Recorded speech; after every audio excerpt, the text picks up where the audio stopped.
I lied awake for days, counting all the ways I died. Everything I couldn't save, buried down, still half alive. It's got me crawling in my skin, but no one's coming out to hold me close.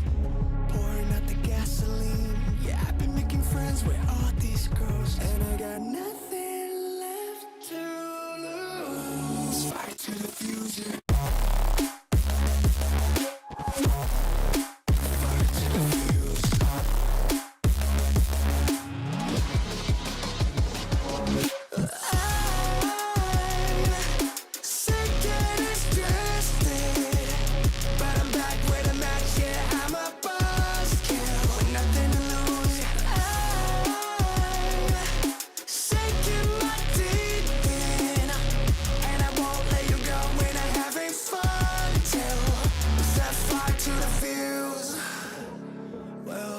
It's not me to turn and run. Met the bitter truth and I choked it down. Left a bad taste on my tongue, but my appetite's been growing now. I can see you crawling in your skin, but no one's coming out to hold you close.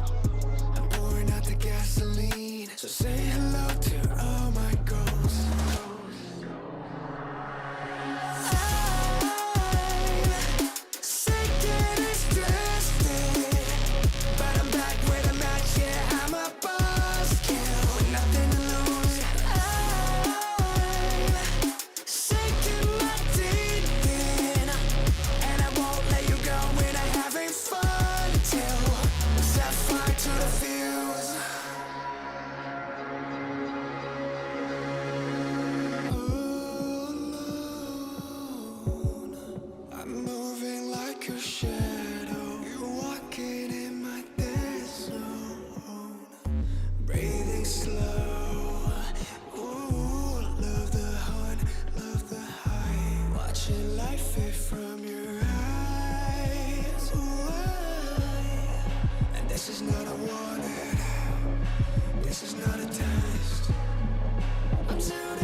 make yourself remember.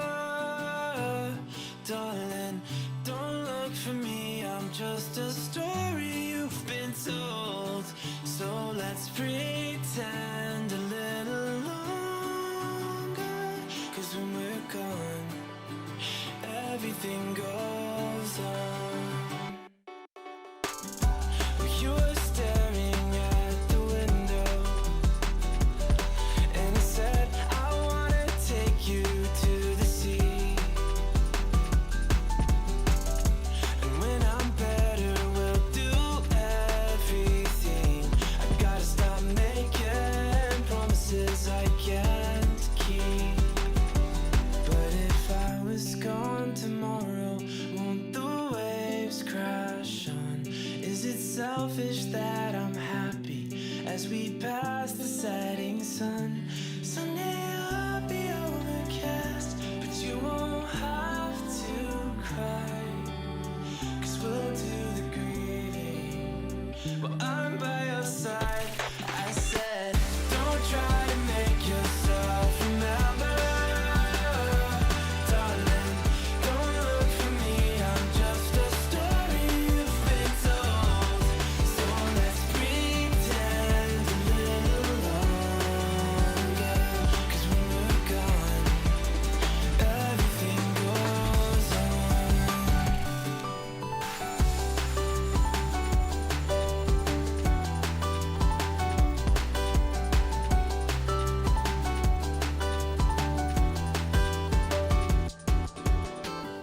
And I'm so scared of getting used to this.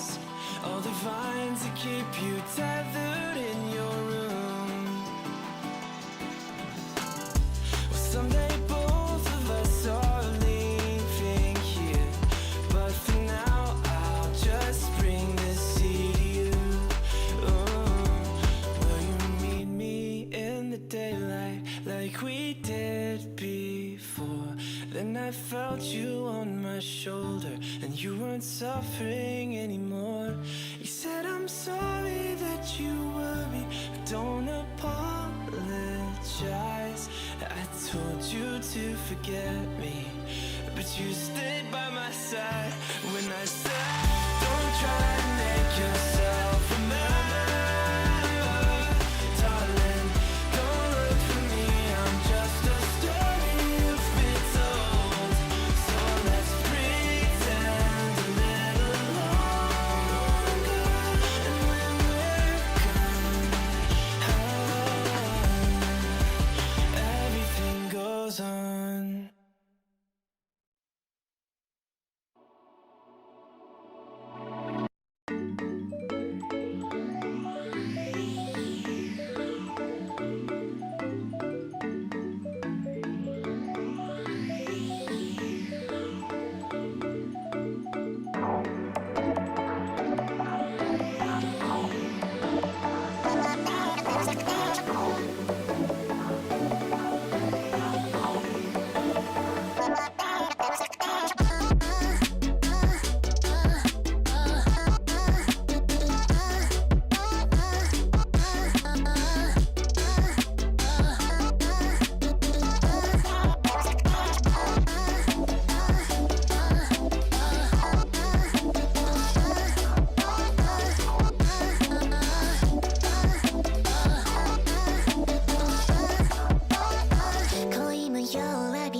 My nights are empty,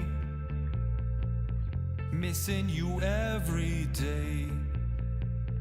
I wish that you'd come back to me. It was every weekend, bringing me nothing but joy. I need to get my life on track. I want the LEC back so I can stand in the chat. I want the LEC back in my life. Rap battles, Medi Betty, feeling alright. I want the LEC back tonight. Recharged, all in for spring split. Euphoria, I can start to feel it. It's time, LEC's gonna give me what I want. I wanna watch PGL and Ready Check 2. I wanna vote on Twitter and talk about who threw. I wanna flame on Reddit and tweet how I always knew. I want the LEC back so I can stand in the chat. I want the LEC back in my life. Rap battles, Medi Betty, feeling alright. I want the LEC back tonight.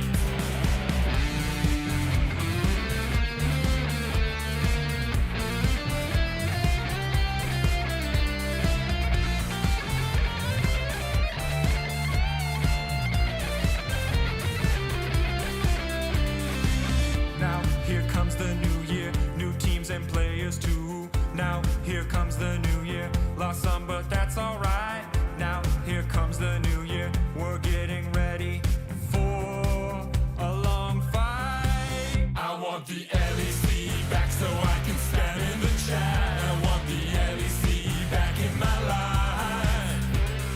Rap battles, Medi Betty, feeling alright. I want the LEC back tonight. I want the LEC back. I want the LEC back in my life. I want the LEC back. I want the LEC back tonight.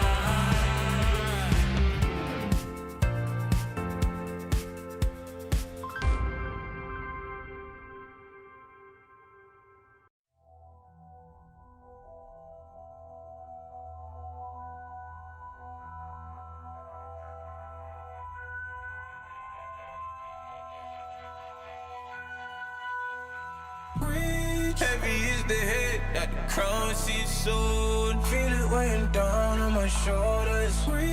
Rules are meant to break by the proudest ones. Money on my head cause I'm lawless. Taking no relate, walking down this road. I don't relate, being the same, ain't no debate. Cause rules are meant to break by the proudest ones. Didn't do recon, but they wanna lead him and guide him straight and tip him off axis. I was in a relegated beast, meanwhile they was cutting man deep like sickle or mantis. I've been winning off practice, not clout or digital captions. World's in madness, how am I gonna manifest greatness if I don't make actions? I don't need reasons, I just need money and power and stat lift. I don't wanna do it like that, that method's too underhanded. The big man said it ain't landing, never gonna profit off badness. Never got a dollar off sadness, but I've been sunk so I don't do sanctions. Heavy is the head that the crown sits on. Feel it weighing down on my shoulders. Rules are meant to break by the proudest ones. Money on my head cause I'm lawless. Taking no relate, walking down this road. I don't relate, we ain't the same, ain't no debate. Cause rules are meant to break by the proudest ones. Came in this game with a serious killing instinct, man, I never did courses. Look at all the times in the past they rejected him, now they wanna imitate patterns and forces. Stone eye vision like organs. Terrified look in his eye when he finally realized all of the weapons that he brought to the war ain't forming. I've been giving this heart and body and soul and mind and organs, knocked to my fingers bled. Now it's through skeleton keys and door kicks. Treading with means and caution, man, I had bellies to feed from morning. So if they start selling me dreams, I'm walking. Yeah, I was uncomfortable, man, I was scared. Looking for solace and they wasn't there. Now I'm a problem and they wouldn't dare. Yeah, yeah. doubling down cause this game isn't fair. They loaded the dice, I came in prepared. Feeling the soul out of body, I feel like I'm floating on air. How do you cope when they never gave you hope? Really left you in the cold, and it's weighing heavy on your soul. To be honest, I don't know. Either way, I had to grow. Get it together, whatever the weather, and carry that tribulation to the throne. Heavy is the head, that crown she's soon. Feel it weighing down on my shoulders. Shoes are meant to break, but the crowd is full. Money on my head, cause I'm lawless. Shaking on me late, walking down this road. I relate, feel the same, ain't no debate. Cause shoes are meant to break, but the crowd is full.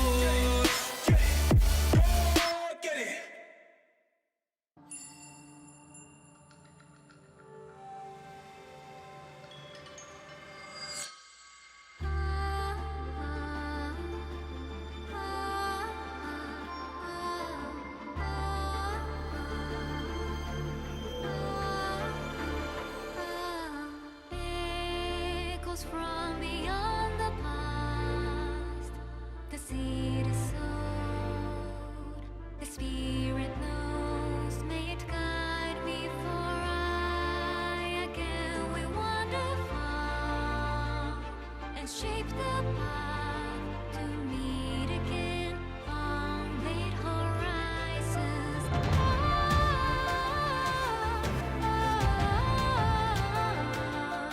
The wind is calling your name, a whisper of the souls who never leave you.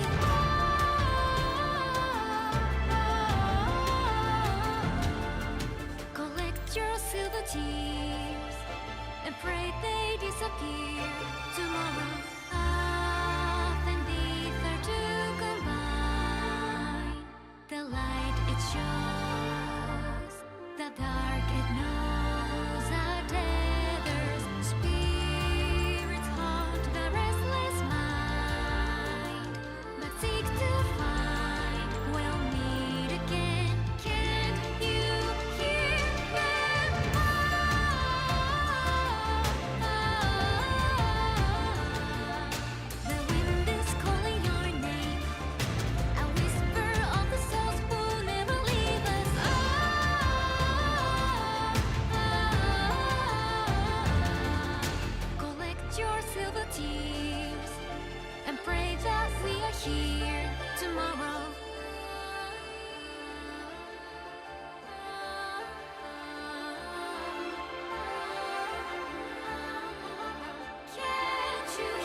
Let's go.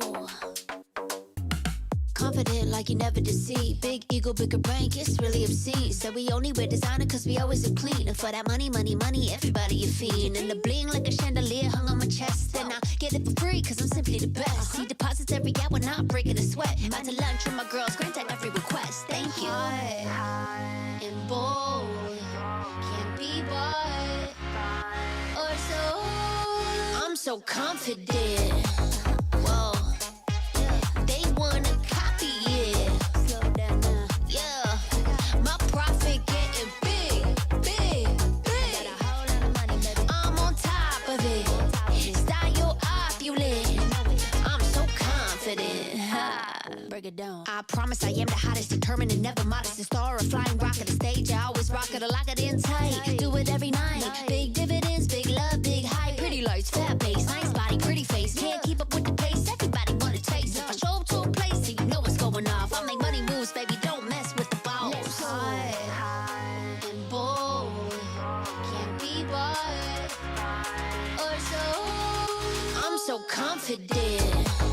Whoa, they wanna copy it. Slow down now. Yeah, my profit getting big, big, big. Got a whole lot of money, baby. I'm on top of it. Style opulent. I'm so confident. I'm so confident. Whoa, they wanna copy it. Yeah, my profit getting big, big, big. I'm on top of it. Style opulent. I'm so confident.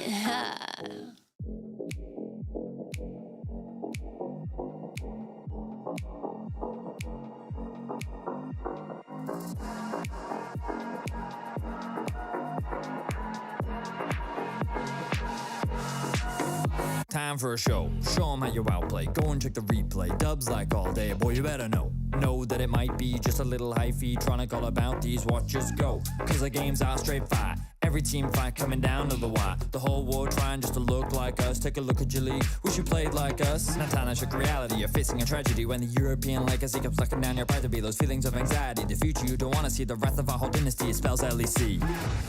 This could be the final chance, our last dance together. This could be the final chance, our last dance. Are you ready? Come on, dance with me. We're the LEC. Come on, dance with me. Let yourself be free. Come on, dance with me. We're the LEC. Come on, dance with me. Do that Pepe D. Talk that good shit. Boy, you better back it up. If you want the LPL, sorry, that's just not enough. Cause we got every team fighting lame flashbox. When they clash, you would never last less than 100. Bring your A game if you wanna claim fame. That'd be your main aim, now you're in the right lane. Show up or shut up, no time for excuses. Can't take a series, you're probably just useless. You want a shot at us, you can come get it. If you're just talking, then you can forget it. We're gonna blow up, we're on the rise. Euphoria, this is the vibe. We wear the clown nose and we wear the crown. Kings of the West, you know we hold it down. Like This could be the final chance, our last dance together. This could be the final chance, our last dance. Are you ready? Come on, dance with me. We're the LEC. Come on, dance with me. Let yourself be free. Come on, dance with me. We're the LEC. Come on, dance with me. Do that Pepe D. We've come a long way since the beginning. The dark days of double streams, vacation memes, now charged up and charging forward. We are the LEC. We can't be stopped, slowed, or suppressed. This tenacity is EU at its best. It's time for the LEC loyals to show their fandom. Put your hands together. This is your anthem. Come on, dance with me. We're the LEC. Come on, dance with me. Let yourself be free. Come on, dance with me. We're the LEC. Come on, dance with me. Do that Pepe D. Come on, dance with me. We're the LEC. Come on, dance with me. Let yourself be free. Come on, dance with me. We're the LEC. Come on, dance with me. Do that Pepe.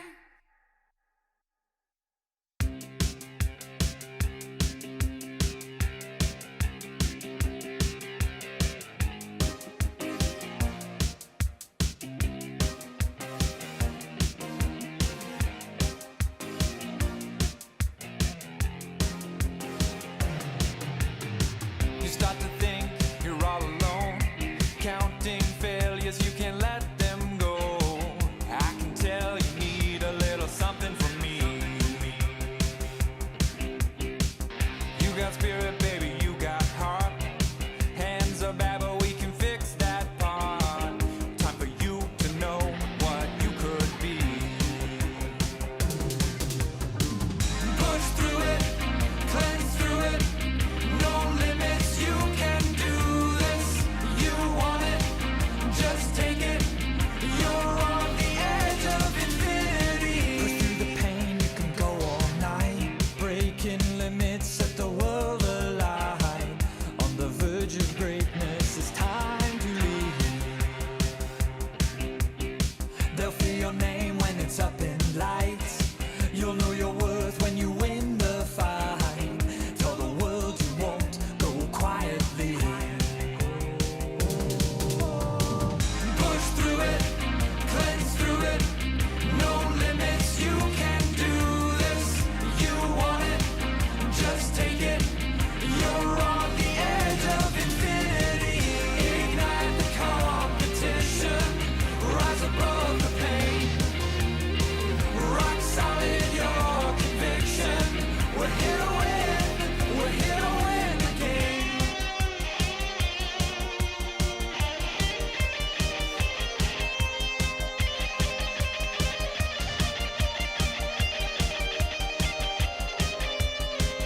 Push through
In your best man speech, you said my wife is funnier than me. That's factually correct. Okay.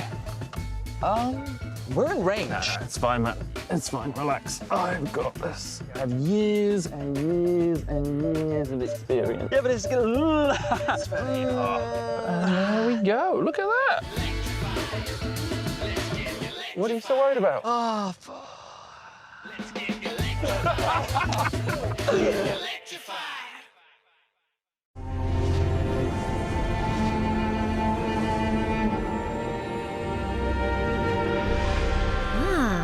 A new champion. Welcome to my shop. You'll need the right build. Choose wisely, because every upgrade brings you closer to the next level. So tell me, how will you level up?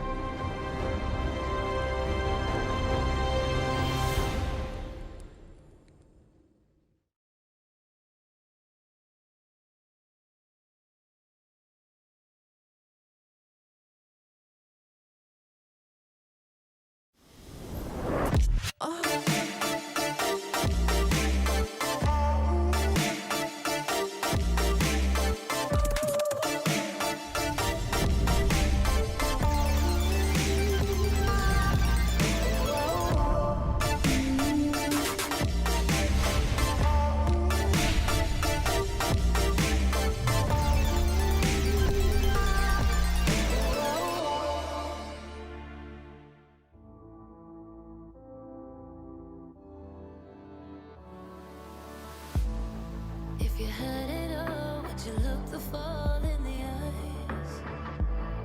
Could you walk away this time?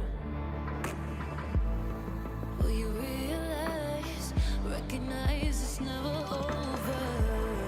And the flame that once had died, awaken. Will you rise above the days to come? Will you be enough? Will you walk away this time? Look to your left, to your right, leave the pain behind. 'Cause we all face the fires, and we stray from the light.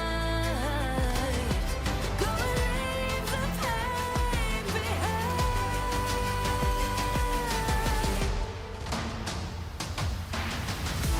Feel that rush, feel the taste.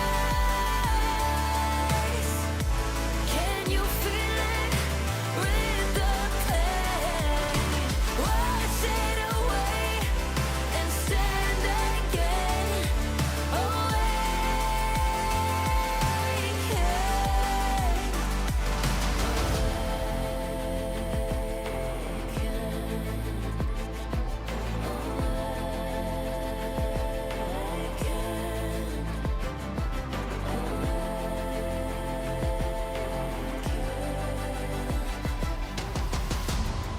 Will you turn and run from what's to come? Will you face it all? Or will you fall away again? What's calling out to be found when the time is right? When the time is right. 'Cause we all face the fires, and we stray from the light. Go leave the pain behind.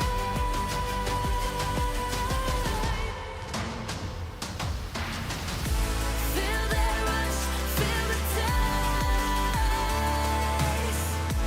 Can you feel it? Rid the pain. Wash it away and stand again. Awaken.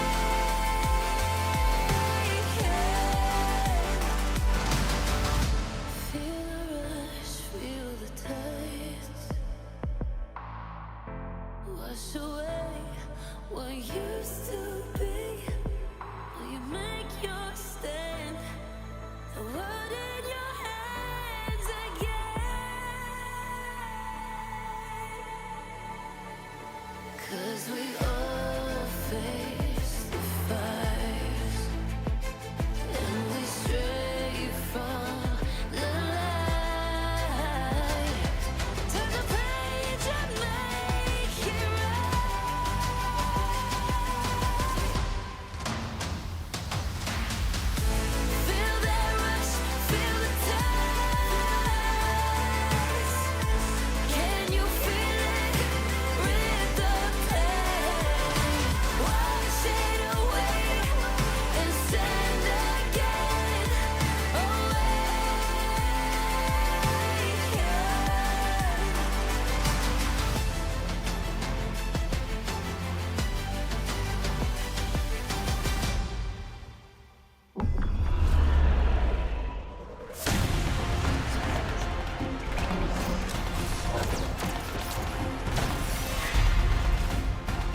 and welcome to the start of the LEC Spring Playoffs. We got some rock, paper, scissors from Skumon and Caps. I don't know what Number for. one. We'll have to Skumon ask him won. later. He did win. And there's Casey. Oh, those jerseys look sick. They look amazing. Wow, that is Look at the aura fire. when he won't see. Look at Bossio just leading the charge. Bossio, yeah. I mean, Bossio. Why do I hear Bossio music? Yeah, sick. Amazing. Hello, everybody. My name is Shox, and I'm joined here by Odawamne and Finn. Welcome, everybody, to the studio. Also, I hear that there's a lot of people here that have never been here, so I hope you have an absolutely amazing day, an absolutely amazing weekend, which is exactly what we had when we were over in Madrid. It's been 2 weeks now, but, I mean, you weren't there, Odo, so you can shut up for now, but Finn, tell me the story. Sick. Tell me the story of Madrid. I mean, last LEC weekend was a movie directed by Christopher Nolan. It was absolutely amazing. I think we saw some of the best teams in our league fight back, and it was really head-to-head. No real team really won that entire series and got that crown of Madrid that we were kind of teasing. And now leading up to this weekend, I think I've never been this excited for an LEC weekend in so long. I think we have so many good teams. Our top 4 right now is one of the most competitive top 4s we've ever had in our league, and it really is anyone's game at this point. And the most surprising part for me as a viewer was the fact that Vitality won the Madrid Roadshow, because they ended up being the first in the split, which hasn't happened in realistically a very, very long time. And in an LEC where you have always KC, G2, and Movistar Koi as the clear top 3s, you have Vitality at the top of the table. So for me, this playoffs is shaping up to be incredibly exciting. Yeah, and it is in thanks to Vitality and KC, MKoi and MG2. But also, we gotta say, GX for beating KC in Madrid, that we have some kind of new energy, I feel like, going into this playoff bracket, because often in the past, Finn, it's felt like it was a foregone conclusion. I mean, usually you would come into the playoffs and you kind of be able to somewhat predict most of the series early, but to me, going into these playoffs, I cannot say 100% that I feel confident in predicting either team in any of these week 1 show matches. Yeah. Exactly, because every time we were on the narrative that realistically, guys, G2 is going to come in, they're going to rock up the playoffs, they're going to win everything. But now you have Vitality, you have the crazy show Vitality, you have KC and MKoi who are still putting up performance after performance. So playoffs, round 1, incredibly hype. Incredibly hype. It is a great weekend indeed. We have a lot of things that we are going to reveal as well, starting maybe with the all-pro team for Spring 2026. Let's see it. Who came in first? You know, across the roles. This is it. Naknako, Skumon, Jojo Pyun, Kalist Busio. What do we think? I'm not surprised. But I feel like Hansama got robbed. But to be honest, this was similar to what I voted. I feel like all of these 5 guys have incredibly strong performances. Naknako in the top lane has been a complete standout, to be honest. I feel like we haven't seen a top laner dominate the league so far in an incredibly long time. No, I mean, I think last time a top laner even had like an MVP worth performance was Visasachi. So right now, we're looking at, in the AD carry position, you said Hansama got robbed. Yeah. And I think that Kalist kind of earned that spot. Oh, yeah? I think Really? Kalist kind of earned that spot. He has had an absolute tear, and his mechanical ability and confidence on stage, I think, outshines Hansama just a little bit. Take the points there for ADC. You're a bit of a fan, Finn. I'm a fan. I mean, how could I not be? Have you seen him play? I have. That's why I still give it to Hans, because it's been incredibly close. And this is also the matchup that we're going to have today, Kalist versus Hansama, because it's only been 15 points between each other. So winner takes it all today. That's crazy. The games will show. That's crazy. Carzzy's third, and he's still going to dominate all the playoffs. Oh my Insane. God. Yeah, yeah. Anyway, I forgot about you. Are there a couple of other kind of top 6s we want to look at? How many All-Pros did you guys get in? In my career? Yeah? Twice, I think. Nice. I was second about like 5 or 6 times, but I won, I think, twice. That's nice. And you, Finn? Let's not talk about it. Okay. Moving on, we have KC versus G2. Fantastic. We'll talk a little bit more about some of the top 6s. I want to see top lane as well. It's really incredible for me because we're going to see Vitality, of course, play tomorrow because the schedule got swapped around. But to me, for someone like Naknako to come in and to do this is kind of insane. We'll see, of course, if it parlays into playoffs, but it's an incredibly diverse meta for the top lane because we see Kana and Brokkabane in the second and third, and they're prefacing the matchup that we're going to have today. They bring very diverse strengths to the pool. Kana is a little bit more of this lane-dominant player, trying to still find his footing on the champions that he does well and not. And Broken Blade, incredibly reliable in the meta, but also finding these off-meta picks that I feel like at this point it becomes his signature trait. So incredibly excited to see today's matchup for top lane.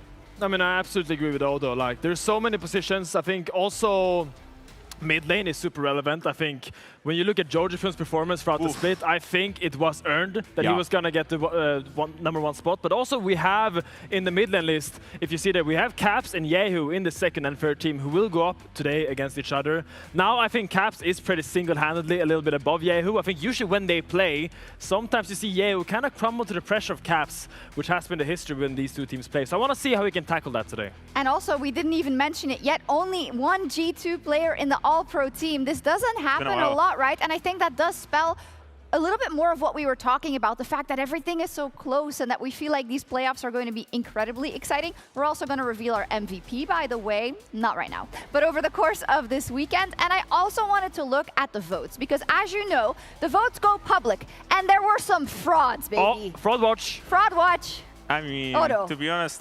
I have been guilty of doing fraud votes at the same time, but to be honest, this one from G2, shame on you guys for doing the votes. Euroman, stop looking at the team. Yeah, look at it. Okay, let's break that. But there's been a lot of criminal ones. The fact that Kana is not even in the top 3, you have a lot over there doing some strategic Loki, trolling could I in get a mic?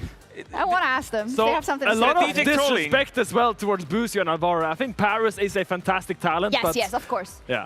I want to be clear. It's not that we're dunking on anyone that they put in first. It's just that they're so different from any other votes. Yeah. Well, that's what you like to say, but I've been on the player side and I've known how many strategic trolling has been happening. So you think this is strategic? Yeah, you have Jojo Pune second, you know, trying to sneak a little bit 1 point away so that Caps tries to get first All-Pro. Good luck, buddy. You didn't make it this time, but maybe next time. I mean, what this does show is that G2 has a lot of respect for Na'Vi. Maybe this is like Scrim or something, that they've been Scrim partners for a long time, because, I mean, they clearly put a lot of Na'Vi players in the top, so we want to see what they can show this weekend. But speaking about fraudulent votes, there was another team that had a little bit of questionable. I'm going to call out GX Esports Enterprise. Wait, what's wrong here? What's wrong, Finn? Tell me, So, what happened here? Address me. There is leader in the mid lane, which is a bold move. I mean, Relage in the jungle, I can see. Rooster in top lane was a fantastic laner. But leader, I mean, he was very flashy. We got to give him that. Very polarizing, yeah. Very flashy. But here we see how sometimes the teams maybe don't take the All-Pro vote as serious as they should. No, but now that they've been called out on the live broadcast, we're doing the G2 now where we expose the scrim record. They gotta know. Okay, nice. Let's talk about the matchup of the day. What a great one. KC versus G2, which has spawned some of my favorite matches overall. Of course, we still remember that LEC versus final as we get a stage takeover for the playoffs. And I'm incredibly excited. But my big question coming into this is, Odo, are we going to see a KC that have shored up some of the things that they've been lacking? Because when they've been going up against G2 recently, it hasn't been as good. I would hope so. Yeah. I would really hope so, because KC is the sort of team that have shown us these highs quite often. But the problem is that they haven't really shown it in a consistent way, where it's been 5 games in a row, especially against G2, because if you think about it, over the course of this year, the only time KC won against G2 in a series was in Versus, because it was a best of 1. We have not seen KC beat G2 once in a series. But against a team like G2, who can match you individually, but also outrank you in the fundamental aspects of the game, that is sometimes where KC kind of struggles to match them. Speaking of individuals, let's talk a little bit about the bot lane, because Kalist has extended his contract. He's going to stay with KC. Absolutely amazing. It wasn't announced last week. And, well, it's interesting because there's a little tidbit concerning the matchup today as well, because allegedly G2 was shopping around for him again. I mean, G2 has a tendency to shop around, whether that is in a mall or in pools or in the LEC studio. They like to kind of scavenge the markets. KC obviously gave Kalist a very nice offer. He was very happy to stay, and it makes complete sense. He is their franchise player. This is his home.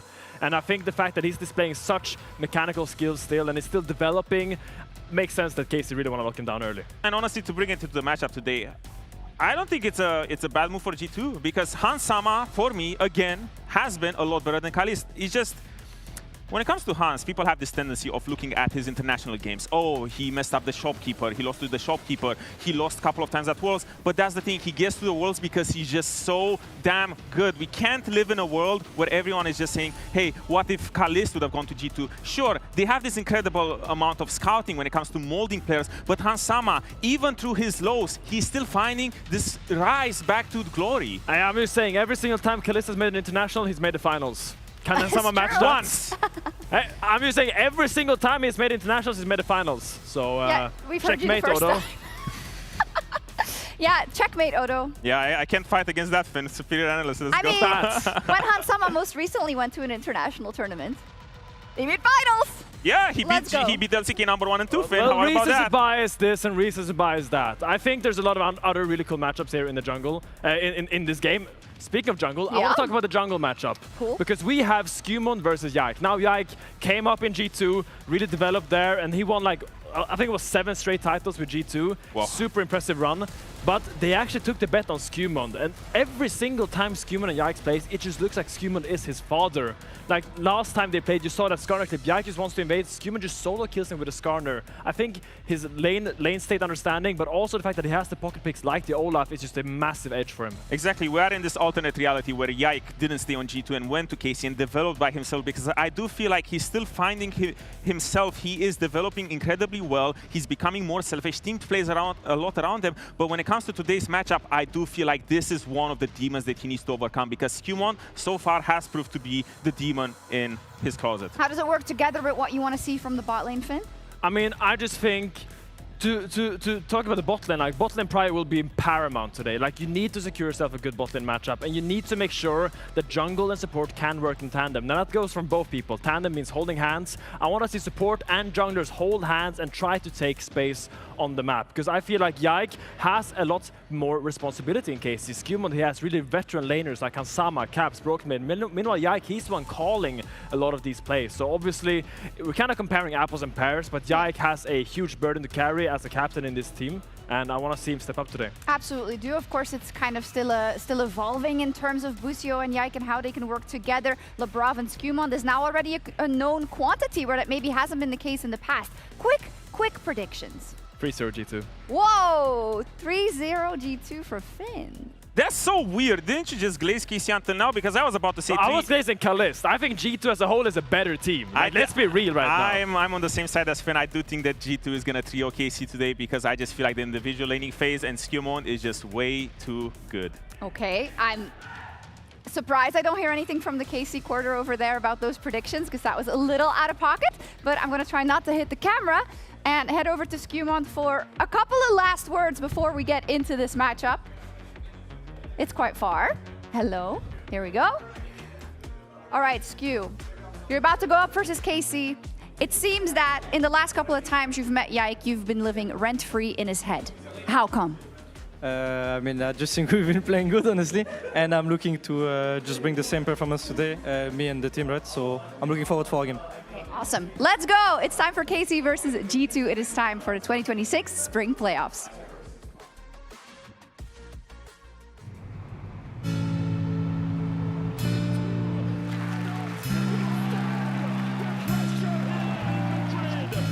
We definitely had not the best start.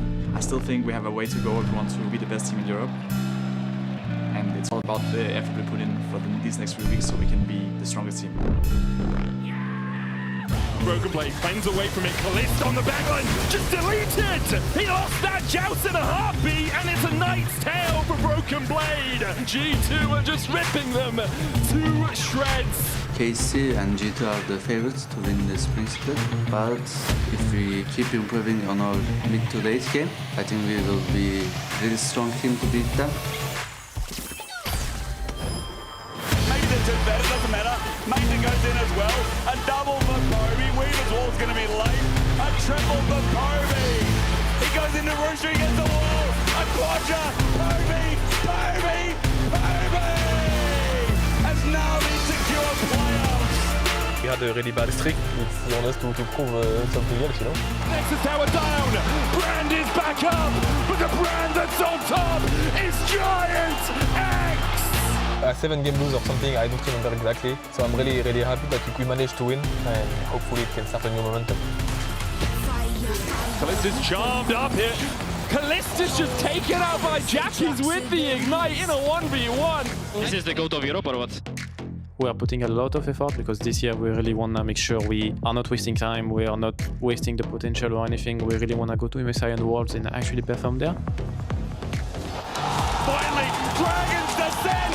Dovahkiin from Mirwin sets up the play, but again, not enough. Glitter full HP, whittling him down. Flash from the AD carry from France. He's got a triple. He's got a quadra in his eye. It's a pentakill!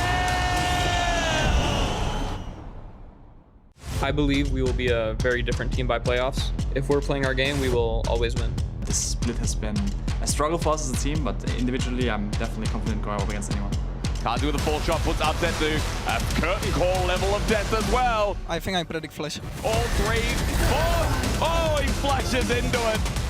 I think our match against MCO is really good because our top laner is really good, you know, and MCO top laner is like one of the weaker ones. That's our only strength. We have just the best top laner in the league. So this feels like a vitality game to me. All out, trying to buffer through, waiting for the Pathmaker. Mewin, true damage. There it is. Isn't Mewin dead? Wait, it's Cassante. Flash away match. Nugger with another solo kill. Gone too deep. 90 caliber net. And here he is again. Here he is again. I think usually when you have fun, you also play better. It's a big part of our success, I think. They can be the top teams in any given day, so they're always a wildcard team.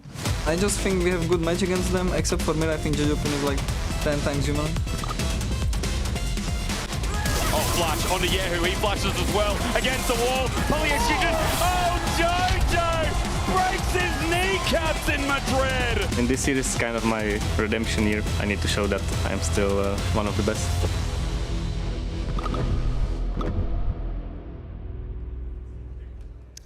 It is a lot on the line as we welcome you to the spring playoffs and to the road to MSI. And we will now be walking. We open up with what could be one of the best matchups in our playoffs, right with a doozy of G2 versus KC. And this rivalry this year has already been red hot and in G2's favor. I mean, I'm just so excited for this top 4 specifically. Like, it feels like that the LEC right now, we have 4 very strong teams. And as we know, playoffs, anyone can show up. In the age of pandemonium, the question for me is going to be, who will be that demon that shows up today? I mean, it feels like everything is to play for. LEC feels like it's back in such a sick spot. And to start us off with this matchup in playoffs is absolutely insane. Because for KC, it feels like revenge is on the cards.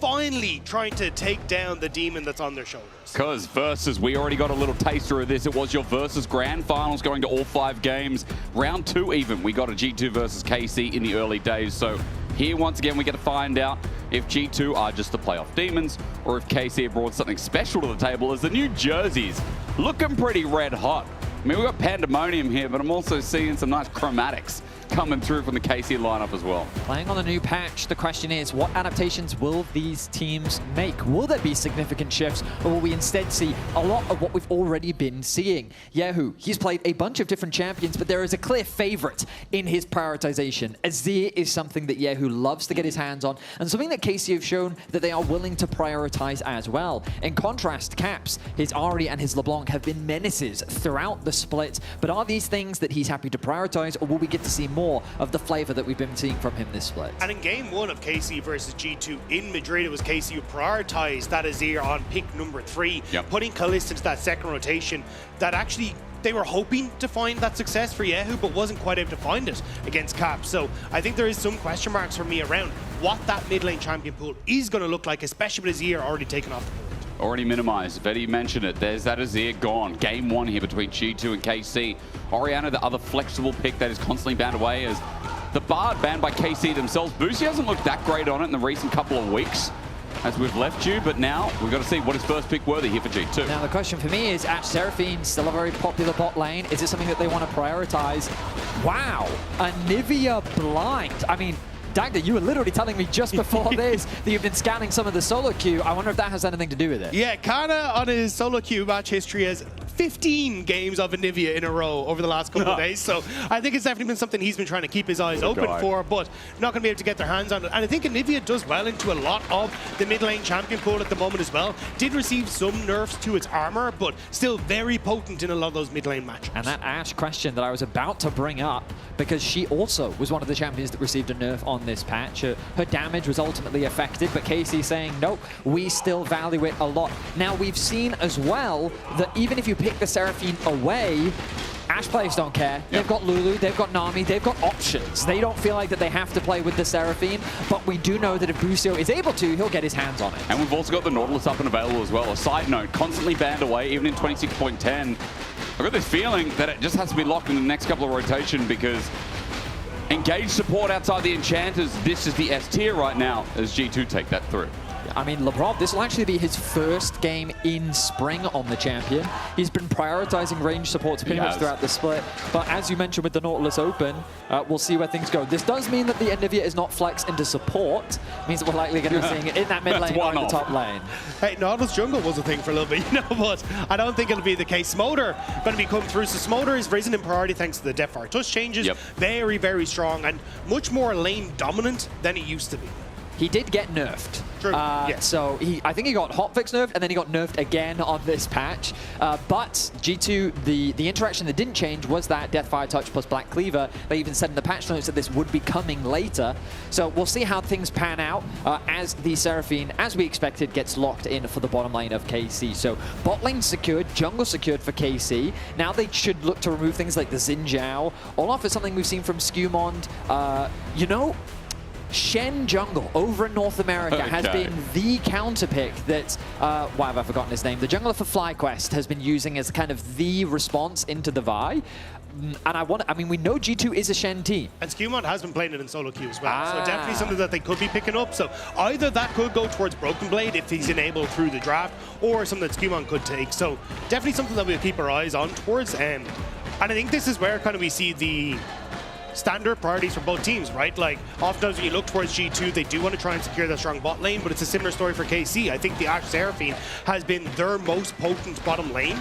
And the last time we saw these two teams face up in game one, it was Lebrov who was able to roam around, be a bit more impactful on the map, and kind of get one over on Busio. This time around, I feel like it should be Busio who's able to interact on the map a lot more. Busio interacting with the map, that's a recipe for success. More about that in a game as double jungle ban here from KC. Getting rid of all these semi-globals. Seems like KC want to lock down so Yike gets free time on Vi. I was going to predict an Annie ban, but instead they focus towards top. This heavily suggests that they're thinking about either Gnar, Cassante, maybe even Renekton. Yone slapped. Okay, Yone. I mean, this can be flexed to both top and mid lane. We don't know just yet where it's going. But the Anivia, my expectations are this is going mid. Now the question is, will we get a Shen in the jungle? Will we get the Shen in the top lane? And will we, I mean, again, I'm kind of leaning more towards the Cassante towards top. But again, like, do I love Cassante into Ashe Seraphine? I don't know how I feel about it. I was going to say the Spirit's Refuge does get a lot of value. It doesn't end up going for the Shen, but I was going to say, because you're up against the Yone, you're up against the Ashe as well, like you get a lot of value from that. Crescent Guard's just a better Spirit's Refuge. True, it's just but you can't protect everyone with No, but he can protect himself. That's what matters as Cassio gets locked in. So there's the magic damage in the solo lanes. My question is, KC, where's their magic damage at? Because for now, we only have the Seraphine in the mix. Well, that's the thing. You could go towards the Rumble or the Gwen, and I think that's basically what KC were banking on, was you can try and flex between those. You can go for the Rumble, or if Rumble's taken, Gwen is a good matchup into it. But now, not so easy as a call because of the matchups that G2 have gone for with that Anivia going into the top lane. So definitely makes things a lot more interesting. Is it Anivia in the top lane, though? Okay. You think it could be Cassio in the top lane? I think Cassio can flex. We've seen it from Kana himself. He played the Cassio top. Well, it didn't go super well. Let's look at KC, because they're the team that is probably least flexible, right? Like, you're not going to see a Talia in the top lane. Quite right. Unless Kana's super hard cooking. It's a Yone top. Yeah, and so that's why I think that G2 have been pretty creative here. They've leveraged the double flex of the Cassio and Anivia. They have moved the Anivia into mid lane, and they've brought out the Cassio top. So Kana, he knows this matchup. He, as we mentioned, did bring out the Cassio himself. They did end up losing that game against GX, if I do remember correctly. But it's a champion that's prone to ganking. That's the big thing you've got to be careful of. I think for G2, they've got to be very cautious of that top side. Early threat that the Vi can pros, but playmaking, I think KC have great side lane plays. They've got good pick potential. Their team fighting is solid, but the sheer scaling on the side of G2, Cassio, Smolder, and Anivia, like these are just like, if you picture late game, this is what you would paint. Like this is crazy late game on the side of G2. Also a huge amount of zone control in G2. Like if Yike goes in, suddenly there's a Anivia wall, there's a Miasma, there's like an ultimate from the Nautilus, there's a huge amount to stop you enter a fight. It's looking good. It's a fun game one draft for a fun series ahead. The greatest team Europe's ever seen versus the greatest team from France that dominated the ERLs and bought their way in. Now, ladies and gentlemen, It has been an absolute pleasure of a split. A lot of people online and across the community are saying this is one of the best LEC splits we've had in a long time. Not just the competitiveness, but the level up from all teams. I mean, Vitality is a great example. G2 and KC have to get to that level now as seeds 2 and 3 debut. All the roads to MSI now begin. Quick reminder, patch 26.10. So far, I mean, the only difference some people might see from regular season is the Smolder adaptation, as we've had a bit of time to look more at that champion, and more teams internationally especially have been picking it up. Yeah, so I can go into the specifics of the patch where his base AD got nerfed. They nerfed the damage on his Q. They tried to give it more crit so that it scales better to move them away from the Black Cleaver and more into a traditional crit AD carry.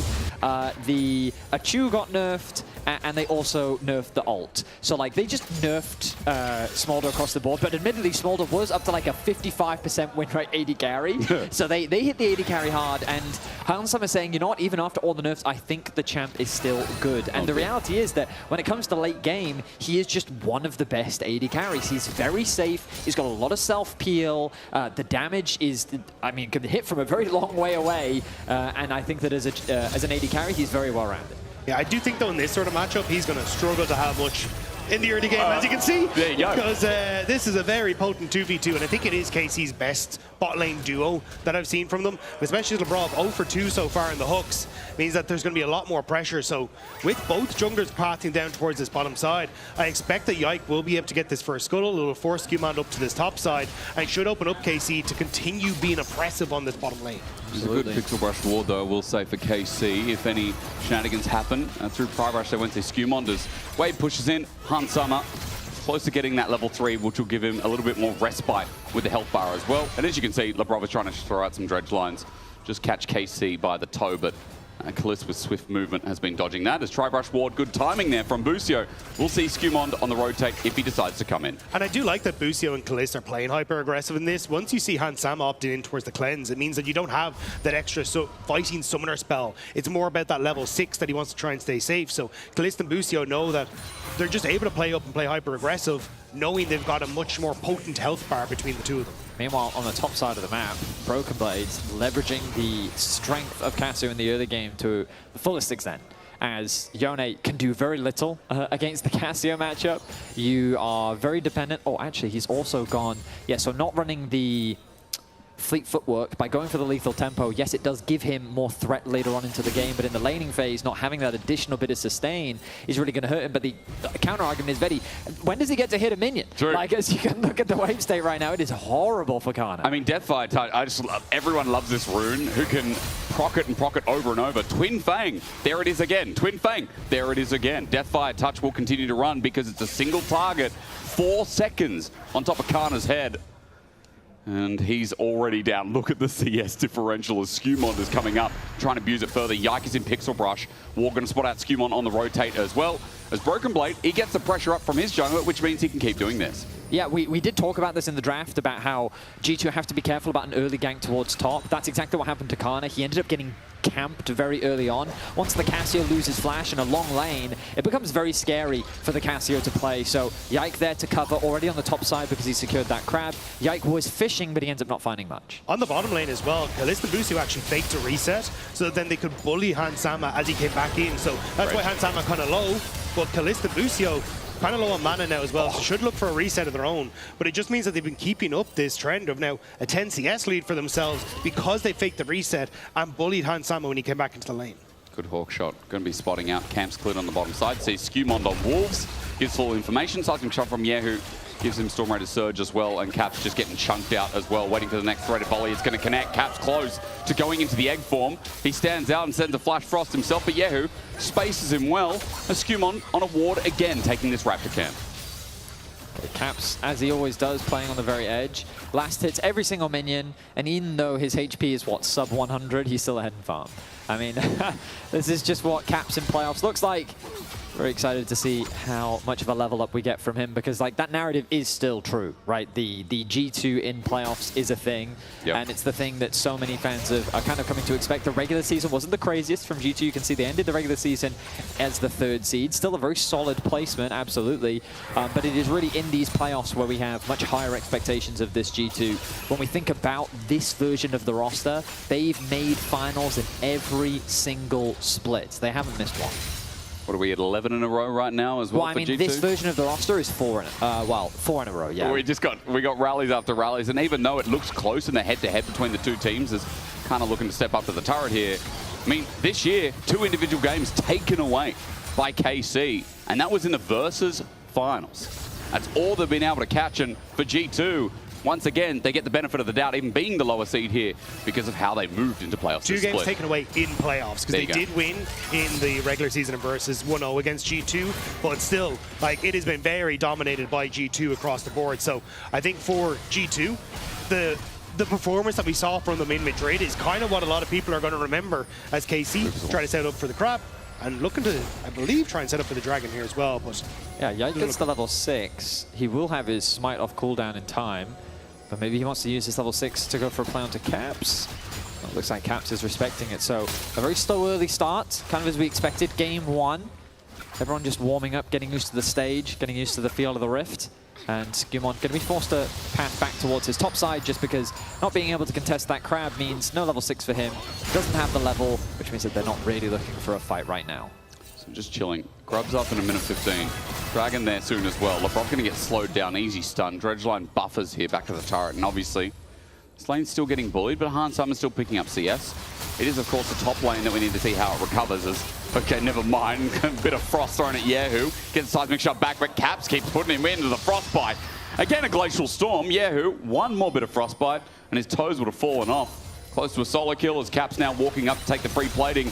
Yahoo sitting back to get the threaded volley, so he can actually farm and stay in the lane. And Channa Crossour are going to miss in the bot lane in the meanwhile. And Yahoo needs to back as we come back mid. That's a lot of pressure on the map gone from KC now. So nobody in mid to try and hold on and control a boss. But actually good trade there from Callistus. LeBron again going wide. Good sidestep as well. He doesn't have too much mana to play with. Ice wall up in the mid lane in the meanwhile. Yahoo able to use the last of his mana bar to clear out that minion. But Caps got his plating, he got what he wanted. Small lead here in the mid lane as Yak wasn't able to do anything to intercede. KC are doing a really good job of using that pressure on bot side though to get a ton of vision on the bottom half of the map. Basically anywhere that that Skewmon tries to enter, Yike should be able to try and match at the moment. And I think this is where KC have been doing a great job off split. So just making sure they can get vision as they rotate around the map. And at least it's kept Skewmon kind of in check as Yike is able to match him. Well, for G2 though, I think that they're finding advantages top, which is where we expected them to find it. Caps is playing incredibly well in the mid lane 1v1. He's got about a 300 gold lead over Yahoo. But as you rightly said, Dagda, a lot of the advantages for KC coming through that bot side. No dragon yet secured. We did kind of expect through that early prio for the bot dragon to be secured early. But for now, Yike has avoided looking to clear it as he's tried his best to match. But now this may very well be the start of that neutral objective. Push has been secured. Busio now on the roam, helping Yahoo to contest that mid wave. Yike going in. Lebrov thinking about what he can do, and he's going to flash over the wall. Okay. Yike was trying to threaten the cease and desist, but getting the flash out of the Nautilus support might give a bit of leverage down bot. Yeah, it does mean that like you're just kind of looking at a trade now for the objective. Skewmon going top for the Void Grubs. Dragon going to be started by KC. And with the flash gone on the Nautilus, I'm curious if KC trying to look for a bit more afterwards, especially if Hansama has gone this low. This could be a potential dive after the Dragon if KC want to. Dragon needs to take this quick. Smite's going to get it at 1,000. Yike, Vault Breaker over the wall. As you said, Dagda, this is coming. Yeah, I think the fact that you see that Void Grub announcement means they can go for it. Clearing the wave, sneezes a little bit, but it's not enough for Hansama. Vault Breaker flash. Oh, he tries to predict Hansama flashes anyway. Encore comes through, and now with the double stun against the turret, it's looking a bit messy. Flap over the wall to escape as Yike is stuck in a melee range. He'll die too. A couple of minions to help out on a dredge line. Casey's been way too long under that structure. Shout out to Lebrov. That was beautifully played as Skewmon, now looking for a pick of his own, but he's not going to be able to find it. Wow. The focus from Lebrov was shut down Calist. He just said, here's all the damage. I'll trust Hans Summer to navigate this himself, but just look at the target focus. Keep your eyes on the Brov here. He goes straight for the Ashe, hook onto the Ashe, then chain CCs the Ashe, throws the ultimate out to try and get the knockup onto Kalist and to Busio. He ends up getting that kill onto Busio, and then he finds this hook onto Yike. I think LeBron really couldn't have played that any better. Also, the fact that Yike missed the Q is a so much of that damage from the buy just gone. It's what you're maxing at the moment, so when that doesn't connect, a lot of your damage on that dive just disappears alongside Lebrov locking down Kalist. So really well played by G2, but also a bit of a mistake from Yike there. I mean, here's the good news for KC. Hans Summer did not pick up any of the kills. He did get an assist, but Kalist is still ahead in gold. And the wave, not in an ideal spot. Hans Summer is very awkwardly approaching the wave right now. Without cleanse as well. 1E from Busio combined with the Kalist auto. And there's the Ashe ult up now. So Kalist now has some threat. Yep. They've got to be cautious of where the enemy jungler is. They do have some deep vision. Question mark pings are coming out onto the bot side camps of G2. And so they're a little bit cautious to overcommit anything right now, but so now with the wave bouncing back, maybe they consider threatening a dive themselves, and there you are. You can see Kalist fishing for information, trying to garner where Skewmont is on the map. Yeah, goes over a wall while he starts up the Gromp as well. Cap's moving in. Yehu here trying to threaten the Weaver's wall. Note his mana bar is a little bit low to participate in the play, so he gets the River Fruit. However mysterious. Looking for a seismic shove onto Skewmont. Skewmont pulls back. Lebrov has moved into his brush. It's control warded. As the Fadelight tries to spot out what's going on with G2, there's the Weaver's Wall, dredge line in, turns into a fight, depth charge onto Kalist. It's 4 versus 3 for now as Mum brings in the 4. Now who's stuck in the middle against Skewmont, and a double goes to Caps to open up the fight as Kalist, and 1v turns to flash away. The encore goes through everyone, but Busio's left alone. KC bit off the fight, but I don't think they wanted to start it. KC thought they could take it with the numbers advantage, but it's G2 who turned it around and KC just fall. I mean, I think that was almost a game-breaking fight here. As look, the engage comes through onto Skewmont. No one could follow up. The ult from Lebrov straight onto Kalist. The Ashe arrow connects onto Hans Summer to try and mitigate his involvement. But while all this is happening, Caps' positioning is perfect. He can throw down the ultimate, he can dish out what damage he needs to, and he's completely untouched on the backline, properly supporting his team to allow for G2 to find the kills they need to win the fight. Great flash from Skewmont on the flick back as well. It meant that so much of that damage was just nullified. And G2 now with control, find Busio. Busio is face checking. Cap's going to get the stun, wait for the frostbite to connect the damage after Crystallize gets his flash out. Busio lucky to be alive, and yet we did see that Caps. He's got a smile on his face. He does know. Yeah, so interesting thing there, I'm pretty sure what happened was, if you look at his...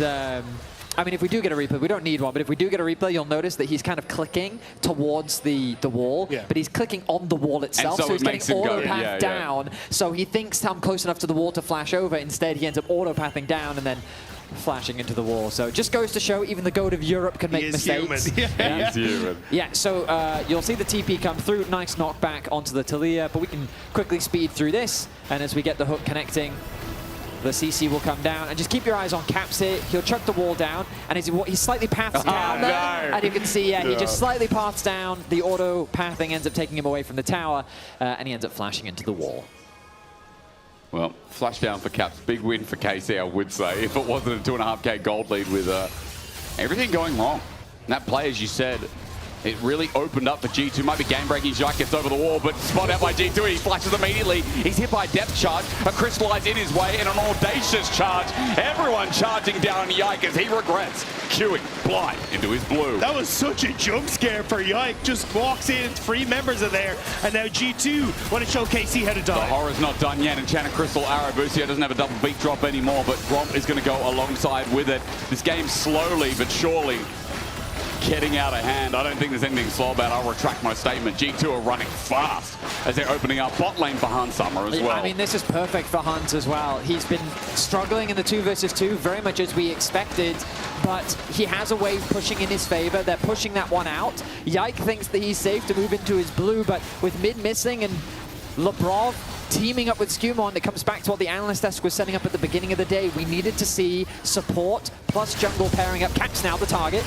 All right, well, Weaver's Wall will start it off. Caps, remember, still has Egg. There's another wall, though, as well. One's icy, one's rocky, and the icy one did a better job as shoved back from Yehu saves his life. Skewmont on the charge. Dragon does go down in the end. G2 even it up, one apiece here. The 3,000 gold lead, and this game one looking a little bit frisky here for the French. Yeah, I kind of missed what happened, but Yehu, I think he just misplayed with the knockback. Like, the Vi ult connected. That should be a guaranteed free knockback. Petrifying Gaze, Noxious Blast as well, Miasma down, but Kana's going to jump back in a second. Broken Blade pops the ulti. Kana still has his, and with Yike on the way in, there would be an opportunity, but Yike doesn't have the cease and desist, so Broken Blade can slither back. Also, the fact he hit the Noxious Blast on Kana as well means that he would have been getting a lot of damage and healing off in the middle of that. So KC decided to back away, and now you got Lebrov who's covering on this top side to make sure that no more funny business can happen here. Broken Blade's been doing a fantastic job in the 1 versus 1, continuing to just build his own lead. That is a 40 CS lead. He's just built independently, very little jungle involvement. You can see he's got a 0-0-0 scoreline, but he's been winning out on these trades very nicely, continues to win out on these trades. And remember we said in draft, like, the scaling element of G2, I mean, it is terrifying. Caps is one of the few Anivias that chooses not to go for tier. He instead just prioritizes the Rod of Ages to then get an earlier spike as the Ghost's going to be popped from Yehu. It is indeed. Glacial Storm still out though, looking for the flick back. Yehu going to play the 1v1. There's the seismic shove. Perfect, but now into the egg. Does Yehu have enough damage? Threaded volley part 1. Here comes the second in a second, but at half HP, Arrow gets him from downtown. Kalist saves the play. Yehu relied on that man, and that man delivered. The corner of the hitbox connects for Kalist, and Yehu manages to pick up the kill. That barely hit onto Caps. A much-needed pick for KC as they try to swing the momentum back in their favor as the map now opens up and the lane swaps start to come through. KC get themselves another kill on the board. No objective really to play for as the Herald was secured by G2, but this may very well be first tower of the game. TP from Caps, still 9 seconds away as he's still on the track of respawning. There's going to be a tower, and KC at the very least gets something back here in game 1. It's very needed for Yehu after the way the lane's been going. Skimon is hunting though, hasn't found him. Wrong brush, audacious charge, Weaver's wall. Doesn't get him, gets challenged, but eventually runs out. Good use of the ulti. Realizes that the recall likely wouldn't have gone off in time. Skimon was sprinting towards him, but Yehu able to get away safely. Remember, there was a 1.1k gold lead for Caps individually, but thanks to getting that shutdown and getting the tower, Yehu's been able to get a huge gold swing in his favor. Also, you're getting KC with a tempo lead that they're starting to use to transition up towards this top side. Lucio had already invaded to get some decent vision, and it looks like now Broken Blade is going to have to reset, and you should be KC getting more plates on this top side. Herald gets put on down. There's a lot of focus here, as you said. KC are going to make this a trade, but again, when they already got bot lane turret, it seems like they're still trading in such a positive way. Cap's going to be the one fishing for the gold, while Kana gets a little bit back despite being so far down. Mitigating some of their weaker parts of the map, KC, right now. But also, as you say, KC are giving everything to Kana. It's not multiple members who are sticking around for the plates. Yeah. BB, now that G2 have gone back into the top half of the map, is able to step up to the plate, but it's giving Kana that experience that is much needed and that goal that is much needed for this Yone. To Kana's credit, he's been doing a really good job in the XP department. It's very much just the farm that he's been lacking. But once he gets Blade of the Ruin King, he will start to have some real kill threat. It's one of the things that I always recognize with Yone. Once he's got that item, he just becomes a different champion. Dragon going to be spawning in a minute's time as the hook connects. Stolen. Oh, Lebrov. He gets a double earlier, and he just autos a red buff down. Oh, Kalist. Kalist is going to arrow depth charge, though. Kalist is by himself, relying on Busio over the wall. The flash, the auto Kalist will get out of dodge, but hit with an audacious charge. A new dredge line. Lebrov's going to hit it all while Skimon hits down the French AD carry. Flapping over the wall, it's Han Summer for the kill and responds. And Lebrov on engaged champions is giving me some nice deja vu. G2 looking to contest the red buff. Say, KC, you can't fight us here. KC say, wanna bet? And G2 go, hell yeah, we do. They turn the fight in their favor. They find another 2 picks, and now they're threatening a top lane play. Mama's not available, but from range, think about Broken Blade, what he can do if he gets uptime, even without an ulti. KC going to move away from Skimon, sending out the Wind Becomes Lightning, audacious charge to get the engage. Lebrov at an angle here. Kana free fish, but I don't know. He finds Busio instead, and the dive begins. G2 in, now G2 out. Kana runs back in as well. He has to snap back as Labrov gets the auto attack. He will die for the first death of his game, but Win becomes lightning with a 3-talon strike, and Skewmon returns to the scene of the crime. Skewmon is 5-0 on the Zinzao, and G2 are diving top tower as Caps is getting plates with Anivia bot lane. They win her out everywhere on the map. It's reminiscent of what we saw in the LEC versus final, where Skewmon in the early game, he really does just run the rift. He's been finding so many successful plays, an individual 2.1k gold lead for him. G2 have opened up all 3 outer towers, but let's look back at the play. Yeah, and I mean, look, Labrov gets the ult onto Kalist. I don't think this is where Kalist should have been positioned. Labrov flashing forward to immediately set up then for Skewmon, and Yahoo poking his nose in. They basically say turn that bet into a double or nothing, and G2 are happy to take it. One for Hansama as well. Labrov, he'll do it here again on the dive as Busio gets landed. Nice hook from Labrov. The miasma means there's nowhere for him to go. And then that use of the Q to try and get the knock up. I mean, Kana's going to bounce back anyway. He has few options. He's able to get the knock back, though. Is the part thing a little bit awkward for Labrov as he ends up getting knocked up. But Skewmon ends up turning it into a 2-for-1. Remember, the 2 kills that happened in the jungle as well. 4-for-1 overall. Casey really in a difficult spot here in game 1. 20 minutes in, down just short of 5k gold. They're running out of options very quickly. Yeah, I mean, at least from their eyes, they can hold off on Dragons. You know, still 10 minutes essentially until you're really looking at a Dragon's hold for G2, which at least gives them some time to try and shore up and get some gold into them. But G2 are a team that do not let you do that, so for KC, they have to be very careful. Busio wanted this. He encores only one, but there's a Cassiopeia behind him. I don't know what they're trying to fish, but I would throw that fishing rod away. A double kill over to Broken Blade, and it keeps getting worse for KC. Baron is now up and a thought as G2 hover the area. Yeah, I mean, the bot lane is obliterated, and that's an easy Baron secure for G2. They're going to start this one up with Cassio. You can absolutely melt this objective. Top wave, meanwhile, is getting pushed in by Caps. He's now got a full level advantage, and bear in mind, his Rod of Ages hasn't even fully stacked yet. That's about to stack, giving him the level 16 as well. Kana can only split push as there's no real other play. Yeah. But we'll see how the bot lane ends up for him. Yeah, I mean, just stepping up, trying to see if they can get some poke, but with the engage from Labrov, Broken Blade with a great ultimate as well, locks people down. KC just poked their heads out that bit too far. 2,500 gold for Skewmon. I'm looking at Caps as well, who, as you said, that 10th stack is surely inbound. He'll be level 16 in a game that he has dominated, but it really has, for me, been much about Labrov and what he's done. 11 out of 12 kill participation in this first game. Yeah, I mean, you're going to look at the bottom of your screen, you're going to see Skewmon with that high gold advantage, the high amount of kills, but you're completely right, Hysteric. So many of the plays have been driven and led by Labrov. The bot lane dive that happened, he ended up finding a double kill. So many of the picks that have happened throughout the jungle have been driven by him. And in a meta where it feels like engage supports, many support players kind of disrespect their positioning. When you're on these engage supports, you see how devastating it is, and credit to Labrov for working with Skewmon to find those picks in this game. And I do think this is a similar story to what we saw in game 1 2 weekends ago from G2 as well, where everyone was touting Busio as the best support in the league, but Labrov kind of just got one over on him. He was roaming better, he was in better positions on the map, and now we're seeing a similar story in this one where Labrov is doing better than Busio in this game.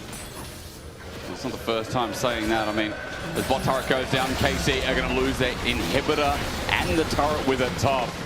This trade is very small for G2. As inhibitor adds some pressure in. And this game feels all but won at 6,000 gold. The lead massive. The scaling important to mention again. The craziest thing is Hansama hasn't even reached max stacks. He is not. He's like he's like the late game insurance that they're just kind of like, he's like, hello, does anyone want to claim that insurance yet? And I'm like, no, we're good, we got it.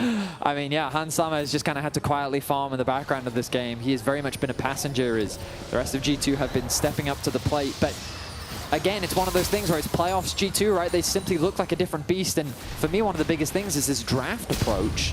The first pick Anivia, right? Like, kind of unorthodox in its approach, but the way they used it in its blind pick, the flex, exactly. Like, this is very much when, like, you go back to old iterations of G2. Oh, Labrov. He is by himself. Yeah, he's going to flick him.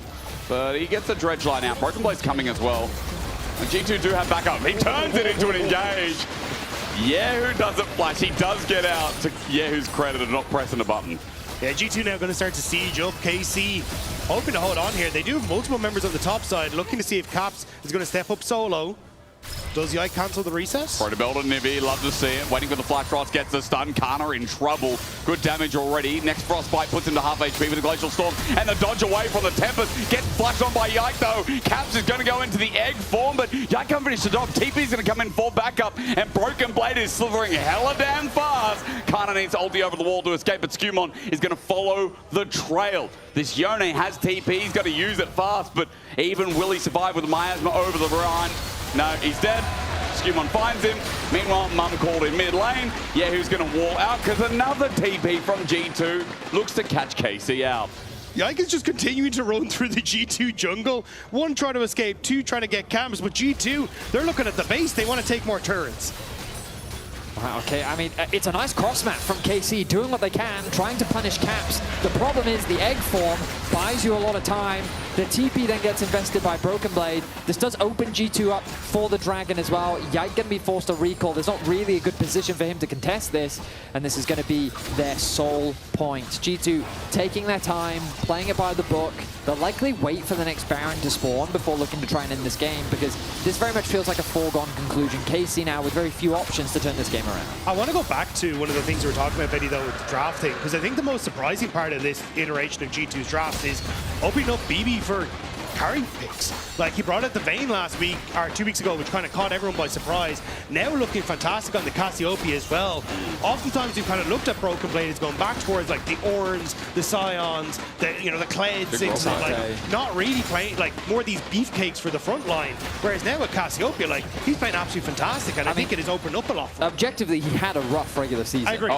Like the final weekend, he showed up a lot, but a lot of the criticism around G2 was very much targeted towards top lane. So Broken Blade definitely stepping up for the team, having a very strong game one performance against Kana.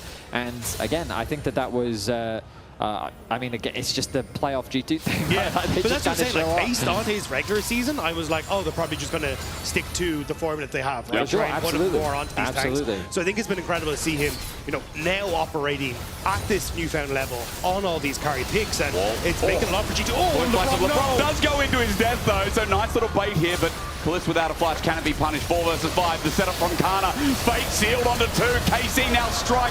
Yike gets in for the double, and G2, you'd think, are they losing this fight? Yes, surely they are. The kite back as Hanshammer tries to get the burn down, but Skumon's going to run out of the ulti. Get Yike in the end, but KC defend. Hans is thinking about what angle he can take as he sneezes over the wall, but that one ain't wet enough. Shut down going over to the mid laner, and KC managed to defend. And caster curses aren't real, Betty. They really can't get They're not true. They're not ever real. at any point in time. I'm going to tell you right now, I mean, KC's been waiting for one of these opportunities to open up, and they finally find it. The combo, wall into hook, but a nice flash from Kalist immediately turns into a big punish. Now G2's on the back foot as they're a man down, and that's their frontliner as well. Kana with a phenomenal engage, gets a huge shield to help keep him alive. He ends up just barely surviving as the rest of KC chase G2 down. Kalist gets kill after kill. Hans will trade one back, but hey, KC will take anything that they can get. Yeah, I mean, a lot of gold going into the hands of KC now, and this is kind of where, at least in 2.5 minutes, G2 still have that soul fight, but at least you're getting more items on towards Ash. You got the Rabbit on Death Cap plus some finish for Yehu as well. So with GA now for Yike, I mean, there's definitely angles now where KC can start to fight back. That's the best item name I've ever heard, Death Clap, because it really is, isn't it? A 3-item Talia. I mean, again, might think on Talia, but seismic shove. Look at the damage. Yike gets over the wall. Broken Blade's caught, and the arrow. He's going to go golden, but Broken Blade is dead meat. Snake is on the menu for dinner, and KC have an opportunity to think about Baron. Another big pick for KC, as now they can threaten the Baron. Keep Miles on the minimap. Look at Yike. Look at his flank. There's no jungler on the Baron, G2. Oh, Yike. The angle, the GA, the play. Hanshammer going to poke his way in. At 11k, it's going down quick. The Weaver's Wall, the engage. He found Caps, now he's found Hanshammer, the encore. The fate sealed. Everything for the tiny dragon as Kana gets the shutdown. Skumon's already ulted. He has no way out as the Death Clap is going to come in clutch again from Yehu. He might die to Caps in the end, but as Caps goes into his egg, KC KC not only back in this game, they're in the driver's seat now. KC looked like they were on the brink, but just like that, they find the fight, they find G2, and the Baron is theirs. Well, now this game one becomes very interesting. It felt like that this game was done. It was over. G2 was looking to close things out, but they find another pick onto Broken Blade. The arrival of Kana, the flank from Yike. They've created this pincer, but G2 read it. They realize something is amiss. They know that someone is threatening the backline. They can't do anything about it, though. The target focus is good. Yike goes in, the ulti follows up, and they take Smolder out of the fight. I mean, great follow-up from Kana there. We're using that Q3 and the E and the ult then to get the distance, and from that point it's just KC cleanup crew. Kana doing so much work with Kalist. What a turnaround from KC. Gold's dead even. In fact, no, 1,000 for KC. First gold lead of their game. And Dragon sacking, the first Dragon was taken by KC, but now 35 seconds to the Ocean Dragon. This is Soul for G2. This feels like a line in the sand. Becomes a little bit easier to draw as KC have the items to match. Now 4 and a bit on Kalist, who is starting to do some of those spatial glides. He's Ash again, already seen a pen to this split. What can he achieve in this fight? KC are just trying to play around vision though. They're trying to get Kana into position where he can try and play around any sort of wards from G2. Yike hoping to skirt around some of that vision as well. Spotted moving though, now starting to clear that out. So G2 have to spread, have to make sure they can spot all the different angles of attack from KC. KC now in the pit. Yike has the aggro. Ball breaker. Oh, blocked. LeBron got blocked. He's going to be slowed down, stunned up as Mum gets called. Broken Blade also caved off on the back of this pit. Kana looking for an entry, looking for a snake. Yike jumps in, Skewmon, audacious charge, dredge line as well, double root down, Yike in trouble, looking for that Smolder execution, and he will find it. Kana waiting for his moment to get over the wall as Dragon now the thought, G2 get it. They've got Ocean Soul. Encore gets 3 though. Maybe winning fight in the front to back is Kalist. Here we go, the gliding. Walled off once again as Kana gets out over the wall. Hansama meanwhile is looking for that Yone top, but KC have to lose the fight because Dragon was given over to the soul of G2. I have to question the decision-making by Yike here. Contesting that Dragon in this position, just play the front to back. He goes back into the pit. He opens himself up to be targeted. G2 turn their attention towards him. The wall from Caps tonight and the man, but look at that CC on the back. How do they follow up Yike? He isolates himself in the pit. He ends up losing the Dragon. They end up trading junglers, but then G2's game plan is disengage. Another wall comes down, and G2, they just use their zone control to prevent KC from following up. Yike really limiting the options of his team to help support it. But there was a couple of clutch moments in that could have gone in favor of KC. The stopwatch from Hansama meant that the ultimate from Kana sent him over the wall and actually didn't connect with the Smolder. And as well, you pointed out, Betty, like the miasma and that wall that we were talking about, that combo to keep people away from the follow-up. Kana found Glacial Storm in his way. Mum gets called in as well. Kana gets hit from range, and oh! Kana flashes into it, but LeBron hit the slam dunk. My goodness, LeBron finds a big hook, finds a big pick, but can G2 really convert much off the back of it? KC, yes, they do lose their top laner, but there's no real waves threatening. They're doing a good job of keeping the mid wave pushed in. They're threatening the top wave now. It's a pick for G2, sure, but KC, they're likely not going to lose much off the back of it. Yeah, Kana tries to flash away, but LeBron, oh baby, beautiful predict on the flash. I mean, he's been having a field day on this pick. Absolutely. I mean, you have to remember also, I don't think the hook at the bot tower was necessarily his fault, but that death did result in the situation that we're in right now. KC definitely still in this game. It felt earlier that there was no way for them to bounce back, but a couple of big mistakes from G2 they've successfully been able to punish, and now they've, with the gold equal, itemization even, it's very much going to come down to the next Baron, maybe even the Elder, before a victor is decided. But what I've noticed so far is open space with Anivia and Cassiopeia, as we saw in the Dragon fight. KC can't approach. KC can't get past the obstacle. And even here, Yike, look at the CC, crystallized against his wall. Miasma down, Petrifying Gaze misses, and that's why Yike's alive. They're going to take the fact that Broken Blade dropped his ulti, but it is a minute 40 till Baron. That'll be up then. It does buy a lot of time for KC though. Now that Ultimate isn't up for Broken Blade, you've got push for Talia on that bottom side. So for Yehu, he knows that there's not really much of a threat on towards this top half of the map right now. We'll just continue to push in as Skewmon fishing for him. Might be dead. Weaver's Fall is up and available, going to be used here, but interrupted, gets 3 Talon Strike knocked up. Yehu isn't going anywhere, and Skewmon's going to take him alive. That's a joke. He's dead for sure. Flushes away, but Cavalry's coming in. It's Caps, it's Labrov. Who do you want to die to? It's going to be Caps to claim the kill. So another pick. This one still not that devastating. Ooh, okay. Sonya's going to be popped. Hansama able to dodge away from the ulti. That Sonya's actually such a valuable purchase against this amount of dive. We saw him using the arm guard in the previous Dragon fight, but now G2 do have a wave in the bot lane. That is a long death timer on Yehu. I wanted to mention before that Kana, at this point in the game, is a serious threat with the amount of damage that he's going to be putting out, but losing a mid laner with the amount of zone control that the Talia provides means that stopping the siege is going to be tough. And again, Inhibitor's going to go down. Yike is still not here. He's doing his Raptors. G2 are threatening that they might just end. They think, yo, Yike's not actually on the map right now. One turret is going to be dropping down, maybe at least a bit more damage on the second. Next wave coming in, but G2 not going to overforce. Nexus turret number 1. Slowly but surely, you got to think it's going to be dropping down. The burn gets it. Yeah, it does take it down. So KC had their jungler away, and Yike is going to lose half of his base. Nice call by G2. They get the pick, they get the collapse, and Yehu not expecting it. Means that he's caught out, and now G2 in full control over just the push they have on this bottom side and fishing for Yike. Yeah. Well, Yike caught the mid wave though. Means that it's harder for G2 to play off of that after securing the bot inhibitor. Top wave as well. KC's done a good job of just keeping the opposite side of the map pressured so that G2 don't have easy lanes to play through. They always have to constantly reset, go back, spend gold, catch the wave, push them back out, and KC's just doing something somewhere else on the map to try and slow them down. Good awareness by them in that regard. The Baron now up. They've set up good vision coverage around it.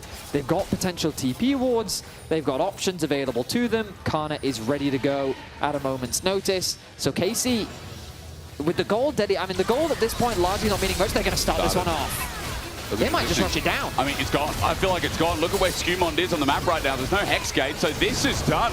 KC, great peace of mind, awareness, and all-round decision-making nets a sneaky Baron. Yeah, I think a lot of great decisions came through from the fact that they kept their side lanes pushed. G2 finding these picks, sure, it gets you kills, but this late into the game, it doesn't really convert into much. Getting that bot inhibitor is, of course, very valuable, but they didn't use that inhibitor to then threaten the Baron, so KC took advantage of that. They get themselves an objective, but the Elder spawning in 20 seconds, and this is the downside. KC have conceded all vision control around this area of the map. And observe, if you can show us what KC can see right now, it's not a lot. It's not indeed. Dredgeline in, starts it off. Kana getting low, a depth charge onto Yike. He has to separate, but Labrov about to die to an auto 2 Khalid. Crystallite slows the play, but the arrow does not. Finds Caps napping with the cease and desist in as well. An encore on to 4, and a fake shield. Kana will find them all, but the Dragon patience, the stacks from Hansama burning down with the petrifying gaze as Broken Blade kite set out. Meanwhile, the egg respawning. No, that ain't an egg. That's a man with a spear, but he too will drop as KC have won yet another fight. 2 members left, slithering away. One flapping as hard as he can as Yike looks for the chase, but KC have Baron and they're on a mission. There was not an awful lot of vision, but KC saw their moment. G2 were separated, and just like that, KC picked them off, and now we're marching towards the base. I just love the confidence that KC has. They are just forcing picks. They are basically saying, G2, you're mispositioned here. Your aggression is too much, and we're going to punish you for it. Again, they find a pick onto Labrov, they convert that into a pick onto Caps, and then they just run G2 down. With an objective that KC should have had no business approaching, they take away the Elder, they've got the Baron as well. G2 now on the back foot. And it's because they see Hansama here. Yehu does a great job at the wall of trying to separate, but it means that Labrov is so overextended. Skewmon wasn't there with the vision that they saw, so they were like, great, let's try and take the fight. We finish off one tank, and now we can start to chase people down. I mean, I think Yehu played that fight perfectly, not only thanks to a fantastic wall that you highlighted, but also then getting the knockback onto the Nautilus in the jungle. Beautiful targeting from him. The chase down comes through from KC. They get 3 picks off the back of that. They don't lose any members, and now they have the Elder. What a great position for KC to be in. Maybe now they can finally, for the first time in this game, threaten the base of G2. It's getting close to that. Inner turret and top will be one of the first to drop as we come out of the replay. 6,000 gold leaders. Thank you very much to our production for showing the swing of this game one that is proving to be a start of a cinema series, it feels.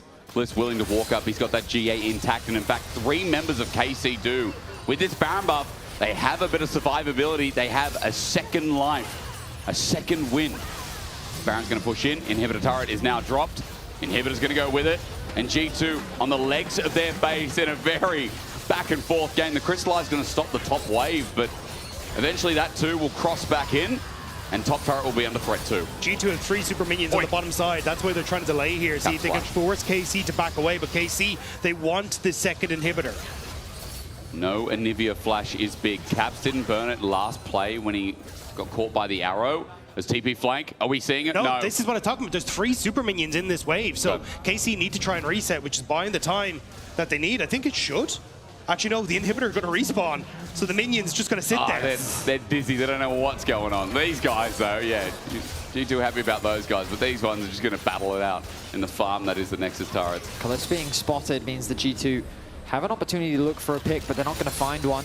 KC respecting the positioning of their AD carry, and what a gold swing. A 7k gold lead for G2, now a 7k gold lead for KC. Admittedly, the gold means very little at this point as most members are hitting full build. We're getting very close to final items for Hans Sama and Caps. Meanwhile, Yehu and Kalist have already completed their itemization, so they're feeling great. And there's the last item for Kana as well. Remember how the laning phase went? Well, he's now 3.5k up. He's a full build Yone that is looking to do some serious damage on the back line of G2. But this is where your first comments from the game come into play, Vetty, right? Like Cassiopeia late game, Anivia late game, Smolder late game. You have so many members of G2 that can dish out a ton of damage. KC kind of need to get these same fights that we've seen where they can isolate multiple members of G2 and finish them off bit by bit so they're not just getting wailed on the entire time. Yeah, I feel like in a traditional front-to-back sense, G2 should be favored. Yeah. With the sheer amount of zone control that they provide, with the amount of utility that they're able to throw out, it's hard for KC to approach. But if KC find the pick, then the fight just becomes theirs. And they have the tools to do it. They've got the Vi ultimate, they've got the Yone follow-up, the Encore to also mitigate potential defense options from G2 is very threatening. Sorry, I don't know if that's a spectator bug or not, but that just looks stupid. No, that is an Anivia wall. The minion's like, you know what, I'm just going to teleport past it. Minions don't sit with that crap. Well, with Anivia, they're going to be able to stall for a really long time. It's a very old school stall strategy. Shout out to the Froggen fans. They'll remember that one from back in the day. Oh, yeah. Well, we're getting closer to the Baron. 25 seconds. I don't even know if the Baron is enough to end the game. It very much depends. Oh, look at the positioning. Look at Yike. Angle's good. I'm waiting for it. Weaver's Wall going to start it off. The arrow into Caps again. He gets cleansed. He has the egg, but he doesn't have flash. Remember that. All in is Kana. Fate sealed. Caps goes golden. No mum is called as Yike goes in. Immediately flashes out. Kana also out as well. This is not good. This is not good for KC. Yike about to get Dragon Stack. Hans Summer dodges away from the flick as KC's health bars are low. The Sneeze going to get the sneeze, or rather the slow onto Yike. He gets out, but KC burned a lot. I mean, that was flash for Yike, flash for Kana, flash for Labrov, flash for Hans, flash for Skewmond. I would say that ultimately KC are the winners. They got a lot out from the side of G2, and they're too afraid to actually start this Baron off. Getting the G out from Yike, but losing the flash on Hans Summer is a very big deal. And the Zhonya's as well. So if you can find that timer where Yike almost has that ultimate back up, that can now set Hans Sama as that new target alongside Kana. KC starting it up. G2 not really in position. Caps is trying to clear it in the midway. It's going down fast as well. Broken Blade's going to see it first. Looks for the walk up. Still won't find it, but now that he's walked into maybe certain death, it could be his life that's under threat. Lebrov's going to dodge away from the arrow, rather get hit by it, but slowed on down. Kalist flashes in. Lebrov up first. Next is Broken Blade. They ran in, as you said, Betty. They didn't have much either on the side of G2, and then decided to wing it. What was the game plan there from Broken Blade? He walks into melee range of KC all at the Baron. He had very few options on the side of G2 to help provide him. LeBron ends up dying to help keep him alive, and now with the Baron buff, KC can look to end the game. This should be it. KC with a huge comeback in game number 1 against G2, and they're on to the Nexus. Looking for their 4th game of the year so far. Hunsummer gets knocked on up. There's a bit of burn, but Mum isn't enough to save the little dragon's life as Skumon looks for at least a kill to slow down the play. Caps doing the same thing, but 1 Nexus turret and the immediate future now a 2nd. KC going to lose Kalist as well as the GA gets popped, but a bare Nexus is there. Who will poke down, and KC will revive their game 1. A fantastic bounce back from KC. They were so good at punishing the mistakes of G2. Mistake after mistake. KC was poised, primed, and ready, and what a turnaround from KC. Shox, Kalist can Astroglide on the Ash once again, eh? Yeah, he played absolutely unreal. What a game 1. Of course, we have many more games to come, Kalist, but tell me about that comeback. You were so far behind, but you all made it work. Yeah, I mean, we did some bad fights in early, so the game was really hard, and we had to kind of turtle and make sure we come back. We knew we had like a good team fighting comp and catching comp, and like it was kind of hard for like Smolder, Cassio to play in team fights. So yeah, we just like try to scale and just make sure we had good angles, and yeah. Yeah, it was awesome to see. Tell me a little bit about the draft that they pulled out, the fact that it was really crazy on all fronts. I think you guys were the only lane that was kind of doing okay until that dive, I guess. But how does that make you think about the rest of the series, about the things that might get thrown your way? Yeah, I mean, they double flexed Anivia Cassio. They also played the Nautilus Smolder into the Asharfin, so for sure they're like trying to cook up a bit in draft, playing their own style, feels like. So we have to be careful about this, but mainly focus on ourselves. Absolutely. In for a great best of 5. Thank you. You can go over to your team, and we're going to head over to Finn, who's going to break down that comeback. Thank you very much, Shox. It was nice hearing from Kalist there. And I think what he highlighted there was that they were in a position where they really had to turtle.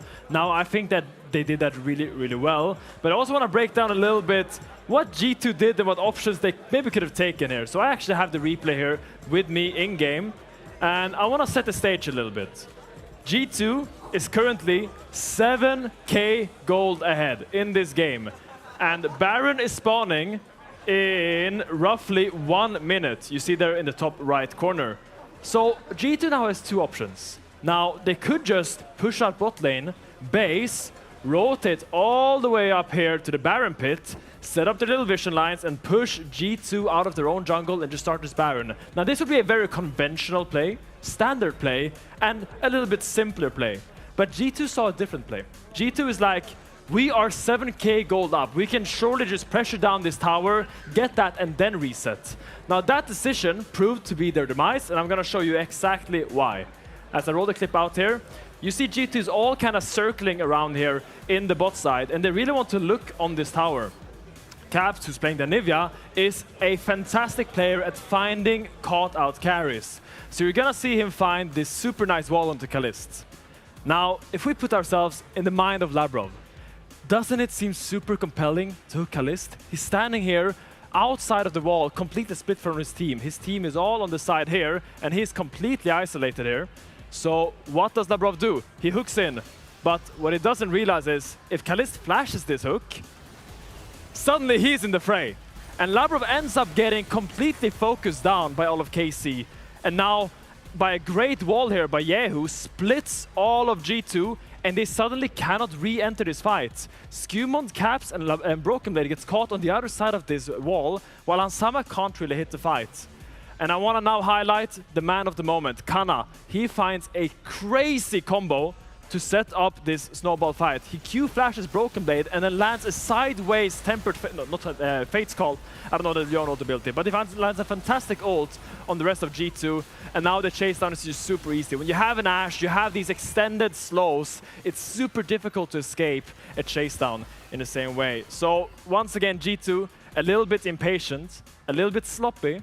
But you did have a great early game. And I'm now gonna walk over to the rest of my analysts while we continue to break down that game. Thank you, Finn. I love that. By the way, guys, this is the new demo station, but we're still, you can name it. Maybe if you guys have a good idea of how to name it. where the guys can break something down? Oh, don't give me a name. Backseat Gamer Station, the producer The breakdown. said. The breakdown. The breakdown. Okay, I like it. But what a game. Absolutely incredible. And I thought, although I was enamored with the draft that G2 painted for us in the beginning, when that game was going the way it was going, I was like, oh no. Are we in for like a stomping game one, for a 3-0 perhaps? Not again. So the way that KC mounted this comeback is so impressive to me. Exactly, and they did have the tools because we all saw that laning phase was rough, right? We saw the Anivia Cassia double flex, Kana was not having a great time, and props to him as the game went on. He found these amazing angles, but it really was not easy because, as Kali said, they had this sort of pick comp, and once you get 7k gold down, it becomes even more hard or even harder to do that. So it was crazy. I thought that this game was going to be a complete storm from G2 because when they walked up to that Elder fight, it was just... I thought it was over. Yeah. I mean, especially with their draft. Look, KC's draft is full send it. You have a Vi, Yone, Ashe Seraphine. They can only really go in. And when you fall that far behind, suddenly engaging is just so difficult because you don't have the base stats. You don't have the items to actually commit to those fights. So the fact that they found this comeback fight in their own base was a miracle, a divine godsend that came and saved them. And suddenly when they have that stats, you see what their comp wants to do. You have the Ashe Seraphine, you have the Vi, and you have all this layered CC that suddenly makes it hard for these immobile carriers of G2 to actually teamfight. The extremely important part for me, or the more impressive part for me, was the fact that we finally find ourselves in a position where the roles are reversed. Because when I thought of this matchup and I thought of KC versus G2, I always thought that G2 is the one that's making the comeback fight. I thought G2 that no matter how far behind you are, my main criticism was that KC was not able to do this. But they did. Yeah. They were 7k gold down, and they finally find this way to battle their demons because G2, I thought coming into this series was KC's dad. I thought that there's no way where they will lose late game against KC, and props to them because with the backs against the wall, 8k gold down, at that Elder situation where they walk into the jungle, they finally find the miracle fight. Yeah, Kalis said it, right? Like, we knew that we could wait for an opportunity, maybe. We knew the tools that we had. Also, the Ashe Seraphine on the side of KC is such a proven combo that they've done well with in many, many games, especially going into the late game, because the big question was, okay, if this goes late, G2 has all the insurance in the world, right? So what offset that on the side of KC? I mean, to me, it was just some really small details here and there by KC. I think back to me, one of the greatest plays when we were watching Shocks was the Talia pick onto Anivia bot lane, where Talia chunks out Anivia, gets her down to the egg, and then Kalist realizes that then he's in egg. He can just fire an arrow all across the map and just shoot him. And then when Yehu got that kill, suddenly they can actually contest a little bit because Yehu got back into the game. And then with that fantastic wall in that last fight, to me, he was kind of the MVP of this game. I think Yehu on this Talia really made use of that last pick, and I really... kudos to him, because I thought Yehu going up against Caps would be the most struggling member. I mean, in lane, whatever, right? It seems like it doesn't really matter if you look at the side of KC, because they're able to hold their own into this whole game, and I think that is what is the most, the best components about this game for me going into a series where now they also know, like Alyss said, yeah, we know we're going to have to be on point because the drafts may become wacky. They might double, triple flex, but this is a great starting off point. Exactly, it is, because when you come back against the wall, the fact that, Kalist and Busio, which we are looking at as the main carriers of KC, the fact that they managed to keep the game stable and get these sorts of leads in the early game is extremely, how to say... hopeful? Hopeful, exactly, because Yike did have a little bit of an early game toughie, right? Yeah. It felt like it wasn't really going well for him. But when it comes to mid game and late game, he was the engine behind it. The Vi was amazing, found a lot of great picks, and did bring them back in the game. Yeah, but also, G2, we hold you accountable. We put you on a pedestal, and we expected G2 to be the best team coming into this playoffs bracket. You cannot throw away games like this. Hopefully this is a bit of a wake-up call for G2, because no games won in playoffs are free. Like, every single game you have to fight for until the end, because teams will punish you if you make silly mistakes. So hopefully G2 kind of wakes up now and realizes they can't just kind of put the your reputations are already ruined. You said 3-0 G2. Your whole there chest. There should have been a 1-0. They should have won this game. So I did say 3-0, but screw the 3-0. I'm just really happy that G2 got slapped in the face, because that game, honestly, the fact that you're 8k gold down, you throw like that, it's kind of disgusting. Yeah, so KC, slap them again, give us a good series, because that's what everyone wants to see. I love it. A great start to the series. A whole best of 5 of KC versus G2 that started off the right foot. We'll be right back with game 2.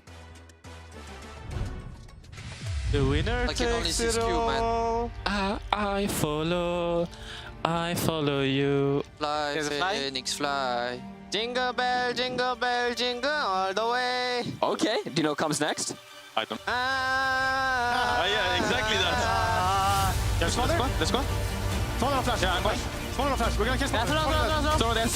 Someone dead. I'll heal you when you're up, Callisto, okay? Look at it. I got you. It's fine. Cassian 20, Nautilus 10. And again. And Kana. GG, yeah. Nice, guys!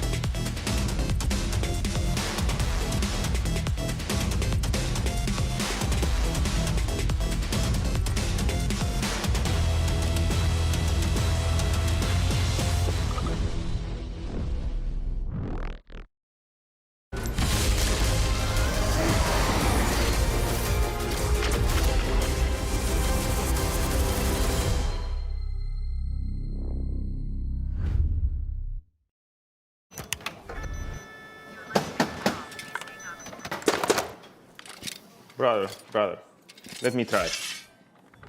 Wait. Brother, let us break this instead. Brother.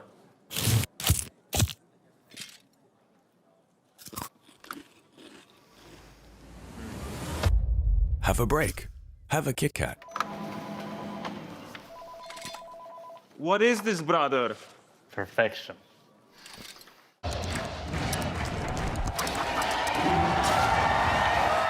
Red Bull gives you wings. Want to find your fastest server every time? Express like a pro and optimize your connection in one tap. Express and game without ISP throttling. Express and shield yourself from DDoS attacks. Express and choose the VPN trusted by gamers everywhere. Express VPN. Experience gaming the Express way. Fast, stable, competitive. Outplay the world. It's time to Express. Unlock free Hextech rewards, exclusive skins, and more. Scan to subscribe.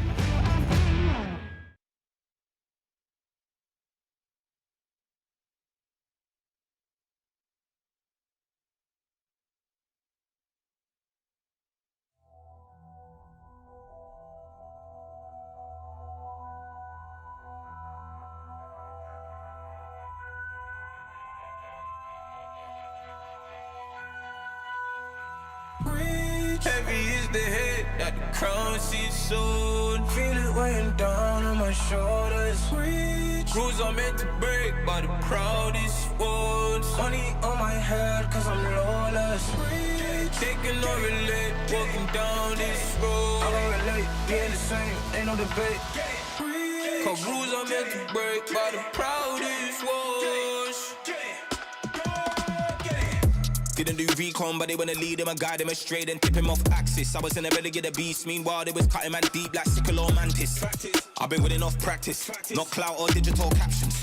World's in madness, how am I gonna manifest greatness if I don't make actions? I don't need reasons, I just need money and power and stat lift. I don't wanna do it like that. That method's too underhanded. The big man said it ain't landing.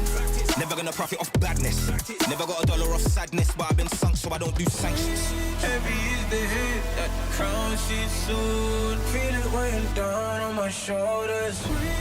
Rules are meant to break by the proudest ones. Money on my head cause I'm lawless. Taking no relief, walking down this road. Being the same, ain't no debate. Cause rules are meant to break by the proudest ones. Came in this game with a serious killing instinct, man, I never did courses. Look at all the times in the past they rejected him, now they wanna imitate patterns and forces. Stone eye vision like Gorgons. Terrified look in his eye when he finally realized all of the weapons that he brought to the war ain't forming. I've been giving this heart and body and soul and mind and organs, knocked to my fingers bled. Now it's through skeleton keys and door kicks. Treading with means and caution, man, I had bellies to feed from morning. So if they start selling me dreams, I'm walking. Yeah. I was uncomfortable, man, I was scared. Looking for solace and they wasn't there. Now I'm a problem and they wouldn't dare. Yeah. Doubling down cause this game isn't fair. They loaded the dice, I came in prepared. Feeling it so out of body, I feel like I'm floating on air. How do you cope when they never gave you hope? Really left you in a coat, and it's weighing heavy on your soul. To be honest, I don't know. Either way, I had to grow. Get it together.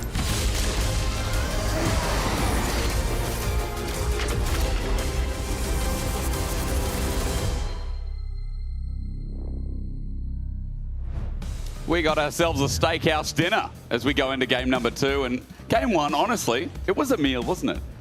It's a bar burger. It was a Mia? It was a meal. Yeah. Oh, a meal. What did you think it was? I thought you said a Mia, and I was like, I don't understand this reference. It technically was a Mia, yeah. We're in a Mia. That too. I mean, look, G2, a lot of questions could be said, but KC, resilience. I mean, let's just be objective about it. G2 dominated the early game. Yep. They took much better fights than KC did, and they were the driving force behind that game. And then Finn broke down for us exactly the point at which they threw, and then KC just swung off the back of that momentum, and they punished G2's mistakes over and over again. And you know, we spent a good 20-25 minutes glazing G2, their approach. But the reality is that they were sloppy. Like, they made very silly mistakes to a degree. They even disrespected KC, and KC came out the gate swinging. So KC making a statement in game one. Let's see if they can continue to ride that momentum. If they could get ahead of G2 in this series, it would be massive for them. But Varus, Caitlyn, the bot lane going to be the focus from the side of KC. Orianna continues to be the ban as Melio joins alongside. Bard actually going to be banned by KC. Yeah. Busio, I think recently in my mind, he's actually been losing a couple games on the champ, often synonymous with him as a player. That's been as good as normal. Does suggest, though, that perhaps Yunara could still be the... Rumble. Who am I? What am I saying? Of course, Rumble. Because I was actually thinking, like, Rise party starts to rise with the Cassiopeia and the Anivia out of the pool, right? True. So we've seen, like, Rise with DFT and the Ghost been very, very popular, and that looks like what G2 is going to go for. Because I thought KC were basically saying, hey, we're going to ban the Bard, with the thought being we're going to take Ezreal if it's left open, and trying to force G2 into taking an early Ezreal pick here. But with Rise and maybe Ezreal still here for Hansama, I think G2 going to be relatively happy with that. But it does mean that as KC, you can go jungle and you can go AD carry to match and leave Skewmond without these jungle picks for himself, if that's the way it goes. All right. Biggest question is, Skewmond goes jungle here. I mean, Pantheon seems like the go-to with Rise. My only other question is, where are those AD carries at? We did have Caitlyn Bard, we had Caitlyn Nami, there's Ezreal. Yeah, so this is what I'm saying, right? Because now you have top, you guys, KC can match the AD carry, and you could go jungle if you wanted to, or you could match your mid lane pick for Yahoo. And then it means that as G2, you're kind of in this position where you either have to try and lock in an early pick for Skewmont here, or you have to try and lock in an answer into this Rumble early. And it means that you're kind of moving away from a lot of those early jungle picks. But there's the early jungle for KC. So basically saying either you match jungle or you match top, but we're getting advantage on one of them. Oh, I mean, Annie Wukong, whenever I see this combination, all I can ever think of is Knight and Shun back in 2023. Just because of how devastating it can be in the team fights. Like the setup that you have with the Annie, or the follow-up from the Wukong engage can be so devastating. I like this. And, oh yeah, I mean, so the reason why I wanted to mention Wukong as well is he did get buffed this patch. They wanted to increase his power a little bit, but Galio also did get a hefty buff. The biggest one being to his ultimate, now scaling with his bonus magic resistance is absolutely crazy. Which is exactly because the main build was this Hollow Radiance build that had a ton of MR in it. And it will be this game. Exactly. And it's actually interesting because I was about to say for the Rise Annie matchup, this is a reverse of what we saw in game 2 of KC versus G2 a couple of weeks ago. But now with the Galio, it could just be Rise going to Broken Blade in the top side, which is good into the Rumble again because you've got that range, you're able to keep him at arm's reach and make it a little bit more difficult for you to try and play out that matchup effectively. And it's again G2 using these mid flexes to top in the draft that are kind of causing issues for KC. I mean, I personally would be very surprised if they did that. I think that... true, it is Galio, yeah. True, like I've seen it too many times where Galio is used as an answer into Rumble. Yeah, you were right. And my brain just farted, all right? No, I mean, no, I think you make a valid point that you could flex the Galio Which into is 2 games in a row. We're talking about the G2 draft being flexible. And again, no, I think it's a valid take. I'm just saying that, like, I would be a little bit surprised if they did that. We'll see what they end up doing, as Yunara going to follow into the ban list on the side of G2. For KC, they're going to continue to pinch that jungle role. With Pantheon taken away, they might just look to remove the Nocturne, similar to what they did in game 1. But then again, like, I wonder what option you have. Maybe even Skarner could be solid here. Do we then start talking about Neferi, or are you worried about frontline here for G2? Because Neferi has a bit of dive that can elevate the Galio pick, as Nocturne was also a dive pick. Neferi's also stepped up in priority, as it would also take it off the table for Yike, who's favored it. I think Neferi is very strong in, like, against picks like Wukong that want to try and get other comps to scale, whereas Neferi very good at, like, getting into the face, using that early damage to try and be a nuisance. So definitely could see it here. especially because you've already taken away a lot of those answers, like the Nocturne that would be kind of the, hey, we want to match that late game scaling. But actually, Skewman just going to go back towards the Skarner again. I felt like frontline just kind of makes sense for G2 because their goal right now is very much front to back. They'll wait for, because Casey wants to engage, right? Like it's any Wukong Rumble. They just want to press R at you and just taking the approach of, okay, we'll just build a solid front line. We'll try and have the Skarner be the thing that you ult, Annie. Try and ult me. Don't ult my backline and just soak up that pressure with the Galio then looking to provide support. And I think that Casey's approach is fantastic. Just double down on the dive. Okay, frontline, fine, Skarner. Yeah, you're going to maybe tank an Annie ult, but can you also tank the Wukong, the Rumble, the Nico? Like, so much backline threat coming through from Casey. They're building up this huge wombo combo style of team fight, and they've got a ton of damage threats. In contrast to G2, who's very reliant on the Ryze and the Ezreal, KC have damage coming from everywhere. What 80 carries left? I was going to say either MF or Another Jin. wombo combo. Yeah. Another wombo. I don't mind MF and I don't mind Jin in this hour, so going to be the misfortune, yeah. Yeah, just something that I think we've seen a lot over the LCK. Like Gumi usually plays this a lot. Can be very strong with that. Well, as Eddie was saying, the wombo combo-ness of KC. Like, this is like Season 1-esque, you know? Everyone presses R. It's very simple, very straightforward. Sometimes the weakness of a comp like this is you're very dependent on, well, team fight.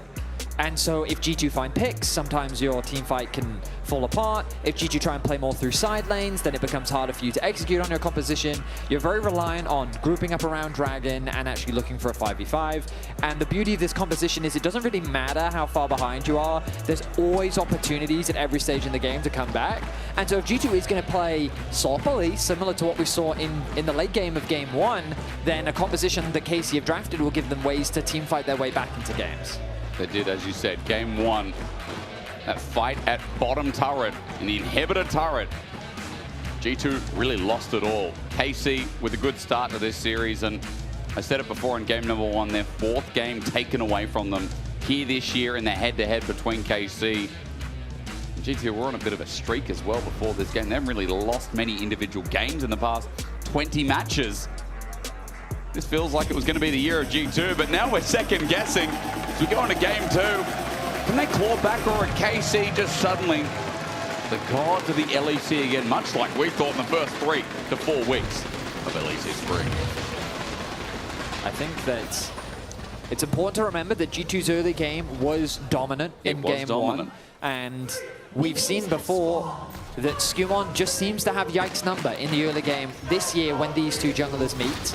So the question is, on Skarner, can he build that same kind of lead that he was able to build in game 1? Is Skarner going to be spotted out? So it looks like he's going to get away to safety. And he's got Electro Harpoon, he'll get the slowdown. Broken Blade will just Winds of War with the Gundam skin, the only skin allowed to be played on Galio. That is accurate. But who wins between Super Galaxy Rumble and a Gundam? Gundam style always wins. Yeah. I mean, Super Galaxy Rumble, Dagda. This is very Pacific Rift at the top lane, isn't it? It's a hard question. Dagda does ask hard questions. Now, as we look towards the bottom lane, we know Ezreal, Karma, we know what they do. Kalista steps up to this, by the way. Flash away from the Mantra Q. Buskia takes the damage. Hansama barriers up, and that is a horrid trait from the KC 2v2. Because G2 just used the fact that they are Ezreal Karma. Yeah, Ezreal Karma is still a potent bot lane duo. And G2 are looking to flex that muscle. They got bullied in game 1, looking to get a bit of revenge here in game 2. The rush for level 2 is on as both bot lanes find it. Hansama needs one more melee minion, and level 2 will come through for him. There it is. Mantra's back up in a flame with it as well. Level 2 hit first. Kalista's still level 1, wasn't close enough to get that experience that Busio did, so he's going to pay respect as he walks up now. And with that minion, will reach it as well. But poke from Labrov, doesn't matter if it lands. Walking in is scary business here. It's 14-5. It's a build up of bot wave. Yeah, Busio already looking for a reset, it looks like, just as the wave is going to crash. So good work already done by Hansama and Labrov. And again, it's kind of the same story as the last time, where you end up with this push on the bottom lane that opens up Skewmon to get this early Scudder Crab on bot lane and like start to set himself up for success. So I am curious like how the vision game from G2 is going to look. Because KC in the last game, when they got advantage, were very good at getting deep vision into the enemy side to spot out what Skewmon is up to. This time around, if they can understand what Yike is playing towards, Skewmon can look for dives, look for creative angles on this Skarner to really put the hurt on KC. Keeping my eyes on the minimap, and G2 did ping out the red buff, and Yike also pinged top lane. So Casey may be thinking about a top lane gank, but it seems that G2 is warning Broken Blade about it. Keeping my eyes on Yike, though. He's going to be pathing towards that top crab. But again, you'll see another ping there. Seems that great awareness from G2 on where Wukong is on the map. And the expectation can be pretty reasonable from KC that the Skahana is going to be on the other side, especially with the bot prio that Hans and Lebrov were able to get for themselves. Skumon takes it away. He's going to do the same thing that Yike just did only a couple of seconds later. Drop a deep ward, look for some information later, and he'll get the base off first as Yike obviously did it in reverse, now taking top side. Scuttle backing now too. Only a couple seconds difference as standard clears. I'm going to bring junglers back here with a belt and a long sword and ruby crystal. Yeah, I think it's more so as on this next clear, I'll be curious to see exactly what happens, because with the both junglers desynced, it means that as level 6 starts to get hit on this next clear, you can get super effective with dives on either side of the map. You can, especially with a Skarner, is super good at looking for those plays. So I think that's where this really will start to blow open for both junglers, especially if you can get some of that damage to land either in bot or top lane. Like, look at the trades already, like both sides very low. Well, Observer's just showing us that mid is looking good in the lane. Yeah, who has to back away. He has TP, so he'll burn that now as we look towards bottom lane. Tangle Barb's not going to hit. Mystic Shot, the same deal, though, as good poke here from Lebrov, who had an exceptional game number 1. It does feel like Lebrov on Engaged Champions is, you know, once again, a quick reminder as to how he started making his name in the LEC. His Rel. It was a classic. We get to see that. And his Blitzcrank, which, by the way, we haven't seen in a while. I have been asking for it for all splits. True. Still waiting for someone to bring that out. I love the idea you're in Lebrov's DMs, like, mate, please. I'm in every support's DMs, okay? I will take any Blitzcrank I can get. Sweet. Tangle Barb's only going to hit to Unsummer. Maybe saves it. Arcane shift forward, though. Busio in the firing line with the Mystic Shot. He flashes away. Now Kalisto's got low mana and no problems yet. That Mystic Shot hit, maybe that'd be a different story, but the KC bottom lane forced out yet again here.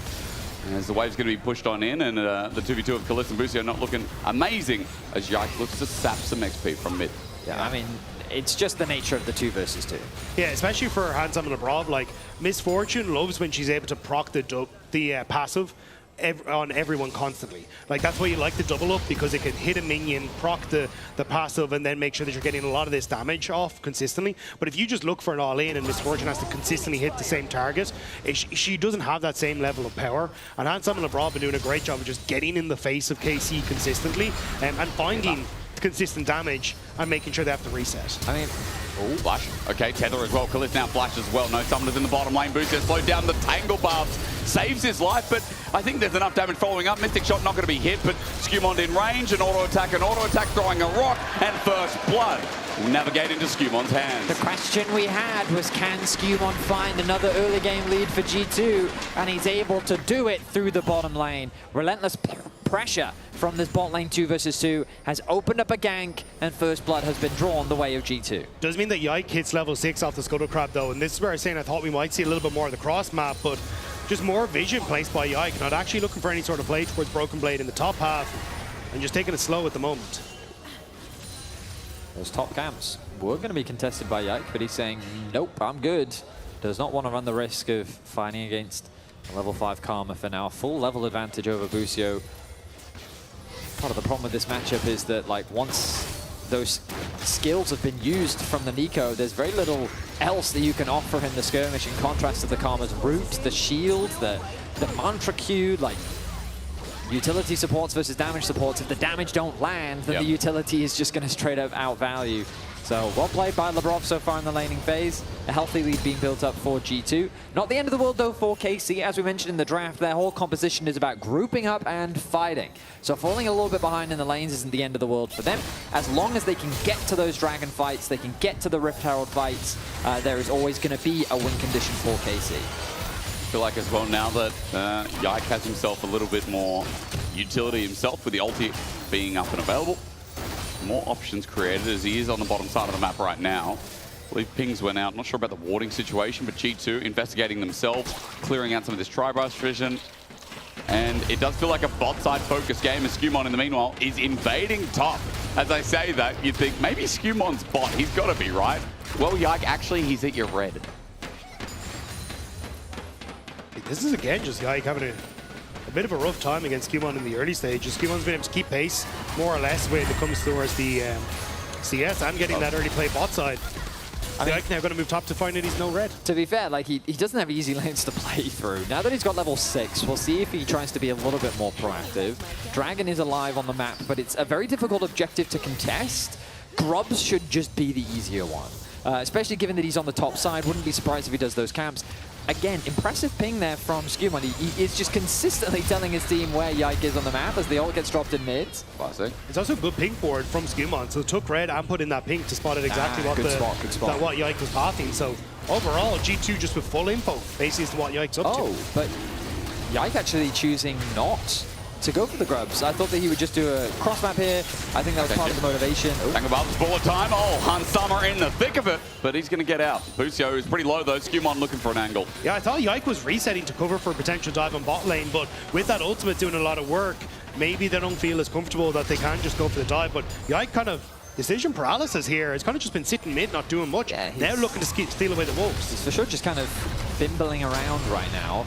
He was hovering around mid, looked like he was going to recall as you identified. Then he kind of cancels the recall. Now he moves into the enemy topside jungle, looking to steal away the wolves, which he will get.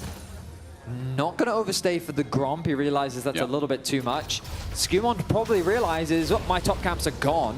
But I think the biggest surprise to him is the fact that the grubs were never started or even taken. Yeah, and they have a ward on the grubs. So I think Skewmon basically going, okay, well, if you haven't gone to grubs, and I saw you leave from your topside jungle tanks that pink ward, means that my top camps are probably gone. So I'm wondering now if we're going to get this finish off his own red buff and then try and look for an invade of the respawn of the camps on this bottom side, which is why we're seeing Hansama playing hyper aggressive on the wave here, trying to get that push. You can see LeBron working with them now. Skewmon wants to try and go for this invade. Great ward here, going to spot out Skewmon on the run in though. The Len's going to catch it out as pings are going down. Shielded Duran in the top lane. Kana has overheaten, and after a Justice Punch, Broken Blade gets some damage down, but a Flame Spitter, he might be in trouble. This Galio getting toasted to a crisp as Kana gets a Harpoon to follow. Meanwhile, on the bottom lane, Arcane Shift from Hansama gets Busio low.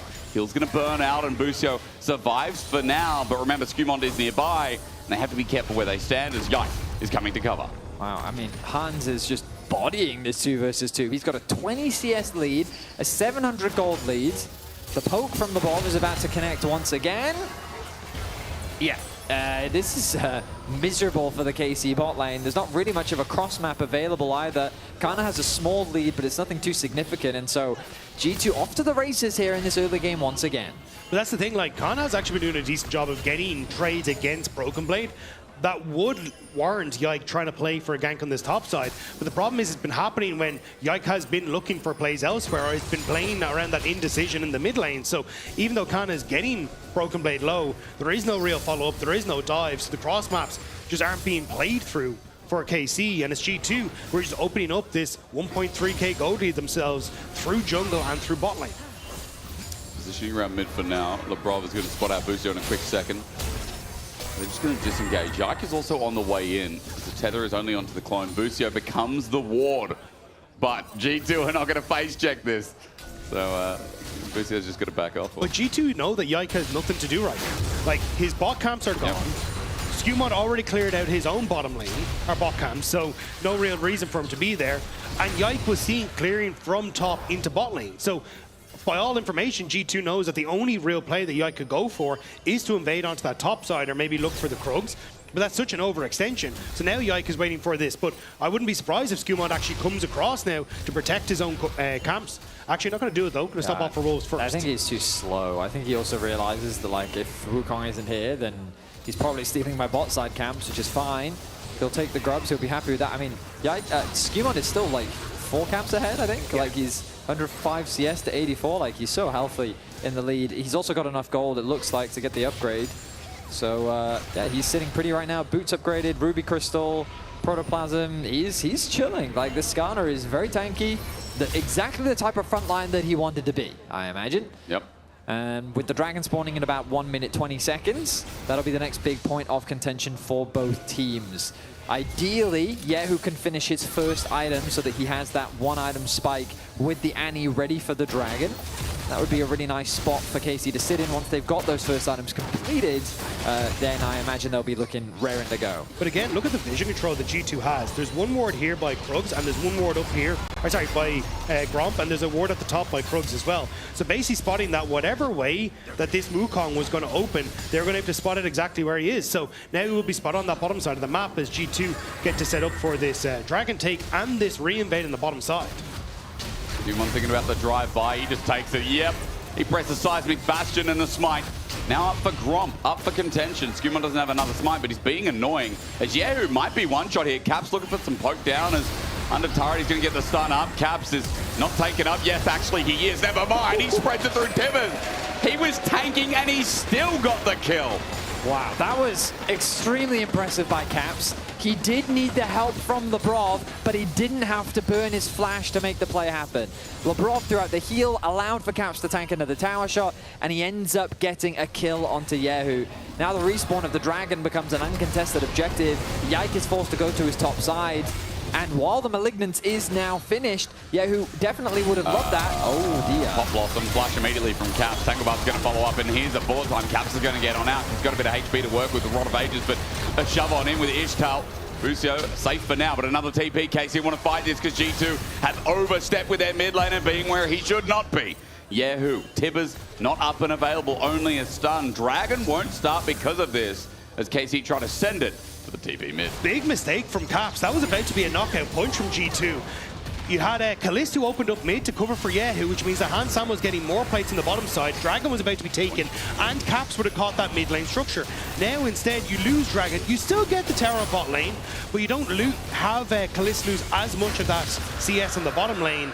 And now KC get control over mid as well. So it's still G2 getting some nice, but not anywhere near as much as they should have. I mean, it was just a greedy play from Caps, really. Like, it's just really, like, he could have TP'd to so many places, and he said, we're going to TP in front of turret. The enemy tower, I think, is my choice. Ends up losing his flash, very much hurts him. The Dragon isn't the end of the world for G2. I think getting that bot tower is a huge win for them, though. That will force Yehu off into a side lane very early. With no tower to keep him safe, he's in a lot of danger. And now Labrov really unlocked on the map to start contesting deep vision, and Hansama can keep doing what he's been doing. Like 1v1 against Kalist, he keeps winning out. He's got a healthy level lead, about a half a level advantage overall. And G2 actually can use this pressure that they've got in mid to start off the Herald.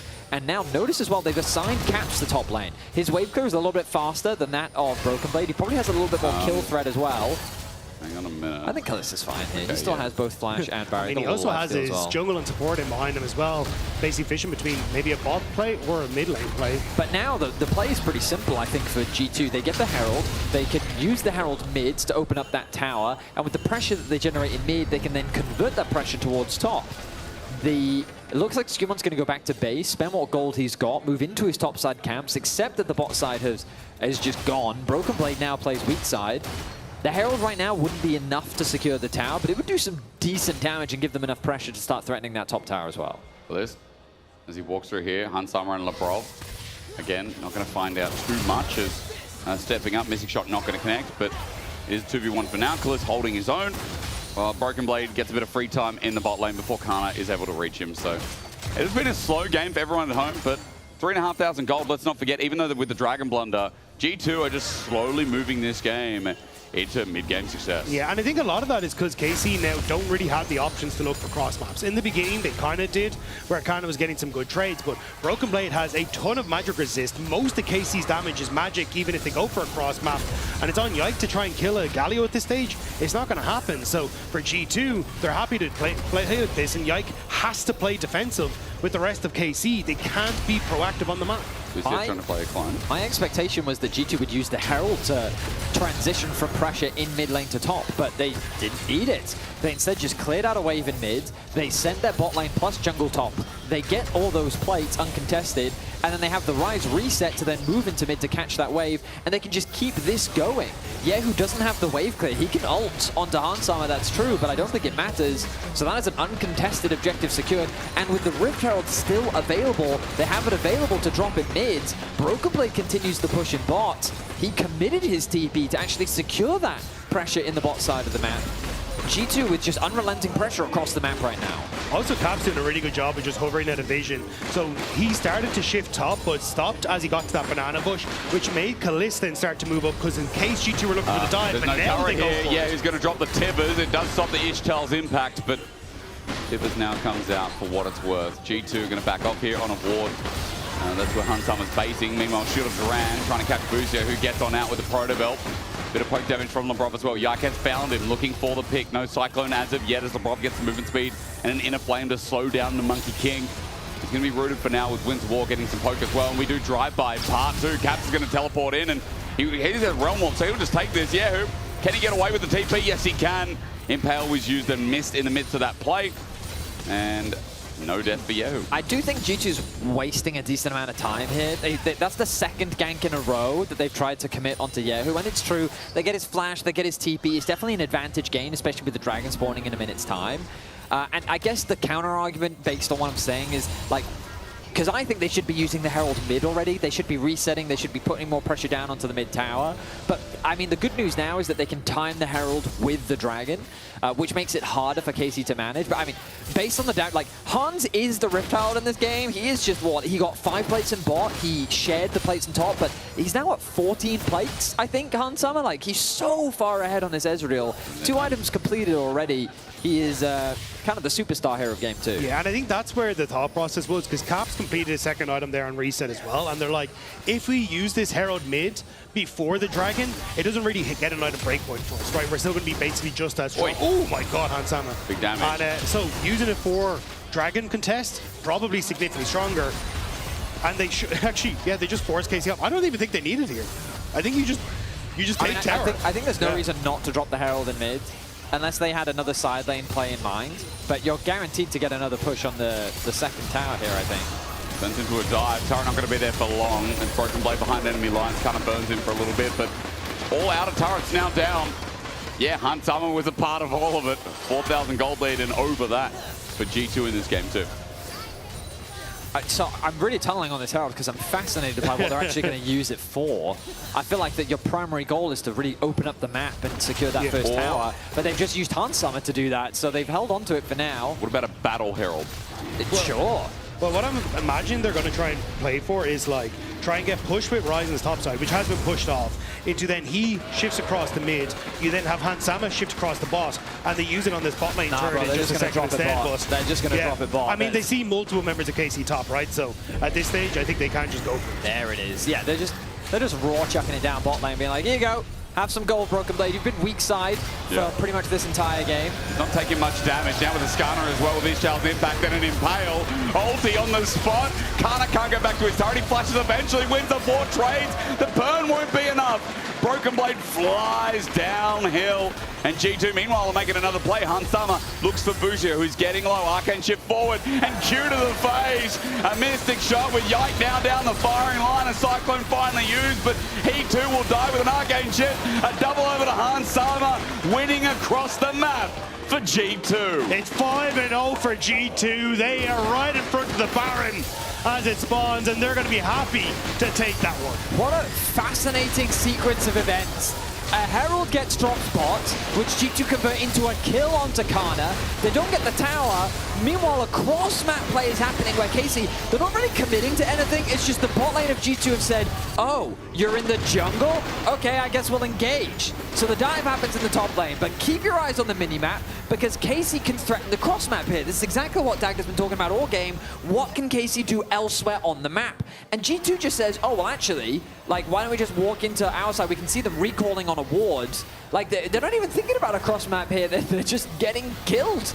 And I do appreciate Busio swapped into the Wukong being like, see, I have so much health. It's a monkey. You can't get me. I don't know. I can't play the game. I'm so tilted. Oh, no. I mean, yeah, fair enough, Yike. I mean, that's why we're not seeing any cross maps, is because he feels like he just doesn't have any options. Well, like, where is he supposed to play? The wave gets instantly cleared by the Ryzen top. The Herald bot is too much pressure for him to really answer. Skewon's running around on his go-kart, finding kill after kill. Ishtal's impact, Impale, Kana. He burned his summoners before he's dead. He tries to equalize away with Baron. They've got enough health to play through. Inner turret now under threat, and Kana's going to die a second time. G2 on an onslaught. This time, all they got to do is fix up how they get into the base, and the game should be theirs. So, this... People at home might be wondering, why are range supports considered so OP? This is a perfect example of why Karma has basically been pick or ban for most of the split. This game is a result of the bot lane dominance, where they just won the 2 versus 2. Yeah. The Skarner had an easy lane to play through. They secured the bot tower. You win like 1 or 2 fights, and the snowball turns into this. Like, it just cascades into enemy jungle has no available plays, while this Ezreal is just running rampant on the Rift. Buso, I mean, he can't play as well. Here comes Pop Blossom in front of it in Nexus again. Yeah, who gets it? Flash into the backline, bullet time as well. Galliol layers down, but it ain't going to be like game 1. Protobelt into Kana's way. The flash forward from LeBron going to find Kana. Stunned up, rooted down. The poke from Hans Sama hits hard to the ground with Winds of War getting Buso low as well. And LeBron takes Kana to the wing. Khalid's going to flash away, but as Broken Blade looks for another wind, it is G2 who break open the base and will not be caught napping like game 1. 10k gold lead for G2. It is looking like a very different G2 in this one, not letting any mistakes fall apart here. And Casey, they can't do anything. You can see it as this one starts to come through. Like, they think maybe, okay, we can try and find the fight. We go into Hans Sama, who burns the flash, and with the flank from Yehu, he gets onto him, but it's an ultimate from the Galio that keeps him in check. There's no damage for Kalist, and G2 just able to chase down the members of KC as they try to run for the hills. Yeah, I mean, compositionally, it just doesn't matter. G2 are just swinging with their wallets right now. They have too much damage, and KC are running out of options. This Ezreal is just untouchable, and he is dishing out an unbelievable amount of damage. Big game 2 for G2, but now I am pessimistic. Can they close this one out? Their gold lead was slightly smaller in game 1, but they actually, in game 1, had top inhibitor, looked to siege bot, and that's when they threw. So let's see if they learned their lessons. They don't have a hook that can send them there. That's true. Yeah. That's true. I think that's better. I will say, anything's possible. Now, in EU, yeah. I mean, anywhere in the world, but yeah, let's start with EU, yeah.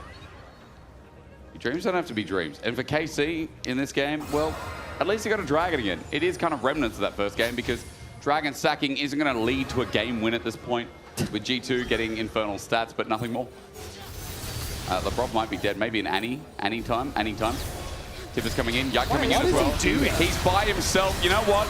Leave LeBron alone. He's going to press W and heal up. Maybe it's a bait. Realm Warp. He dodges the Incinerate. Maybe it was a great bait. Skewan's going to do some driving. Gets the slowdown. There's no way this works. Yeah, that was genius. Broken Blade looks for an entry in. Nothing really happens of it. And of course, LeBron was caught out. Okay, I don't understand what the plan was there for LeBron. I don't think it was a plan. I think it was just reactionary at that point. It made no sense for him to be there. Oh, he needed gold for his Kindle Gem. True. You think? Sure, let's go with that. He needed gold for his Kindle Gem. He did in fact get gold, and he did in fact live. So fair enough, LeBron. You got away with it. But my goodness, yeah, that was a close one. He just barely gets away with his life. The boys did end up showing up thanks to the Ryze ulti. Now they're pushing onto this bot inhibitor tower. They've been here before. Let's see if they can secure it this time without any incidents happening. Bullet Time did actually do something here with the wave intact. Next one coming in through the mid lane. Bot's going to take some time, and KC on their defense yet again. Kana gets top push, and we did talk about this in game 1. KC getting their waves in order, gave them a bit of room to breathe. At least G2 can't just transition this. As KC looks to try and defend the bot wave, but Hans Sama is going to move in there.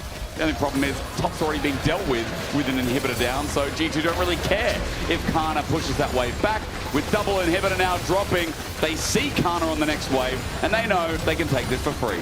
Yike, flank, onto Caps, Thoughts. He's going to be spiraling there as Pop Blossom in from Boosie on the same time gets Broken Blade, but the problem is Broken Blade is a bit of a tank. Skewmon gets an impale onto the Annie, and G2 are mopping up.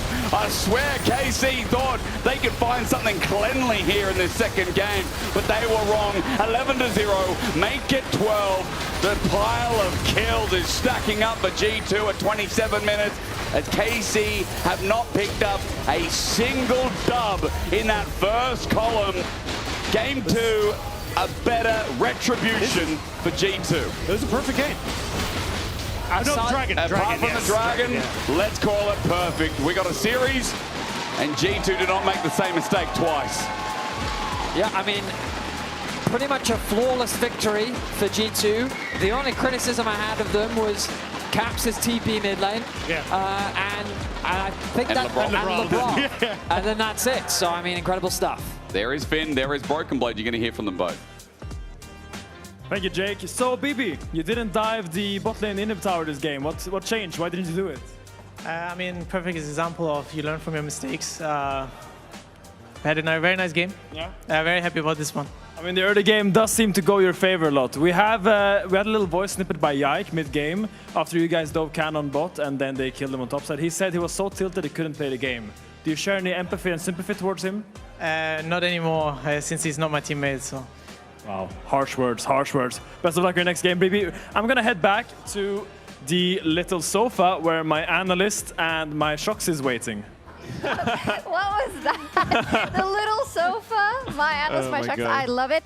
Yeah, G2, they get down to business.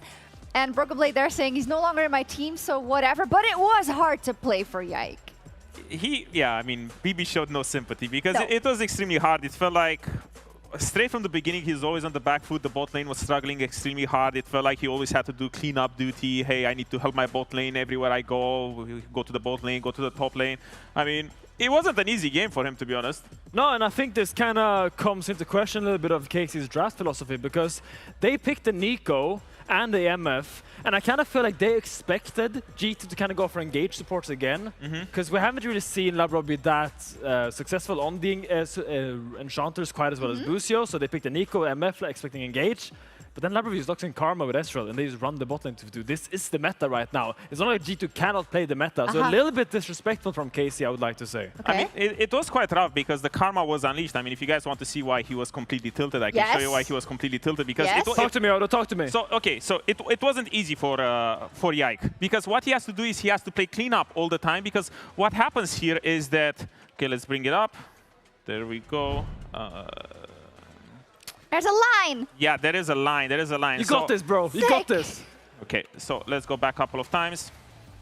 So what happens here is that Yike permanently has to come here and cover for his jungler, for his bot lane, because what happens is that you're permanently gonna get pushed out into bot lane here, and every time Skewmon shows up here, Yike says, well, I need to come here. And he doesn't even get to cross past this line into the jungle because it's extremely rough for him to show up on here, because every time he's going to walk and he's going to get his camps invaded. And it's going to happen right now again in about 30 seconds here. He needs to permanently go into bot. There we go. Sorry. And what's going to happen is that he needs to match what Skewmon does all the time. He doesn't even get to farm. And now again on this jungle timer where the camps are spawning, after this it's gonna be another set of Labrov just engaging. He is not even here to play proactive anymore. When you have the Nico and the Wukong, you're expecting some sort of engage from the bot lane, but in reality, you're always going to be here playing defensively, and you don't even get to do anything. And now he got his blue stolen, he walks here, and he's going to get dragged all around the map, and now all of a sudden on mid lane, Labrov just managed to come and kill you, and all of a sudden, Yike, you're even going to get engaged in your own jungle. I mean, it's like, please, sir, can I get a camp? Yeah, please, he's like, please, exactly. Please. He's please, sir, can I get a camp? Can I get anything happening here? Because it just doesn't work for him. So he got dragged around the map over and over and over again. Yeah, and I mean, we talked about it in the pre-show as well, how important bot lane push is for these teams, because you want your support and jungle to hold hands. You want them to be able to walk around the map together and dance a little bit. Although you are the jungle and you're the support, they're walking around, you know, making plays, diving mid, you being really happy getting vision. But when your support is constantly pushed under tower by this Ezreal Karma, you saw Busio, we have praised him all split long as one of the best supports in our league. He was invisible this game. He didn't do anything. I mean, even if he's the best support in the league, it's hard to do anything without control, because that's what the bot lane was about. Hans Sama took over this game. Hans Sama found himself in a position where he had so much gold, and once the Ezreal becomes online, he just takes over games. He doesn't really need to do anything. He just needs to exist on every single mid wave. He needs to walk up, throw Qs on you, and enable the rest of the team, because he was up 1k gold at minute 14, huge damage share. He just took over this game just from the fact that he had Karma and Skarner covering for him all the time. I was going to say, did he just do what is normal in this matchup, or did he go above and beyond? This is not normally. I think this is not normally, okay? Like, sure, MF had Doran's bow, which I think is a little bit questionable. It really makes your all-in weaker, but Hansama put on a massive display of cojones in laning phase, where he just constantly arcane shifted forward into the MF Nico. Just said, okay, I'm gonna E into you, I'm gonna dodge your skills, and I'm just gonna all-in you. And I expect to see this a lot more from G2 in this series, because we've seen it in game 1. They have done exactly this textbook play, the thing I just saw, where they just walk into the jungle and they pressure you with support and jungler, and they just pretty much isolate the bot lane. Sure, it didn't work as well, but they've done it. They've done it in game 1, they've done it in game 2. It already becomes a staple, and this is what's gonna shape off this series.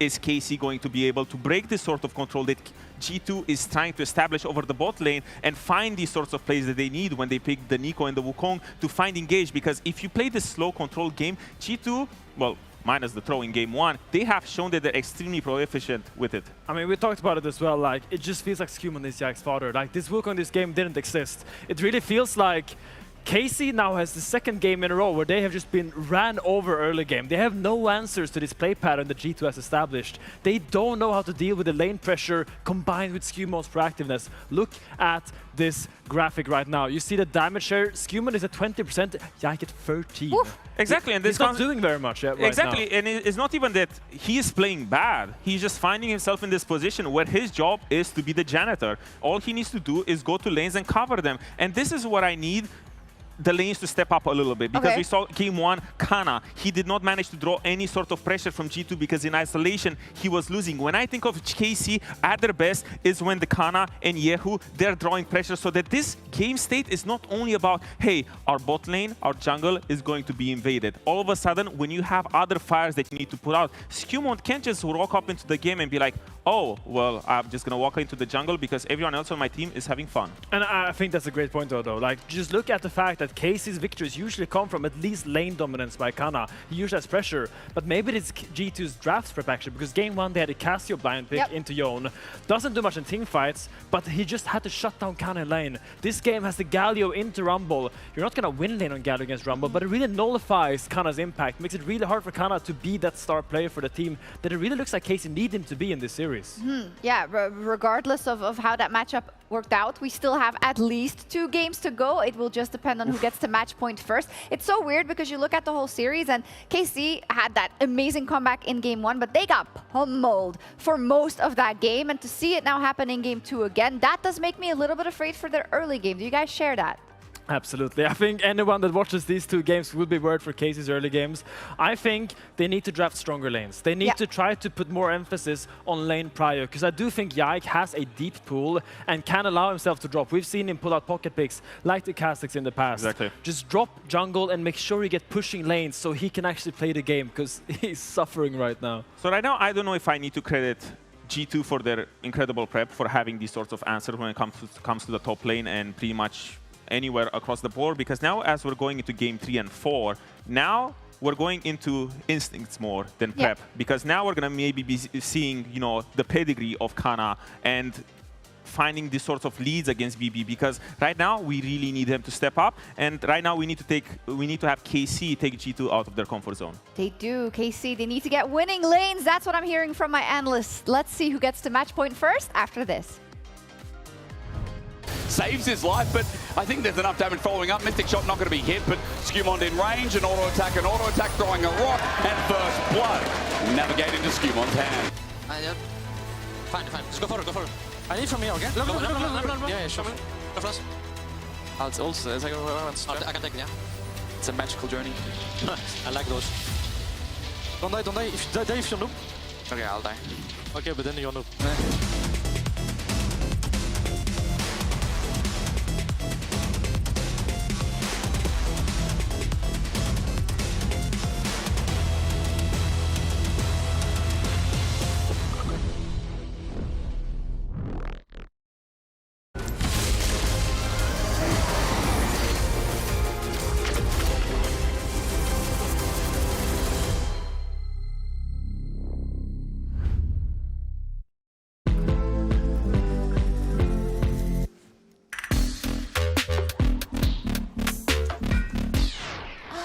What's wrong with me today?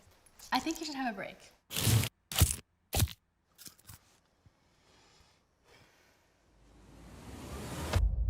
Have a break. Have a Kit Kat. Maybe 'cause I'm the crushing.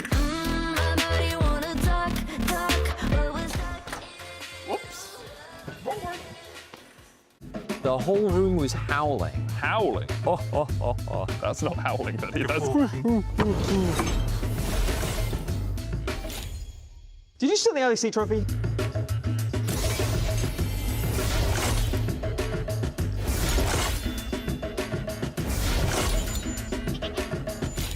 Okay, you can call it.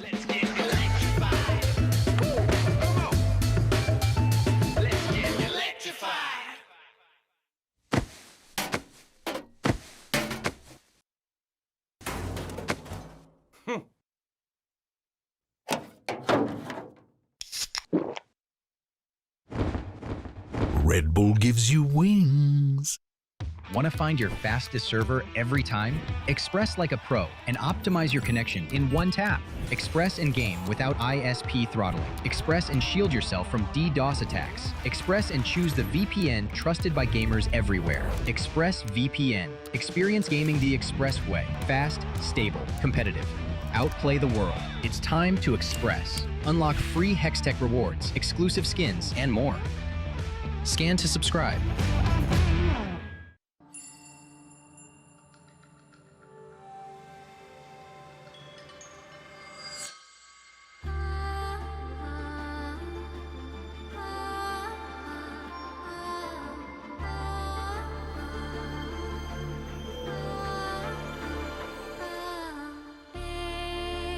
From beyond the past, the seed is sowed, the spirit knows, may it guide me, for I again will wander far and shape the path to meet again on late horizons.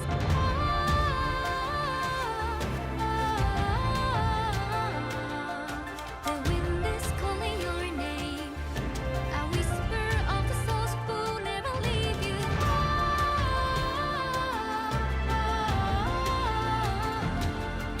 Collect your silver tears and pray they disappear tomorrow. Earth and ether to combine. The light it shows, the dark it knows are tethers. Spirits haunt the restless mind, but seek to find we'll meet again. Can't you hear them?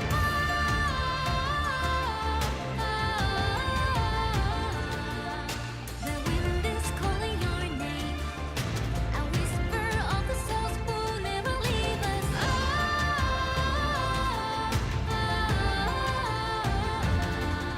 Collect your silver tears and pray that we are here tomorrow.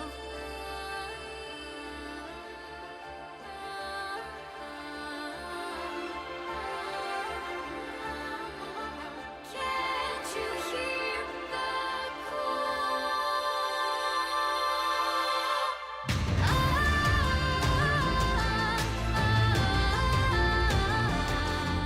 The wind is calling my name, a whisper of the souls who never leave me.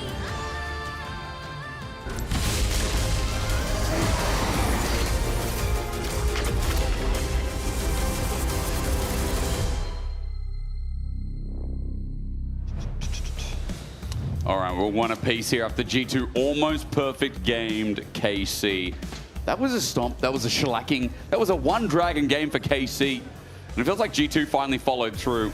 I mean, we had a couple of critical plays, but the fact that, again, there was no kill really showed you that G2 were able to cement up and improve upon game one. Welcome to draft for game number 3 as the usuals are gone. Pair it with a Lucian that is starting to take away some of the 80 carries that we've yet to see. Well, I mean, yeah, KC need to find a stronger early game. That's what they need. Because even in game 1, when they had a winning bot lane 2 versus 2, they didn't convert that the same way that G2 did, right? Like, it was quite a night and day difference. So I'm very much focused on how do KC build a lead for themselves? Because the story continues. When it's Skumon versus Yike, it is Skumon that is just simply getting the better. But the flip side of that is also in the Busio-Labrov matchup, Labrov has been consistently outperforming Busio. Like, even though the Ashe and Seraphine was getting good push, the Nautilus was significantly higher impact when we got towards the mid game. And then even in the second game as well, Busio just wasn't really doing much. Ended up getting caught out of several times, and the trades were way more effective for G2. So I think for me, it is that jungle support again that continues to be the focus. Well, Lulu is the first pick. For now, Yunara, biggest question is it going to be a takeaway from KC? Because splitting up the duo has been the go-to. We have walked away from the Corki Nami lanes. Remember that this was like what KC especially like to do. They're saying, we're going to do it again. We don't care how many times it's kind of failed and fallen into the dirt. I mean, it is most likely. It is simply a big comfort for Kalist. Yeah, it is. It's something that he's often relied on, and even over the weekend when they lost to GX, he was still stomping on the champion, right? He was still playing incredibly well. So I have high expectations of them here. But with the Azir open as well, I imagine that is going to be paired alongside it. So, run from it, dread from it, fear it. Azir Corki finds the way all the same. Regardless of the meta, this duo will rise somewhere in priority as G2 look to respond with a Yunara. And I imagine a mid lane pick, but the jungle pool is getting smaller. So I wonder if perhaps Skumon wants to grab a jungle pick for himself now. I am curious what they want to try and go into the Azir though, because traditionally, like, you know, the Talias, the Rises, the Anivias, all taken off the board. We've seen things like the Akali and stuff, go into it. But when I think about Yunara Lulu, I kind of think of front-to-back team fights, where you want to try and take it a little bit simpler. And maybe something like a Sylas could also work, because Lulu can provide a lot of value for the Sylas in that mid-team fight, thanks to wild growth. But I do think these melee champions are more where I'm going towards, but it's definitely going to be an interesting one. I mean, you could just do Victor, too. Like, if you just want to play, like, mega scaling, mega save. Akali. Battle Caps. Low block. Of course, yeah. Same vibes, different champ. Yeah, it's Caps. The last time, actually, because I don't forget. His game one he played. You seem like you're forgetting right now. From KC and G2. It was in that series. Yeah. Because the one I'm remembering is, I want to say he played against GX or Vitality series. Game 2 versus Vitality. He basically solo carried the game on this champion. It's just become synonymous with him. He is incredibly good on the champ. However, he is going into Yehu's Azir. So far in 2026, he is 11-0 on the Azir. But against G2, he's 0-2. Yeah. So it does seem that for Yehu, while this is a big comfort pick, he can't seem to win against G2 when he's playing it. Yeah. I mean, that kind of seems to be the problem for KC in general. You know, so. But we'll have to see now as we start to get in. Jungler is going to be the focus, as you highlighted already, Vedi. That's going to be kind of where we're more looking to see what they're going to bring to the table. Pantheon is kind of the one that we were focused on alongside Jarvan that are already taken away. So the Poppy is interesting to me. Like, I'm kind of looking more towards like Maokai's and Sejuani's, maybe Lee Sin, actually with the buffs. Maybe that's what the Poppy ban is for. Is Poppy very annoying for the Lee Sin to play? Maybe it's a Kha'Zix angle from Yike again. That historically has just been insane, but he has been showing willingness to pull it out. Rek'Sai gone as well. Ooh, it might be Ambessa top then for KC. Yeah. Yeah, with Poppy banned and with Rek'Sai banned, this heavily suggests to me Ambessa. But why would they want Ambessa now? They should just lock jungle and then sit. But I guess they're just preparing for the Ambessa. I mean, at least that's what the bans spell to me. The bans very much suggest an Ambessa pick. Because I do think in this draft, Broken Blade is probably line up a tank, Sion, Ornn, these kind of picks. Probably. So the Ambessa can probably go blind, and then you can more or less look into it. That too for the dive. Okay. Very did get nerfed this patch. Ooh. Now, okay. Now Finn has been saying that he thinks Gangplank is OP on this patch. He thinks that it'll get picked at some point this weekend. If it does get picked, he said he's coming up here by force. Yeah. He's literally going to put on a headset. We've got 4 headsets. He can come up here. He can come up here. We can have a quad cast for the start. But he got debated. We did. That's a shame. We're excited. There it is. Okay. No, sorry, Finn, you can't come up. There's no Gangplank. Jace kind of set up for it as well with the Vayne. So Nah top for maybe what is going to be a tank top lane here. To be fair though, like I've also seen Neferi top, and it does do very well into ranged matchups. Yep. So maybe Casey end up playing a little bit loose and with this But they did Neferi nerf as well. lane. They deliberately tried to just nerf Neferi in general, really. Here we go. Okay, Lee Sin. Oh, you know Benny's excited when he makes that noise. Something's going on. Well, last time we saw Scumon's Lee Sin, it was not the best. But it wasn't new Lee Sin, which is true. pretty much old Lee Sin, but with some small tweaks. Yeah, I mean, the new Lee Sin did get buffed. That's true. Yep, that'll make the world different. Twisted Fate top. All right. So Casey going for a little bit more of a side lane comp. I don't know how I feel about it though. When you draft a Zia Corki, is like TF really the way you round out this draft? And Neferi? Like how do Azir and Corki move up to auto attack? Like we've seen Kana play Sion a bunch. Like anyway, it ultimately doesn't matter. What does matter is that Casey have strong side lane threat. They do have good scaling. They've got long range available to them. Meanwhile, for G2, they've gone for more of a traditional front-to-back, but this LeBlanc Lee Sin, it offers crazy skirmishing power in the early game. It's got a huge amount of potential playmaking, and as the story of the series has been so far, Scumond has been building early game advantages, and this is a combo to build early game advantages. And also with the changes to Lee Sin, it's some really nice quality of life updates. Absolutely. Because basically what used to happen was if you ward hopped with your W, it meant that then you'd be on a 12-second cooldown, so you wouldn't get the W back up within one full rotation of your combo, because every auto attack reduces the cooldowns of your basic abilities by 1 second. Now though, it is a 7 flat, which means that if you full use your combo and get your auto attacks weaved in, you will get that W back up, even if you ward hop, which makes you so much more able to make plays, you're so much more mobile, but also you get the shield as well. So you're tankier, you get the lifesteal up more. It is such a nice quality of life update, and why we're seeing Lee Sin back in the meta. All right, we're going to pause while we can contemplate what's going on. Series so far, if you're just tuning in, game 1, banger. Game 2, a little bit one-sided if you ask me on a happy day. If you ask me on a bit of a grumpy day, I'd say that was a Barney stomp. I don't know what that means, but you put Barney in front of it. I think the UK taught me that you can do that. And I just usually think of the dinosaur. I do as well. Yeah. But he's American, isn't he? Isn't Barney an American TV show? Probably. Yeah, I don't know. I watched him as a kid. I thought he was British. Is he? Barney the dinosaur? I love you. No, he sounds like he's American. He probably is American. Yeah. Barney. We all had it, you know. Oh, did we? Yeah. Yeah. And then Sesame Street also American, but I think we kind of took that and made an Australian one as well. But no, Sesame Street isn't a real place, Chick. I know it's not a real place, but I do know they recently had a reunion, and the guy from Inception, not Leo DiCaprio, the other main guy, sorry, the actor's name is out of my short hair. Anyway, he went on there, and they did a whole thing recently for Sesame Street. Okay. Yeah. Thanks for sharing that. Now, important information: the pause is still going. KC have reported it. We're going to give you information if there's information to give. If not, we're going to lull about as conducting ready checks. Let's just go back in.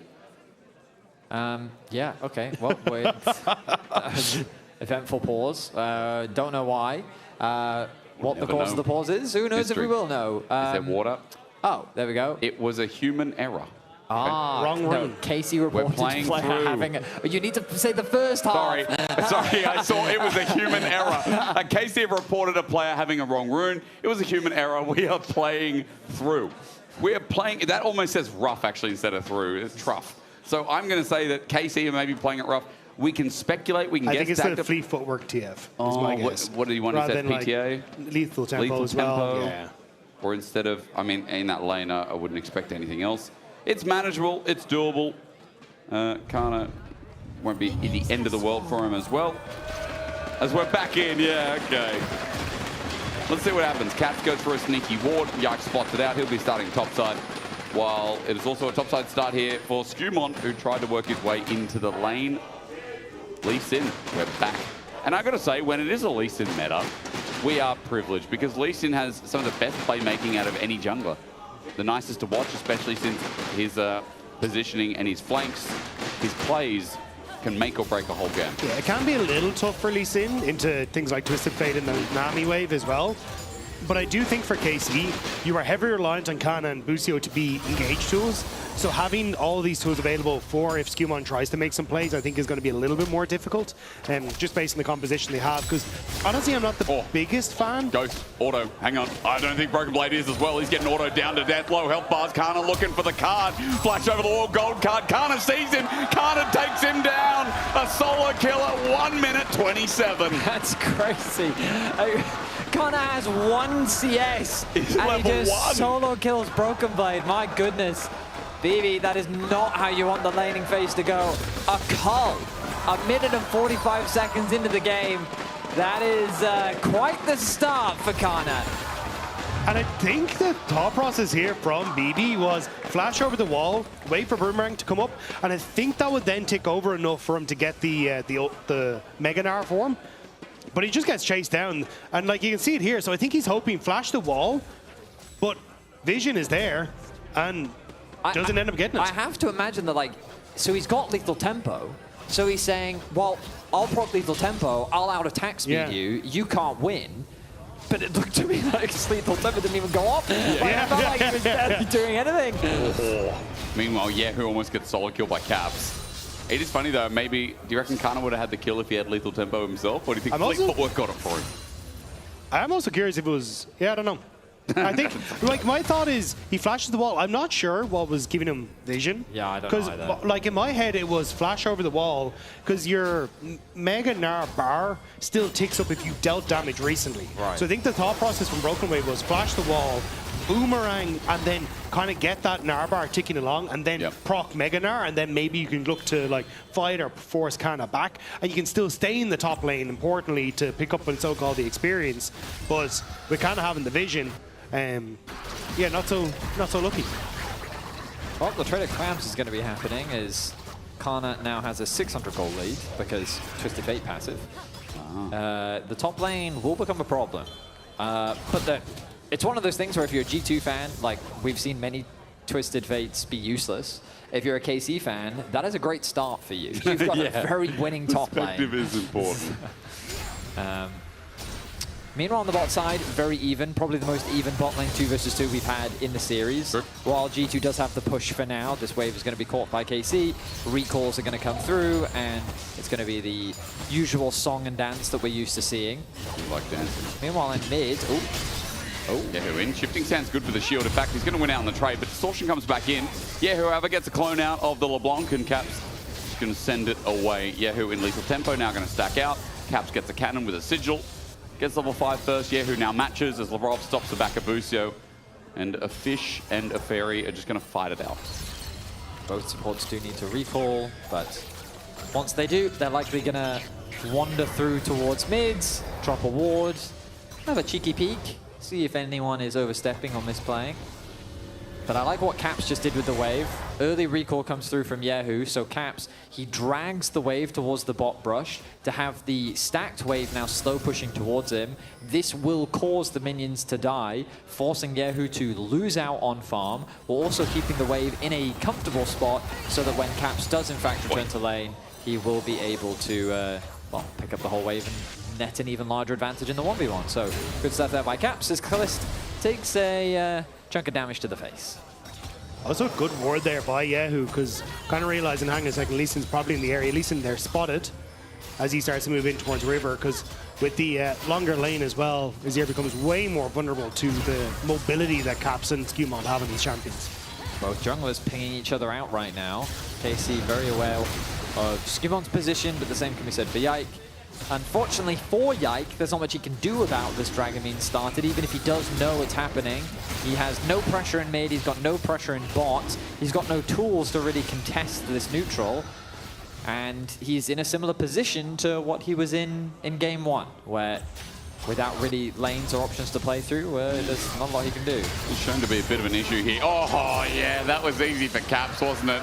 The soldiers come out, but the enemy's nowhere in sight. Bit of a slow reaction there from Yahoo. Would have been a hard one to punish Caps as he continues to dance around in the 1v1. But here is the topside crowd for Yikes. So a bit of luck going his way as he does secure level 6 first. All right, well, can he make a play from it as well? Cap still has summoners up and available and waiting to see if Distortion will be used aggressively. But of course, on a ward, Caps is not going to press W in the face of Yahoo with Yike nearby. And that Hound's Pursuit ready to be called. He'll just cross mid and go towards bottom lane, where Busio is quite low, but the bot lane play is not going to happen. On a ward, Lebrov is going to be spotted out, but Hans is going to take this opportunity to back. Yeah, Lebrov and Ansama's laning phase have been going great this series. Apart from the first game where it was a little rough into the Ashe to Airfiend, but after that, it's definitely been a tick up. And they've been getting good control now on this bottom side. The reset coming through. You got that match by Skewmond with level 6 now hit. So I think this is where G2 can really start to get a little bit more aggressive, both in potential bot lane plays and also around this mid lane. Good burst trading, as Yahoo might suffer another round soon. Cap, of course, has that Mimic on cooldown, but he's winning lane again. In the Nivea lane, we could say the same. On the Rise lane, I think we did say the same, even though from Yahoo's Annie perspective, it was a little bit closer, but Caps is doing Caps things. And we all like Caps. And you know what? It's another series, so Caps is in it. Let's have a quick glaze. Is this guy the best player ever in the West? Yes. It's stupid to say anything but.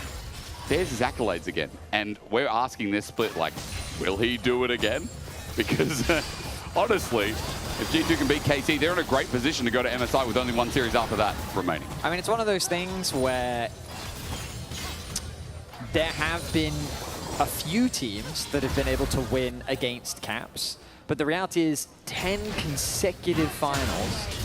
You cannot win the region without going through this man. Yep. Like, he is the gatekeeper for titles in the LEC.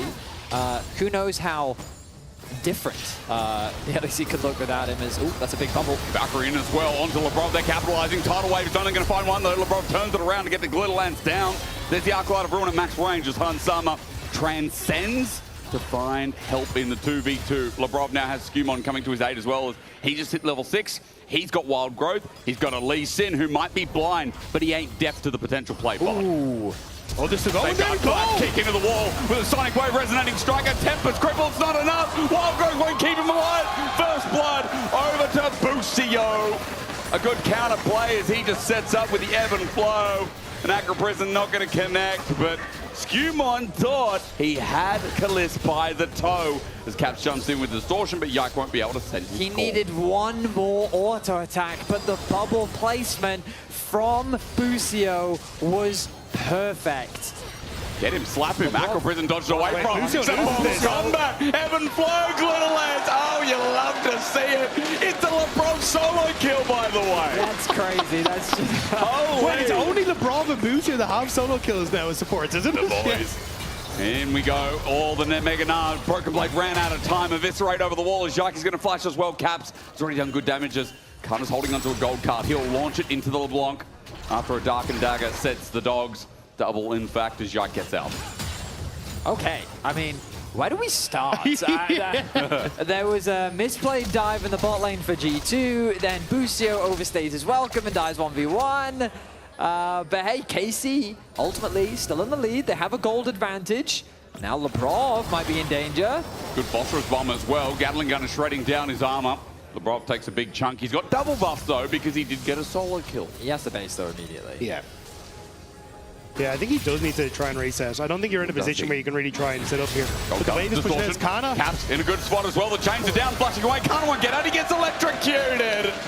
Caps is doing it on the LeBlanc again. And this is what I was going to say when we were highlighting Caps. If this LeBlanc gets ahead, he can blow up anybody on the KC side. And you got to see a point in case there for Kana. Nice pick from Caps. Leverages the Fog of War very nicely. Wait, his back gets... Oh, so his back gets interrupted and Cap says, and I took that personally. Yep. Then makes it his mission to find a solo kill, waits for Kana to overextend. He's waiting for the cards there. Look, the fourth proc gets passive, the Q comes out. He's waiting, he's waiting, he's waiting. There's the stun cards. Oh, still... he positions the W to still hit, but puts him in front. Oh, and Skewmon was right behind him anyway, so it was very unlikely that he was getting it. So that's what he was waiting for Skewmon to arrive. Double Distortion gets a wave. Yahoo stands with Busio, but Caps just wanted to clear and back off. 500 gold lead here for the GOAT as we've got a Luden's Echo start for the LeBlanc already. As second dragon of the game spawns. G2 opened up earlier with the Ocean, but this one does seem likely as 4 members of G2 now hovering down the river that they control. G2 getting decent control now, both through the mid and, I mean, it's opening up for BB now to just try and sit and farm up on this top half of the map. Kana, because you can see the freeze happening topside, going to try and open mid with Dragon here as well. Has that ultimate, and he's going to use it. Hound kick. Skewmon still gold carded up, stunned up. He safeguards over the wall. The chase continuing. Yike is going to eviscerate. Meanwhile, Caps gets the rest of KC away, but safeguard. Skewmon does to Krugs. Okay. It's not Doran, but it's close as Han Summer's been wild growth in the bottom lane. LeBron now caught out of dodges. Yike is looking for another kill. Lucio will be slowed. Han Summer gets over after he transcends. Arclighter ruin. Acro Prison dodged away. Yike eviscerates one more time, and the double dark and daggers with Kalist with the Gatling gun will get the kill. Meanwhile, we go to the top side. It is indeed pandemonium here in the LEC starter playoffs as Kana dies. I love it. I love it. Game 3 delivering already. That's kills across the board. These fights are bedlam that are going on here. But not bad. You can see KC catch Skewmon, they catch Hansama, but you've lost Busio, Kana, and Yahoo in the midst of that as well. So G2 kind of fight back. I mean, the good news for G2 is Caps is monstrously fed. He is about to take over to level 11 and be 2 full levels over Yahoo. Meanwhile, Skewmon is having a bit of a stinker once again. 0-2-0 on the Lee Sin, in contrast to Yike, who's having a much better early game, ready with the counter ganks, trying his best to enable his team, and Kalist getting a kill means that a carry on the side of KC is set up for success. And I think it's G2 not keeping track of where Kana is. Like, you could see Broken Blade at least had that slow push that he was creating on that top side of the map, but Kana had one, went for the reset, had that ultimate available, but now they might find Lebrov. They do indeed. Yike just pops over the wall. He calls in the pack and double dark and dagger yet again. There's good poke damage and the dogs are barking today at half HP. Lebrov stemmed out, but a Dragon is of course going to be the next call as Yike looks to jump over the wall and start this off. There's not really a good cross-map option here for G2, so KC will get this Dragon uncontested. They won't really lose anything for securing it either. And with the pressure that they have on the bot side, it's going to be a difficult one to fight. I stand corrected, it's Caps. Caps level 11. Yeah. He's almost getting a level a minute, by the way. Dragon reset as well there. Perhaps like Caps jumps in, double distortion, going to be call the pack to get out. Sigil is going to proc the electrocute now. Caps found out by Yahoo, who wants to call in the Emperor's Divide. He does in the rest of his team. Hound's Pursuit finds Caps. He jumps back though. He's a frisky little demon, that guy. As Lebrov gets hit by the Corky, the range is enough the shield as well. Dragon gets stolen by Skewmon as Caps looks for the kill, jumps back into Yahoo, gets the chain. With Skewmon, he plays in and out. I said frisky demon. That guy's unkillable apparently. A double. Meanwhile, we look at the top lane and Kana's going to ghost out, but with Hyper, a boomerang not needed. Broken Blade gets a solo kill, and G2 are criminals in this game. The G2 mid-jungle played that perfectly in the fight. Caps steps up with Aura and forces KTC to respond, but it's Skewmon's kick that keeps Caps safe, that sets up for G2 win. Caps is just, his LeBlanc is just not reasonable. Yahoo sees such a good angle. Skewmon connects his Q onto the Dragon. This gets him in range of Caps, throws the shield down, but then they can't lock him down. A good kick from Skewmon to separate Yike. Then Yike is in a 1v1. He tries to get the Dragon. The smite isn't enough. Skewmon gets a kill. He's then soloing out Yahoo. Cap says, oh, I want an assist on that one. Dashes back into the fight. Meanwhile, Kalist cannot actually get in range to kill Caps. Like, it was diabolical. The Caps got away with that. Oh, and they're diving. He's found a route down. Sonic Wave not going to connect. Keeps Yahoo alive for now, but a Tempest, the cripple. And Lebrov somehow gets the kill at 3-0. But Caps and Skewmon now putting off work. Fox on a Han Summer. Tidal Wave is going to catch as well. Yike looking for the dive with the Hound's Pursuit. He targets Han Summer. The dive continues. The barrier used, but the job not done. The Transcendence helps out as Han Summer dives to Busio. Caps CP though. Broken Blade about to go Mega as well. You're right. Caps can close the distance. Kalist has to run. His flash available with a barrier as well. Caps thinks about going in. He gets poked out. The damage from Broken Blade with just the house. Caps gets over the wall. Sends up for the Cho with the Slain. The chain slow rather. Into the wall. It's an easy shove. A flash over from Kalist. Broken Blade dodges the Aqua President. Busio Kalist somehow get away, if only just. Broken Blade sent the house over the wall to try and finish off Busio, but because of that, he couldn't pick it up. Even there, trying to see if he could get the back end of the boomerang to connect, but just shy. Kalist and Busio will escape. The problem for KC is that the more chaotic this game gets, the more it favors G2. I like this idea, though.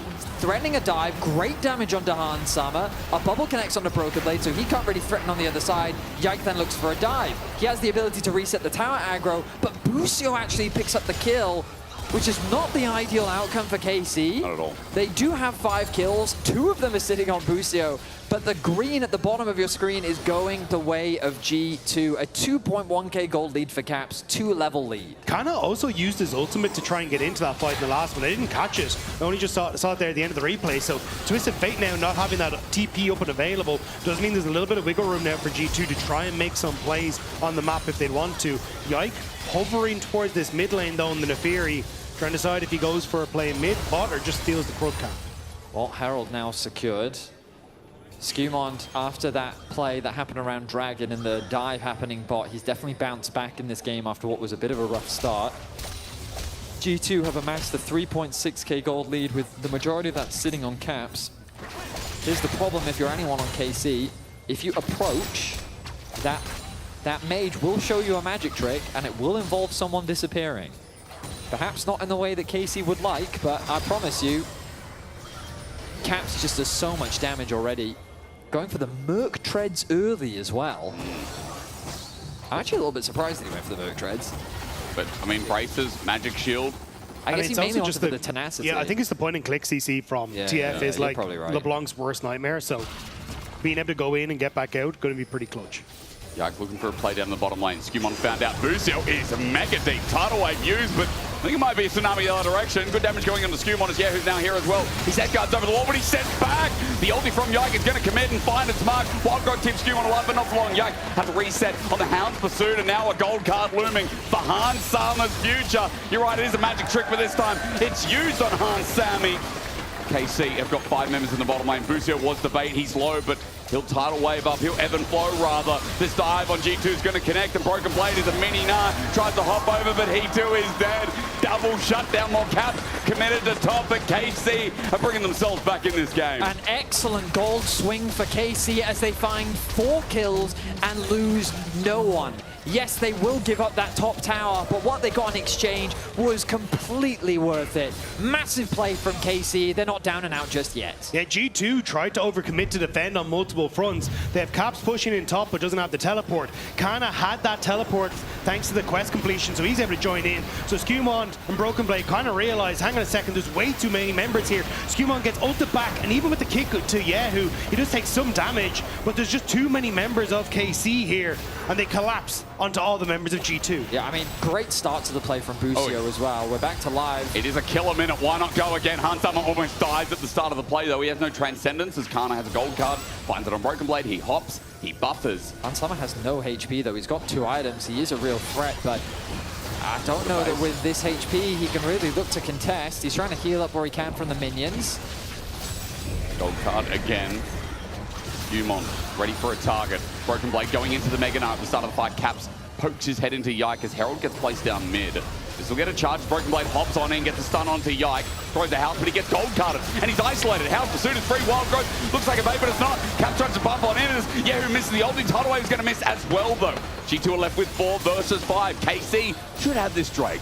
Broken Blade went in, but had 0 way of getting back out. And Yahoo forcing that flash from Caps, or else he would have been quick to join him. KC are coming alive here, and they are not letting G2 play the game. It was a great punish onto Broken Blade. I think you're completely right. The reality was that I liked his idea initially, threatening onto Yike, suggesting to him, hey, if you're not careful, I'm going to ult you back into my team. But then he was just way too deep. Yeah, I don't think you can make those sort of plays against a rapid fire Twisted Face. Like the ability to just try and poke you down or even deny you that ability to reset is there. And I think KC have been playing really well around Kana on this engage, because that was one of the things I was talking about coming out of draft, was KC not really having great tools to engage, heavily reliant on either the wave from Busio or Kana's gold cards. And the fact he's opted in towards his early rapid fire has made it so easy for him to kind of pick and choose who KC turn and fire on. One of the big discussions coming into the draft was, of course, the fact that Kalist picking this Corki, a champion that has largely fallen out of the meta, but so far he is deathless in this game, and he has a full level over Hans Sama. So he's been having a great game so far. He's been playing around the threat of caps. He is kind of the guy to watch right now. Flash gold card, gets it caught out. It's Lebrov. That opens things up. Baron's up on the top side of this map.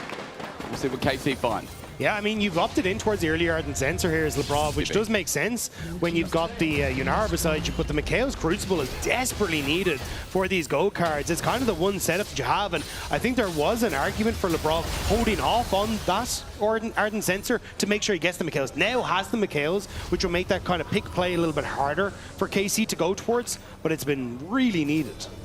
Yeah, this comp from KC, it's a little bit unconventional in the sense that when we talked about it in draft, it was, we expect a tank in top lane, right? Yep. You've got Corki Azir, usually you play front to back. But the beauty of this Twisted Fate is it's a champion that can actually go up against... Oh my god. I was going to say can go up against caps in a side lane. I was wrong. This is a wall kick. It is Sonic Wave, resonating strike. I mean, yep. Sorry, Betty, what were we talking about? Yeah, so... here's the problem for KC. They can't send anyone to a side lane. But originally my point was going to be that this gold card, similar to what Dagda was saying earlier, its single target focus limits LeBlanc's mobility, but also just the mobility on a bunch of members of G2. That's the threat that G2 is always having to navigate. But if G2 just finds pick on a side lane, then none of it really matters. As long as they get those kills, they're in a good spot. Spotted out waiting. Caps just looking for an angle. KC are on the bottom side. Meanwhile, finding Broken Blade out in rotation. He hops over, but that's a Corki. Phosphorus Bomb, the big one, not going to connect. Kalist flashes forward. Now there's truly a big one in the chamber. Kalist needs one more auto, and he'll find it with Gatling gun, and Skewmon comes in to try and save the life. Caps as well. The burst onto Kalist, but he gets dove. A reset now for Yike, and calls in the Hounds. The dogs are out unleashed, and Hard Summer going to drop with them. Skewmon the only one left alive. Yike with a triple, with a double Dark and Dagger sending out the rest of the dogs. KC come alive again. KC constantly catch G2 in rotation. Last time it was Lebrov, this time it's Broken Blade, and it may just be enough to break this game in favor of KC. KC are simply rolling over G2 in the skirmishes. Excellent target focus. Kalist is often untouched, and the damage is unrelenting. G2 find themselves in a very tricky situation as KC will secure a 23-minute Baron and have such a massive gold lead. VP onto Kana though. This is Broken Blade. He's going to try and hop in with Skewmon by his side. Destiny out though. See you later. The Magician does it again. And KC are now rolling with Baron in this third game. Yeah, you can see Broken Blade trying to transition across here. Thinks there might be someone in the bush, but KC, they dodge the abilities. The skill shot's not landing. So G2 think they're safe. Kalist jumps on towards him with Yike, and it's G2 trying to help that cause issues. It's a thing that G2 think they have a numbers advantage, but the damage from Kalist and Yehu from over the wall was enough to allow for Yike to one-shot Caps. With him gone, all of the threat disappears. Hans Summer is monstrously far behind in this game. And KC are running the Rift right now. Baron secured in a great spot, now beginning their siege on the base of G2. It's going to happen through mid first. Skewmon found out. The Baron minions caving in. A Sonic Wave to find an angle here as Broken Blade's off on the side, but meanwhile Yehu is pushing in the top lane. This is going to be damage from multiple lanes, and Broken Blade just tried to get the wave up so that bot would be safe for the meantime. But KC have already done their due diligence. Baron power play is going to lead upwards of 2,500 as Dragon's up in 10 seconds, and KC have a job to do. You got the Scuttle Crab spawn as well, which is going to be very nice for KC, just giving them that little bit of extra movement speed, which for people like Kana, very clutch in these sort of situations. Gone for the early wit's end to have that extra little bit of tenacity alongside the boots of swiftness. So you can tell he very much understands what he needs to be in these fights, and it is just that gold card bot picking and choosing who KC trying to take down. All right, Dragon will give us some time. 26 kill game, 25 minutes. It has been explosive, it's been fantastic. But the merit here for KC is the extra gold is leading to a fourth item for Kalist. I'm not sure how soon. Yehu third item will be there soon. I think importantly, Yike has had a breath of fresh air here in this series, where he has got to live it up as a jungler this game. Other games, it felt like he'd been shut down in the early game. And so this time we got to see Yike carry and not throw it away on the Neferi, which is great to see. I do also think that KC have been doing a really good job of stopping G2 play towards the win condition. Like, they haven't let them just take a front-to-back fight. Where Broken Blade is playing, it's enabling Hansama. It's been about picks. It's been about catching G2 out in rotation. And as long as KC are able to keep that up, I think they're in a good spot. But with 3 items now on Hansama, despite the 1k deficit, he will still be quite strong when we get into these team fights. And I think that's what G2 are hoping to find, but it's KC denying it. I just love that KC right now, they're using the Twisted Fate mid because he can Destiny down to the bottom side fight. Kalisz gets run on by Caps. Good damage, but look, Gold Card has to be belled away. Lebrov now doesn't have that tool available, and Cap's going to receive the wave, but Baron's doing mega damage. I was going to say, that might not be worth it, because sure, Cap's got out, but it's just a chunk of damage onto Kalisz, and now in this next fight, that could be a well-needed Mikhails that isn't available. Over the wall is Yike threatening this turret. Inner turret is a big hit here for KC. Their Baron has expired, but the fight has not. The Yike double Dark and Dagger doing good damage. Look towards mid. Caps tries to find Kana. Gold Card hits him. Electrocute as well. Flashing forward is Kana, ordering him to death. Caps gets Destiny, and Kana thinks about where can I go. Into the base he sees Caps, but he will not press that R button a second time. TP. He does in the end. He's going to walk on back. Get towards the rest of KC. You said it's G2. Getting in position. It's Caps coming from base. It's KC into Pincer. A Sun turret up. Skewmon with the Sonic Wave onto Kalisz. He's got shields for days. Yike not finding anything with the poke trying to land off as Caps rolling down river. He's by himself though. He needs to get Kana, but he gets Hound pursued instead with Distortion #1. The Dark and Dagger's not connecting. He jumps back. He distortions in again. He gets Wild Growth. The Emperor's Divide though. Yeah, who finds a road? Skewmon finds a kick. A Sonic Wave with the Eddie carry dead. As Hard summoned full HP. He transcended while the rest of KC have descended. The find of the pick. The capsule block looked infinite was bloody genius. A heavy commitment from G2 to turn this fight into something that can redeem the game. The position is so awkward though with the turret coming through from Yehu. Then they commit onto Caps. He loses half his HP. And you're thinking, how can Caps play this? He gets stunned up. The chase comes down. And then the ulti from Yehu. But Hansama is untouched. A fantastic kick from Skewmon. Gets onto the backline, connects onto Kalisz. The shutdowns start to run through. And G2 get this huge swing of gold as they round things out with a kill onto Yike. Yeah, Skewmon's kick really saved that fight, taking Kalisz out of that equation and letting Hansama open up onto Yehu, who's vulnerable after using that Emperor's Divide, was perfect. And I was shocked. I thought that might have been it. G2 had oversent it, but they managed to pull it out of the bag. I'm curious if my glaze of Caps was correct or not, because I look at the play again and I'm like, you're right. Hansama and Skewmon, big savers. I mean, he did split the fight randomly. It's a situation where I think KC was forced into action because the enemy LeBlanc just blinked back into you.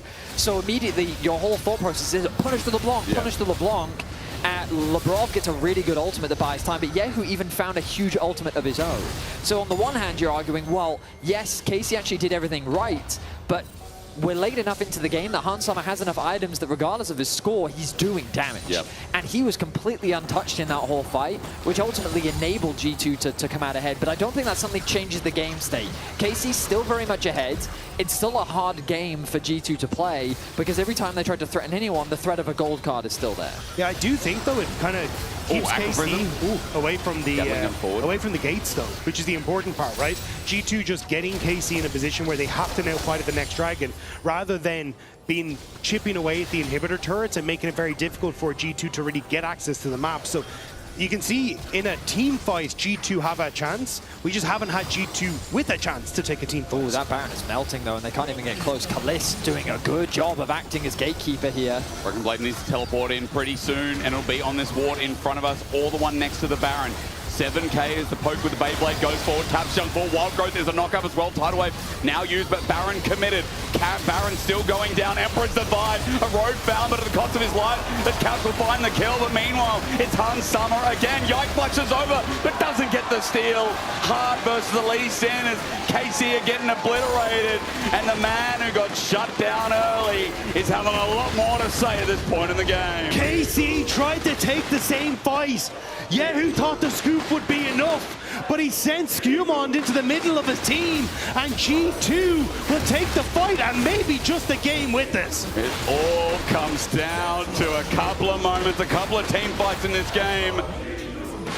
And KC were mitigated. A lead of almost 5,000 gold slipped away.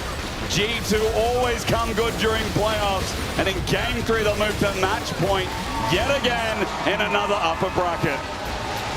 What a frustrating game for KC in such a winning position. But in the last few team fights, G2 simply navigated them better.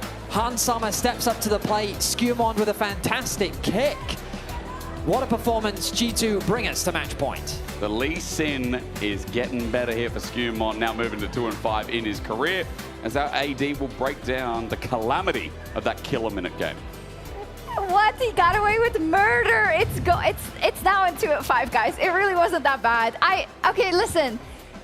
Great G2, you made it to match point. That reserves some props, but so, my region, bro. Vedi said it.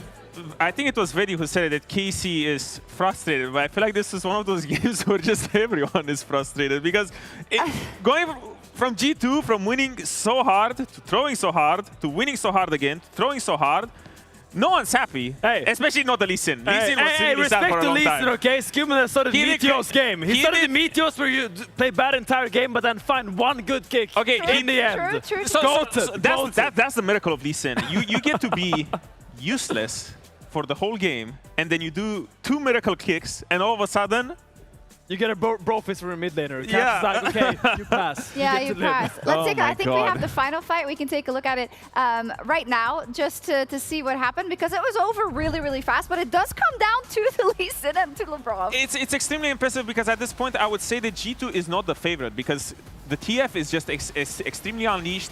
BB is doing very well on the side, and now. Yehu feels like the need to go in, but at this point, it just really looks like they just don't have any damage left once Dazir is dead. I mean, basically, all of them are trying to hit Hansama, who's really low in the pit, but then this kick from Skumon kind of knocks 2 of them up, and Hansama just kind of cleans out the fight. Well played, good cohesion by G2 in the end.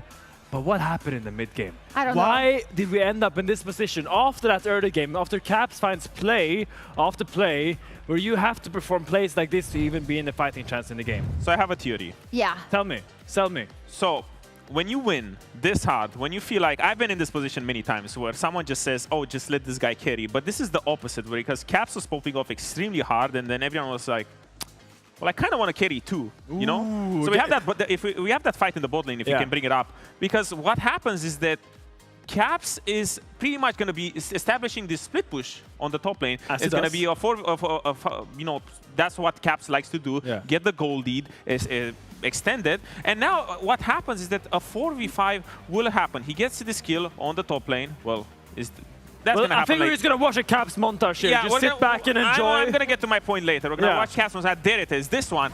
Props to KC. They figured out that this is a losing map state. They really need to pull the trigger here. But G2 is in this position where they feel like, well, we can break the rules. We can still fight here. And now Skumon, the Lee Sin, is a little bit dizzy, dashing everywhere around the map. He doesn't even know what he's doing. And right now, this is a fight that was completely unnecessary from the side of G2. It's just lack of discipline, because I cannot fathom what's going on in their head. I mean, kudos to KC, as you say, although they figured out, oh, if Caps is not in the fight, G2 is not really that scary. Yeah. Now, I would like G2 to also realize this in the future as well, because they really need to play around Caps more, because he is performing out of his mind. So I don't want to sound like I'm too much of a G2 glazer, or I'm just overly negative on the side of G2, because again, KC found that play. When you are behind, you have very little, very slim opportunities to find them, and that was one of them. But we saw it in game 1, we saw it in game 3 right now. The game is in your hand. You just need to slow it down. You just need to play simple League of Legends where you don't really do much, because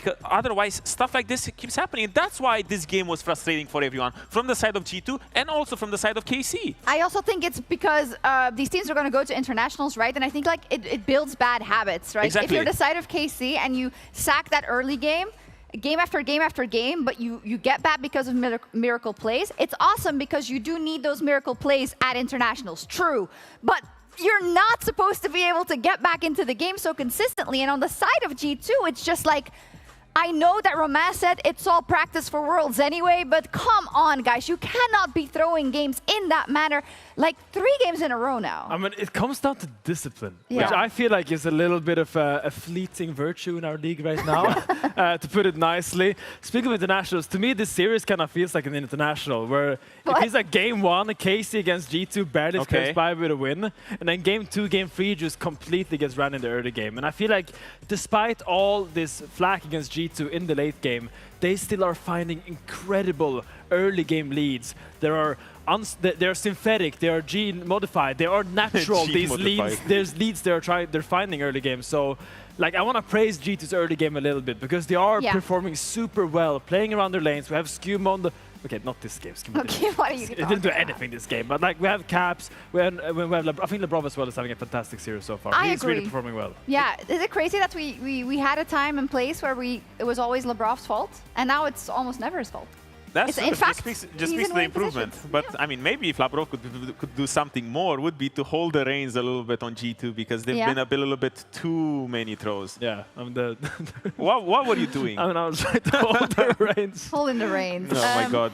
Talk to me about KC coming back in the series, which I think they definitely can. They were in winning positions at multiple times during this game. Quite obviously, they will not want to have an early game that just kind of plays out the way it has. Yeah, I mean, to me, they show good adaptations. We saw game 2, and we actually said that KC needs to draft stronger laners. Yeah. And I think they did in this game. They had a TF into Gnar, which was doing really well. We also had a Cork and Nami into the Gnar Lulu, which is a really strong lane. And I think a lot of this game was actually on that Kalist lane pressure that he kept finding, and he had so much damage late game. He was finding so many good plays. And I feel like they need to keep doing this. Like, just because you lost this game doesn't mean that your adaptation was wrong. Yeah. You need to stick with this and keep allowing Yike to have options, because Yike on this Nafair did look good.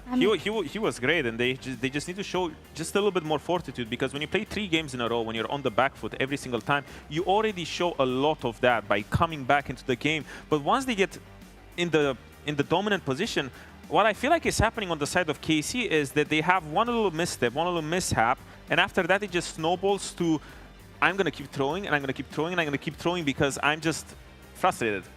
Yeah, frustrated. That's what it looks like indeed. They're going to have to rally if they want to come back, because it is G2 on match point. They would go into the match on Monday to see who goes to MSI. So it's high stakes here. We'll see what happens when we come back.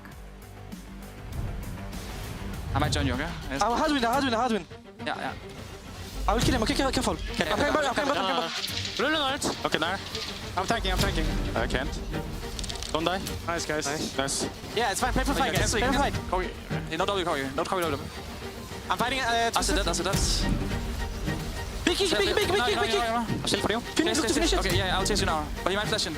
It's nice, go, sexy motherfucker. Nice. Just mid, I think mid.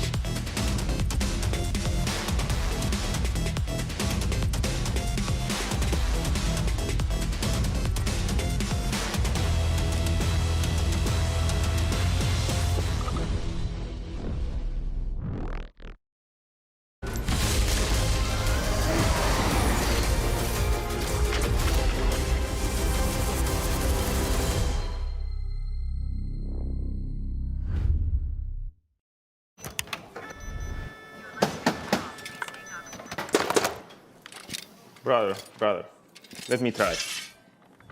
Wait. Brother, let us break this instead. Brother.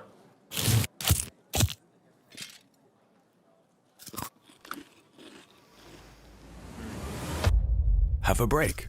Have a Kit Kat. What is this, brother? Perfection. In your best man speech, you said my wife is funnier than me. That's factually correct. Okay. We're in range. It's fine, man. It's fine. Relax. I've got this. I have years and years and years of experience. Yeah, but it's gonna last. There we go. Look at that. What are you so worried about? Oh,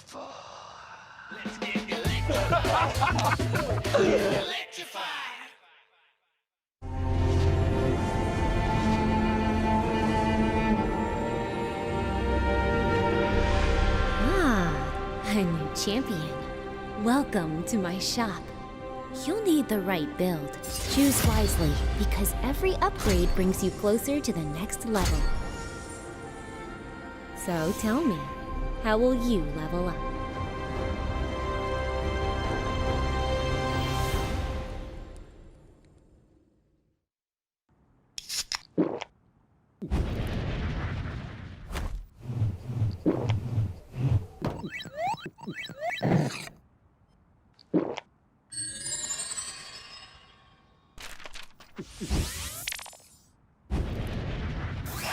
Red Bull gives you wings.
Let's go.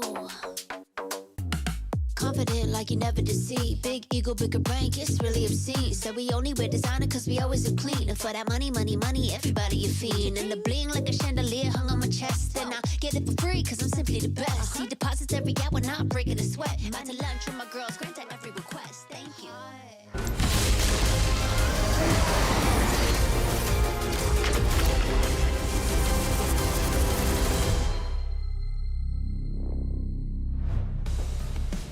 G2 on match point after a thrilling and very explosive game number 3 is KC looking to fight back and get us to what could be our first silver scrapes in our very first series. It's been an interesting series, but G2 early games have been their bread and butter as now we go into game 4 draft. A lot taken away, and it's Lucian now rising in priority once again. I mean, this is what we wanted, though, right? Like, we expected playoffs to be competitive. I thought that this was going to be a 3-0 for G2, and the reality is that it's been a very close back and forth. Now, it hasn't been the highest level of League of Legends, I'll admit, but it has still been a back and forth, and I think that we've seen some high highs, we've seen some low lows, but ultimately it's delivering in a very entertaining series, and the question will be, can KC bring us to that wonderful game 5? I think the problem is that, like, technically, you could see this already as a 3-0 for G2 if you base it off the first couple of games. And then that last game really should have been a KC win that they end up fumbling, right? So you do get a little bit of back and forth on both sides of the equation. But it does leave for a very entertaining series as we go into our next game of the series. As Varus going to be the first pick taken. Not fully surprised, still have that flexibility as to where you want to put it. But we are deep into the champion pools now. So let's kind of go through what needs to be picked up here. I was going to say 80 carries left available. It feels like Caitlyn is the top of the priority left open. We don't have a Busio Bard here for game 4. We do have Lux though. Jin going to get locked in instead. 4 wins, 10 losses. Jin engaged. LEC. Jin Leona. Lucio has been playing Leona this year. Yeah, but Kana's Jace. Definitely scary. So Casey already leaning towards a Pope comp. I mean, you can also put the Varus top lane and take like something like the Caitlyn for hands-on in the bot lane if you want to. So there's still flexibility here for G2. Absolutely. But do you know what also you could play? What? Yasuo. Okay, they picked Trundle. You can't play Yasuo anymore. But before they picked that, it could have been cool. The question now is, well, Skubon can't really play a tank. With Lee Sin gone, you're a little bit limited in what's a good answer here. Kindred's open. Yes, Kindred is open. I don't think I've ever seen Skubon play Kindred. I'm just going to spitball because... I mean, it's not. It's actually. I think it's a great suggestion, Jade. Like Thank you so much. into Trundle, it is. It's a good. Like Nidalee is another one that you could pick into Trundle. Just those kind of high mobility, fast clearing junglers. Alistair, wow. Finally, we're out of range support meta. We're back in the melee engage support. So is Silas now a big contention here, especially when maybe G2 take it away themselves preemptively? Trying to steal away I don't know. All these melees into Trundle, don't love. Yeah. Yeah. Ooh. Aatrox isn't. I think, well, it's a flex, yeah, completely. Yeah. I mean, it is also not terrible in the jungle, right? I'm expecting it jungle, to be honest. Yeah. I am expecting it to go into the jungle, mainly because, well, he sees the Trundle, he knows what he's playing into, and so he says, you know what, I think Aatrox jungle is probably good here, but they can always flex it later if they need to. Yeah, if the Aatrox does end up going top, Kiana also could be decent in this sort of situation as well. We've seen it a little bit in towards things like the Trundle because she doesn't really give over a huge amount of stats, and the pillar kind of works against you as the Trundle in that sort of situation, but we'll have to see what the plan is. My instinct was that they would lean more towards the Braum, but by going for the Rakan, they at least guarantee a way of engaging fights. Important. Oh, okay, yeah. The Akali ban, I think, is good. I think on both sides of the aisle, they want to remove that from the pool. It looks like Yehu's probably thinking about a mage, probably something like the Victor, yeah, exactly. So that means that, yeah, with the Akali ban, definitely something like a Victor thoughts. So let's see what G2 decide to remove from the pool here. Because if I'm capped, so like, I don't want to keep to this long range. Victor is one, but Hwei, also another option there if you want to try and take him into the mid lane as well. Also a question. Syndra, not bad shade either. Into Rakan Trundle, I think Syndra's a little risky. Yeah. He probably wants something with a bit more either self-peel or mobility, but of course we are quite deep into the draft now, so his options are going to be a little bit more limited. Aurora's probably... Oh, never mind. It's gone, yeah. Yeah, Aurora is in fact gone. But I think that probably would have been G2's best pick if they wanted a blind pick mid here. The Vayne gone again leads me to believe some sort of tank top. Do they want to ban away the Jace? Are they concerned about it for Kana? Well, we're just kind of waiting at this point. What are they thinking? I mean, this is the part of the draft that does get quite difficult because you are deep into the pools and you're still trying to come up with a coherent game plan. And all you see is a lot of flexibility on G2. Like, you haven't already committed to any one style, but it's a similar story for KC, right? Like, you can still go for long range on both sides. Yeah. You can still look for team fighting. Like, I think there's still a huge amount of answers. At least on KC's side, you still get value from things like the Scion and the Ornn because the Trundle is there, right? It's you don't have all those stats stolen away. So for Broken Blade, I think you become a little bit more limited in what champions you can take in that top half, which is why I think the Aatrox wasn't the end of the world, because Aatrox good into the tanks. It's Brand top again. It's Brand top. I mean, you can still flex it. He went 0-4 in top lane. I don't remember that being a good experience. Remember he had this crazy flank in the blue buff where he got like a ton of damage down. Yeah. That was the only moment it felt like kind of a little bit. So, I mean, I'm just going to throw out there, it could technically also be mid, but top Kana has shown.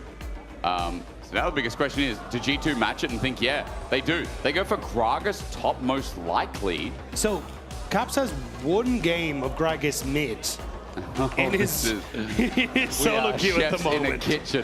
So, but I don't know, like, if you want to necessarily do Gragas blind, you know? No, I think that Gragas is top. It has to be top. Yeah, and they'll just go for the Ahri mid. I think going for this much mobility, I think makes a ton of sense, especially into Brand and Trundle. I value it a lot. G2 have got a pretty well-rounded comp. They've got a lot of options available to them. KC, they now... How do they bring this comp together, really?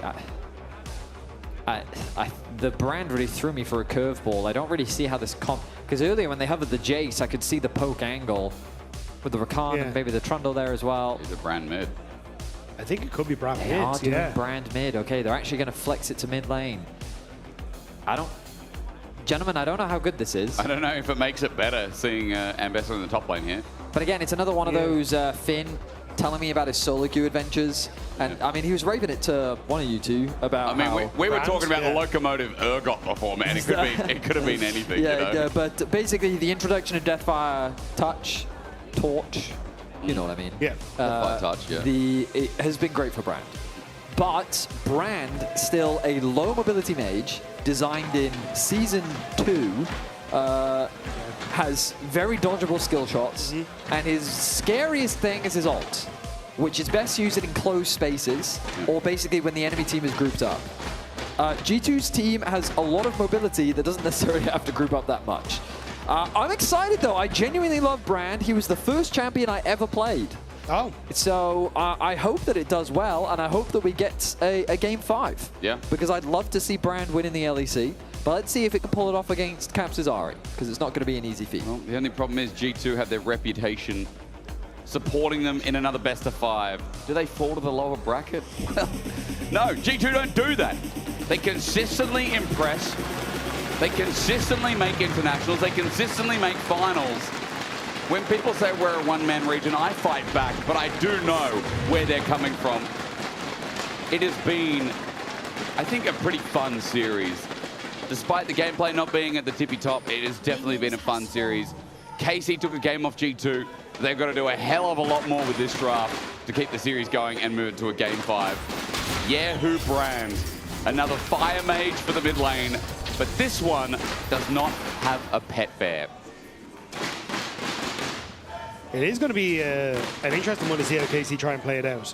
Because I think the setup from Brand is one of the things that is great for him, where you can try and play 4 ganks and enabling your jungler. But against an Ahri, especially post level 6, that becomes nigh impossible to try and achieve with a Trundle and a Brand. So I don't think there's much in the mid jungle 2v2 unless you start to look towards those later skirmishes or trying to enact that way. But I still think it's an awkward one. So I think for G2, if they can try and play through strong mid jungle, enable Labrov to start roaming, I think that's where G2 can try and find that early success. Oh, a few more. The Aatrox can get a snowball based off Labrov being able to pair with him. Really a recipe for success here against KC is Yahoo going to hit level 2 against Caps. He pulls out that conflagration. We go to top lane. Now, Gragas, great at nullifying lanes. Anyone who wants to dash into him, no. He's got a keg, he's got a belly, he'll make sure that you don't go anywhere. You got a buff a while ago. That's what I was going to say, yeah, he got the buff to his healing, which is, I think he gets up to 24% healing? No, damage reduction. Damage reduction, sorry. And it's in the 30s now. It was an extra 8% as you were telling me a couple of weeks ago, Dagger. It's insane. It's nuts. Insane, yeah. And so It's now we got a hefty. question like, W Max has been, on the table. And I'll tell you what he maxes as we go on. He's level 3 right now, so obviously he hasn't put an extra point in anything. Wow. He's just taking it safe. Ambessa did get buffed this patch too. A little bit of healing herself on the passive that she has. Yeah. I think the nerf to her ultimate really did hurt her. Yeah, because it makes it so absolutely. much easier to dodge. And okay, for the average person, it probably didn't make much of a difference. Yeah, I But suppose I'm above average, which really does make the difference. That makes sense, yeah, for sure. But especially at the pro level, I think we've really seen the decline of Ambessa. Before, she was just kind of like one of the go-to top lane bruisers that you could play into almost anything. But yeah, after the nerf, it definitely affected her. But hey, we're seeing her back here now for Kana. Meanwhile, the junglers both pathing towards the bot side. Trundle has steamrolled through his clear. He is securing the bot crab. Labrov taking a chunk of damage. But for those who are just joining us, oh, yikes. There might be a flash here. Pillar comes up. Caps. Is he going to flash? No, he's waiting for Skuma to come in. Pillar of Flame and the Seer flashed away from, and the charm misses from Caps. They get the summoner out of the Ahri pre-6. Nice gank. Easy play. Yahoo also quite patient with it. He leads with the Pillar of Flame, and then he follows up with the Q in order to threaten the stun. Now Skewmon attempting to come and help as mid laner has opened up for the crab to be stolen in the top side as the Brock goes in. There it goes. A bit of movement speed comes out. Rather, he just finds his way in nicely onto Kalist. The damage from Hansama as he chases up. It's his ghost that's now threatening the arrow, the first blood. Hansama lands the Q, and that's all you need to know. Hansama held onto that Q for so long, making sure that there was no way that Kalist was going to be able to keep himself safe. Nicely done by the G2 bot lane. Yeah, you hit the nail on the head. The patience there from Hansama was fantastic. If he used the Q early, he then doesn't have a play for when Kalist flashes, because he knows that he's going to flash. So instead, he just holds the Q until the flash comes. Then once the knockup is used by Busio, like, the Rakan has nothing left, so they can just run Kalist down, and there's that patience we were talking about from Hansama. He holds it, charges up the Q, connects it after the flash, auto finishes him off. That's the blind. I mean, nice, really well played by Labrov early in this matchup. Like, the fact that he ended up dodging away from the Rakan makes it massive. And it is this kind of matchup where whoever engages first tends to lose, because you can always follow up afterwards whenever the other AD carry tries to get in range. As Caps repeat gank here. Flash, yeah, Pillar is going to be helped out by Skewmon being here, though. Pillar of Flame's good damage, but Skewmon has brought Labrov. Yike could be in trouble. There's a flash head, but pulverized. Flash by Yike. Yeah, who pops his ghost, tries to sear someone, but Caps gets a bit of reprieve with a bit of support. This is what I'm talking about with the jungle support from G2. They're really good at just understanding where they need to be positioned in the map, and that was your window. Like, on this on this wave, Caps was going to hit 6, so you had that tiny window before Caps got to. Oh, wait a sec. Pulverized. I mean, this is greedy Yahoo. Egregious behavior. The Alistar was on the wave, and Brand thinks I can flash it, but he never flashed. What? I think Yahoo wanted to freeze the wave, and he basically just didn't respect Labrov's ability to all in. He may have even assumed that his flash was on cooldown, because they got a 2v2 kill bot lane. But Labrov had flash. So the flash combo comes through. Yahoo gets chain CC'd, and Caps, after struggling in this matchup after repeated ganks, gets himself a kill. That's a recipe for disaster. And the Brand that was picked mid. Oh, Rob actually just looked back. He didn't even use flash. No, he used flash on the Skewmon gank. Yeah, sorry, the Yike gank, yeah. My bad. I mean, to be fair, that's even more egregious, but Labrov didn't need to flash. He did not need to flash. And then Yahoo has his up. I was also curious if Labrov, because he's running the Unset Spellbook, had swapped over to anything, but no, it was just as was. Yeah. So... Oh, hang on, guys. No one report Labrov to Drew Levin. I understand he's got TP and he's got heal, okay? That's just a Summoner Spellbook, okay? There's no negative gaming here. This isn't game of solo queue, all right? No FF vote, yeah. No. He's playing for the team, I promise you. Good to know. His heal is back up and available as well. TP could be used towards mid as Busio's looking for an angle. Caps does have Spirit Rush now. They are trying. Down, though. He used it to kill. Yeah, he did indeed. He did indeed. Good pick up there, Rob, which means Caps is vulnerable without his flash up as well. Skewmon now level 6 flash. Body slam, explosive cast. Oh, the infernal demon dodges away from the Ambessa ulti. Kana might flash away, but the flash is matched. Skewmon, the dunk! Here it comes! He cancelled his auto! Kana gets out and Skewmon forgot to hold that click in. Chains corruption down on the bottom lane. This kill's going to come through though. Exhaust and a flush from Hansama. The Brock getting low as a hail of arrows slows down Kalist, but Hans has lethal tempo. Kalist can only trade. 2 kills for Hans makes 3, and at least G2 do right down here. Man, I think I owe an apology to Hansama and Labrov. They have been incredible in the 2v2. They're looking like the best bot lane in the LEC right now. Body slam, the wave is thin. Infernal Chains are going to connect. Yike doesn't get pulled back in. That saves his life. Caps. Cap's going to come in. Spirit Rush back up and available. This is a double kill waiting to happen with the Orbit Deception. He takes it. Labrov even TP's in for good measure. And G2 are 6-1. Things are falling apart for KC as they are losing skirmishes all across the map. Hansama with another fantastic early game alongside Labrov. I mean, I say Hansama's name, it is simply Labrov. Like, this man is on fire in this game. Drops the combo onto the Rakan, the ulti follow from Hans, that's a quick first kill. Then he full sends it, doesn't even have level 6 yet, doesn't have his ultimate. Kalist says, you know what, I've got to try and get at least something back here, and he's able to get a kill. Yeah, and then we get the play on top side where KC hoping they can try and make something happen, but BB gets the CC underneath the Terra. Kana takes a Terra shot, he really wish he hadn't. And when Caps arrive in, it's really the TP from Labrov that seals the deal here. We don't get the look in, we're about to, but I think live is a bit of trouble. Broken Blade, explosive cast yet again. Deadly flush from downtown, opens curtain goal. Broken Blade is dead. Good counterplay here as Yike only just survives. LeBron gets in the way of the last bullet as Caps is in trouble, but ascending again is Skumon, and yeah, who is a brand? This is the problem. He has no mobility. At least being able to walk it out now as good as it is going to be dodged away by Busio. In trouble with the trample, the charm, the orbit deception, and the Fox out again. The heal, the entrance over the wall becomes an exit, but Lebrov, you can see in his eyes, wants it, but Cap's going to flash anyway to take the kill onto Busio. 4-0 for the mid lane Ari now. And again, it's Lebrov with these setups, roaming around the map. Really good understanding of how to get the most out of the combo there. Getting the knock up, enabling the charm, the headbutt away, and Akana's in trouble. No, okay, Oldie's going to be walked away from. As you said, that timing a little bit slower. Knock up here, Skumon incoming, Infernal Chains I'm waiting for. Drake counter step getting Kana away. That's buying the movement speed, but Lebrov on him with a trample. There's those Infernal Chains, the sweet spots to be hit. All three of them. Body slam for the barrel roll. Lebrov and the Unbreakable Will survive, but G2 on the hunt. The flash against the wall. Kana, he's not out. It's Broken Blade with a barrel down. It's simply bullying from G2. Fight after fight, skirmish after skirmish. Yike, though, looking to punch back. All right, well, Caps used a little bit before, but the Spirit Rush, I believe, up and available with the last Fizz mana by Yehu, took 2 turret shots. Now Yike is behind enemy lines. Skumon is beelining it down here as Yehu's going to walk up with him, but look, here comes the Demon again.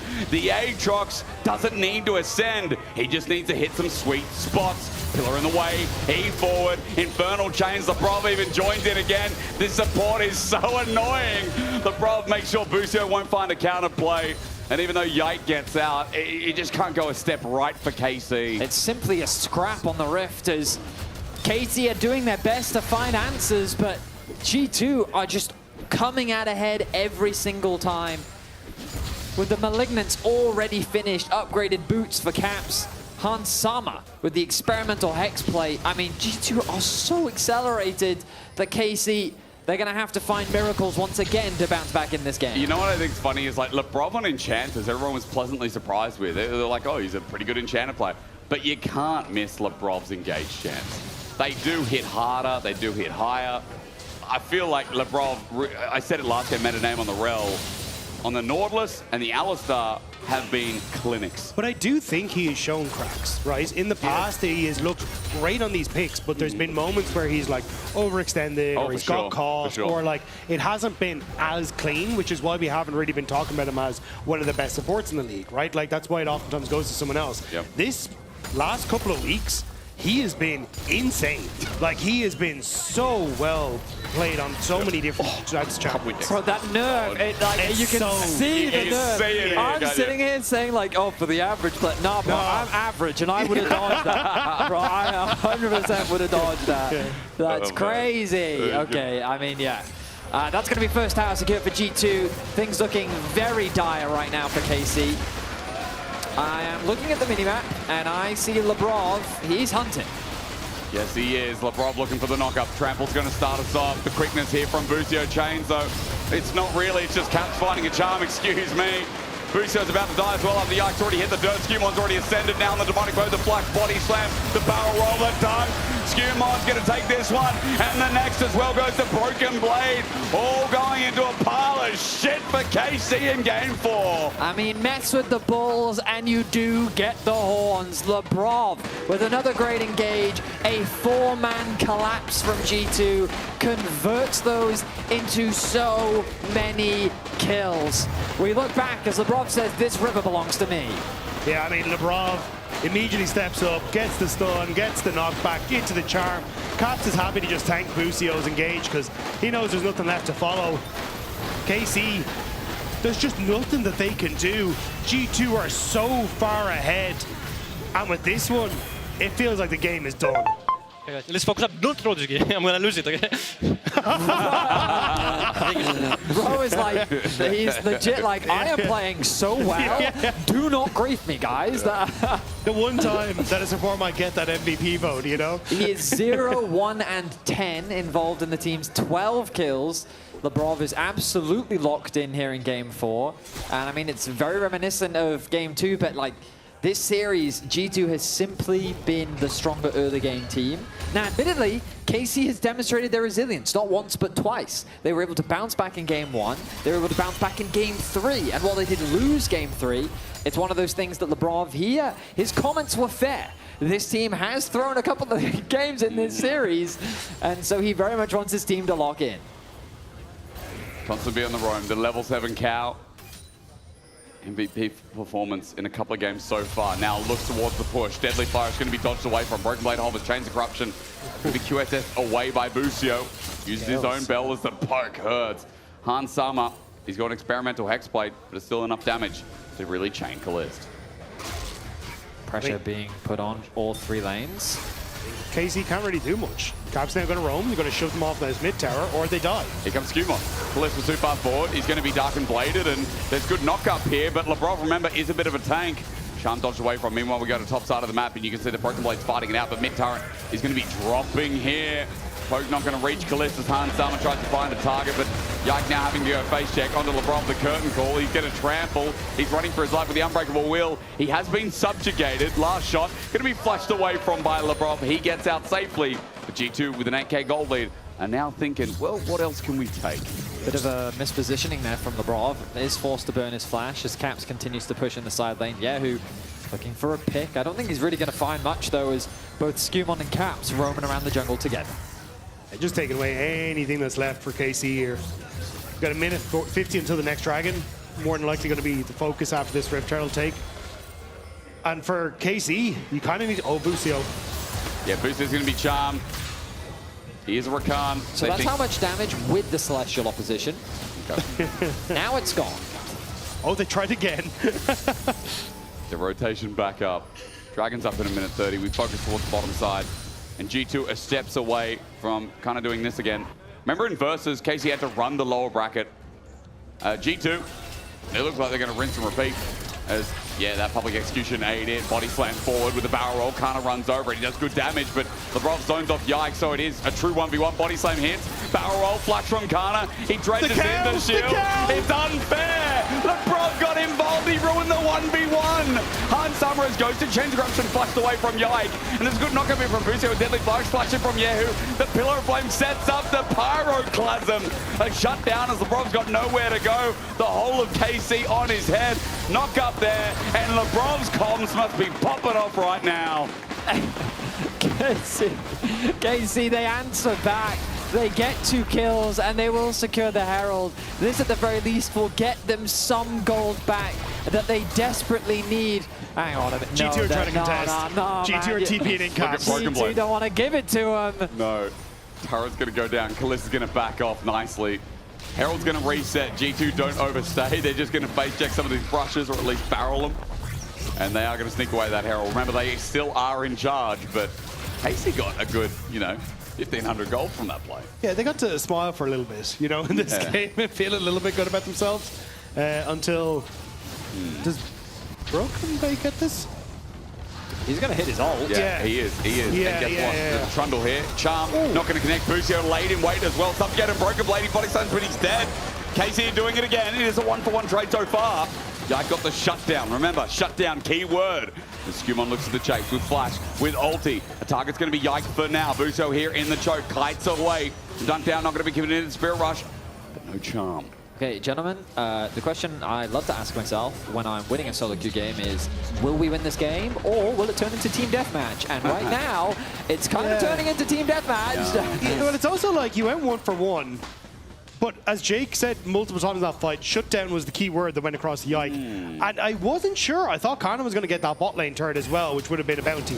So it may not have been the best play for G2, but now they get dragged. It's kind of a best case scenario, considering how far behind they are, right? They will always take the 1-for-1 because of that bounty. So at the very least, KC, G2's happy that they got the tower on the dragon. KC's happy that they very least got a kill, but they got to take everything that they can get at this point, because the lead that G2 have is, well, reminiscent of what we saw in Game 1, and they're kind of dependent now on G2 making the same mistakes that we've seen from them so far in the series. So, KC, what have they got to work with? Well, Callist Infinity Edge soon. I will say, Kana's trail behind in CS ain't too bad. Yike did get a lot of the gold, the recent shutdown specifically. Still massively behind individually. But the one thing about Brand is later in the game, if he gets the 3, 4, 5 items, he can just wipe a team fight, like even just poke down a couple of people, and he can change the whole dynamics of the game. So, yeah, battle's not over yet. War's not done. G2, will they be able to get across the finish line? Or will we go to a game 5? Anyone's question right now. Dragon's far away. Baron up in a minute 15. That is something to be wary of. That is what changes the game and swings the gold as well. There is a lot of standing gold for KC. Outside of that outer turret top, mid and bot, there for the taking. So the map state that we should come to see now is G2 should set up a 4-1. Yeah. So they'll have 4 of their members pushing in one lane, and they'll have 1 isolated. You can see that being set up right now. They've got Caps in the middle lane with his mobility and feeling safe. He's actually going to be the target. Spirit Rush, Deadly Fire Rush not going to connect. Spirit Rush does get him out. But this does now open up the bot side. So KC made a commitment. They said, hey, we're going to attack the 1. We will at the very least get his ult out, and that means that G2 with the numbers advantage can push through bots. Usually, when we think back to game 1, KC was split pushing through top. When they saw this setup, they would try and cross-map to push the wave in as deep as possible to make it harder for G2 to transition from bot into mid into top. They're not doing this. Instead, they're looking for picks, and they're looking for another one right now. does connect, though, to start it off. Yak at half HP, but Avila comes up again. Here comes Skumon in full ulti mode. Teleport in to bring Kana to try and find a public execution.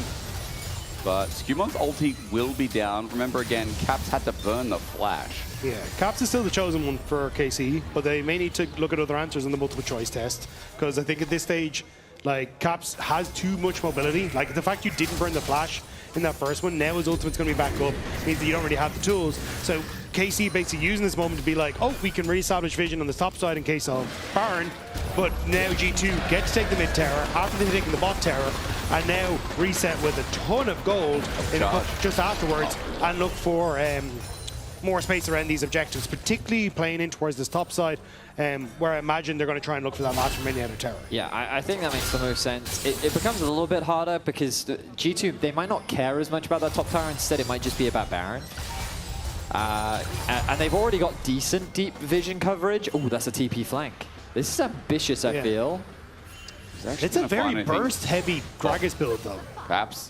Charm for the minion wave. Oh, the edge doesn't find it. There's explosive cards and Broken Blade just flops it there. Okay, whatever, man. Look, he's just cosplaying Gragas real well. He literally, it was just the laziest throw, you know. Whatever. So TP now gone. Yeah, so I was about to say, so Baron might be a little bit delayed as a result of that play, but they are just starting it. Yep. That's crazy. I mean, they do have the on-hit Varus will somewhat melt it. I was going to say the one area where Brand gets value is if you're grouped to pick as well. Pyroclasm I'm waiting for. Labrov gets ignited. Broken Blade has an angle here. Change the corruption now connect. This is dangerous for KC. Yehu gets bursted, has to flash away. Here comes the curtain call. Labrov gets a bomb back onto Booster. Tries to find an angle. The quickness comes out. Skumon looks for the dunk, but he went deep. He went deep versus the Brand. And now the passive is burning them alive. Kalista free firing as well. And G2 have done a whoopsie again as Kana looks for the chase down.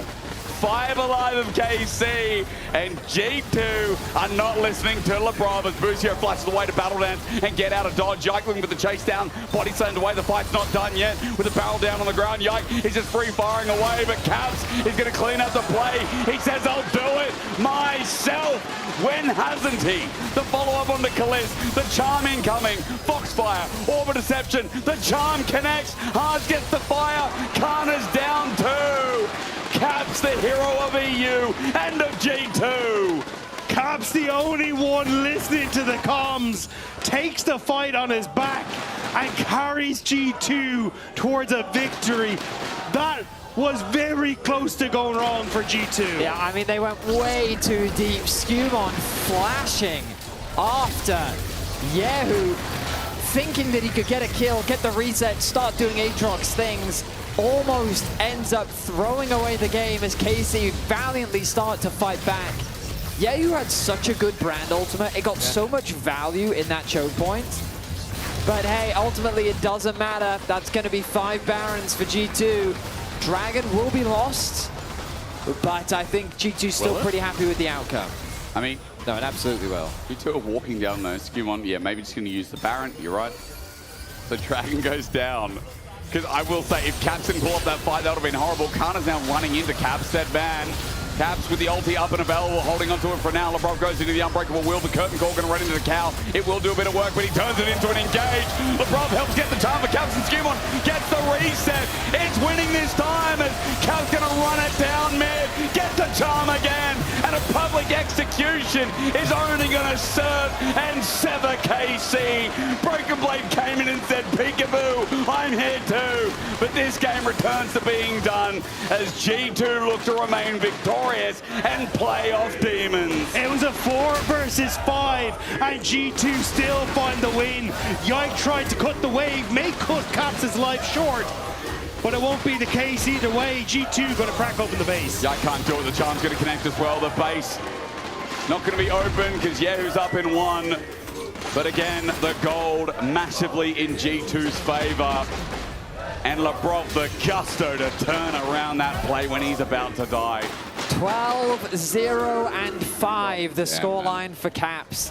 It's in the event that G2 do close this one out, I feel like Caps is going to rob LeBron of the series. I mean, what an impressive play from him here in the final game. Assuming they can close things out, it is looking pretty set in stone with the gold lead that they have. Let's see if they overextend here as they set up a siege on the top tier 3. Here it comes. 10,500 gold. Baron doing work for another minute. It's up. Charm not going to connect. Yike has an angle. Pillar up. Deadly Flourish as well. Kalist looking for his position. His curtain call not there to reach because the cooldown's got another 10 seconds. You can see getting counted down to 5. He needs himself that third item, that rapid fire to safely hit from range. Lebrov pops a ghost.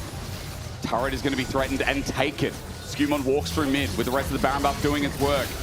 KC, another lower bracket run going to be needed after this series. As G2 look to put the finishing touches on and be one step away from MSI again. The region that always delivers because of this team now has another chance to charm. Caps is that man on the RE 13 and 5. He's the king of the mid lane. He's the king of the region. And G2 are going to sweep KC under the rug. He has one more Spirit Rush in him. The charm not going to connect. Busio tries to get the fight down. He does with Caps, but where's the rest of the fight going? And Skewmon dunks down 2. Yike left alone against his old organization.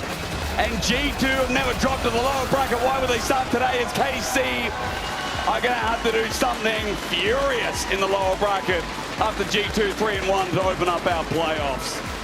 An insane performance by G2. They just looked one step ahead of KC for so much of this series. And I think a lot of that is thanks to that man from the bottom lane. Lebrov played an absolute stormer today. Yeah, he absolutely did. I mean, of course, credit to Caps. That final game was spectacular. He ultimately did save what was a bit of a messy team fight around that Baron buff. But G2, they will continue their winning ways. You can vote for your player of the series, Caps, Hans Sama, and Lebrov. I think it's very much it. I think you should very much consider Lebrov. I would not be surprised if you vote for Caps. I need supports to have justice, though. I need it. Caps' LeBlanc was also fantastic. Oh, no, yeah. But you've heard enough from us. Let's send it down to Shocks.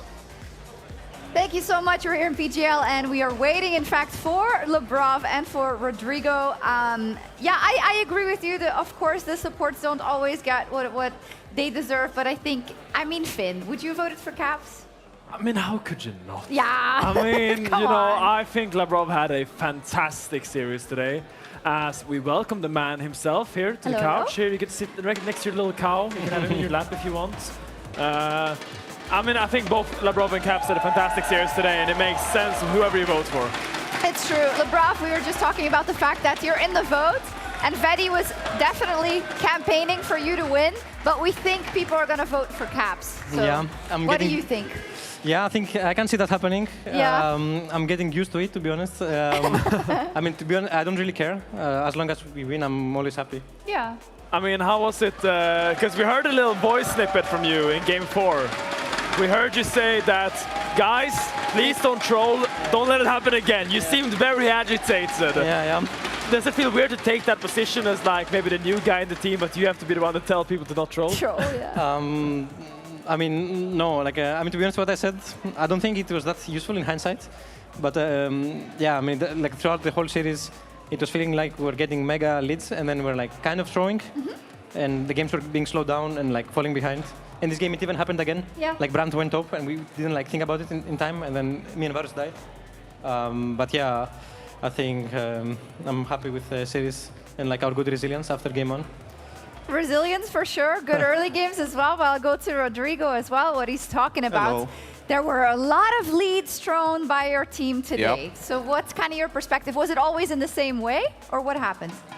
For some reason, every time we play KC, we just get ahead every game and troll. So it does look like we 5-0 them in finals and 4-0 them today. I mean, I don't know. They're definitely good players as well, right, KC? So they'll just find the edgy fights and try to skill check. And if you're not like 100% paying attention to the state of the game, they can definitely get up again. But yeah, I think it's just the nature of good team against good team. So what makes the early game so dominant? Because I checked the stats this series. You guys were an average up 3.8k gold at 14 minutes throughout the entire series. What makes you guys get ahead so far against this team, LeBron? I would probably say we have good fundamentals. Yeah. And yeah, I think we just play early game better, I would say. Like, obviously, there were many. I think we should work a lot on our mid game and keep like being disciplined from ahead. I think it has been happening way too many times. Even our last series against Koi, I think it was kind of similar, you know. Yeah. And we ended up losing the series.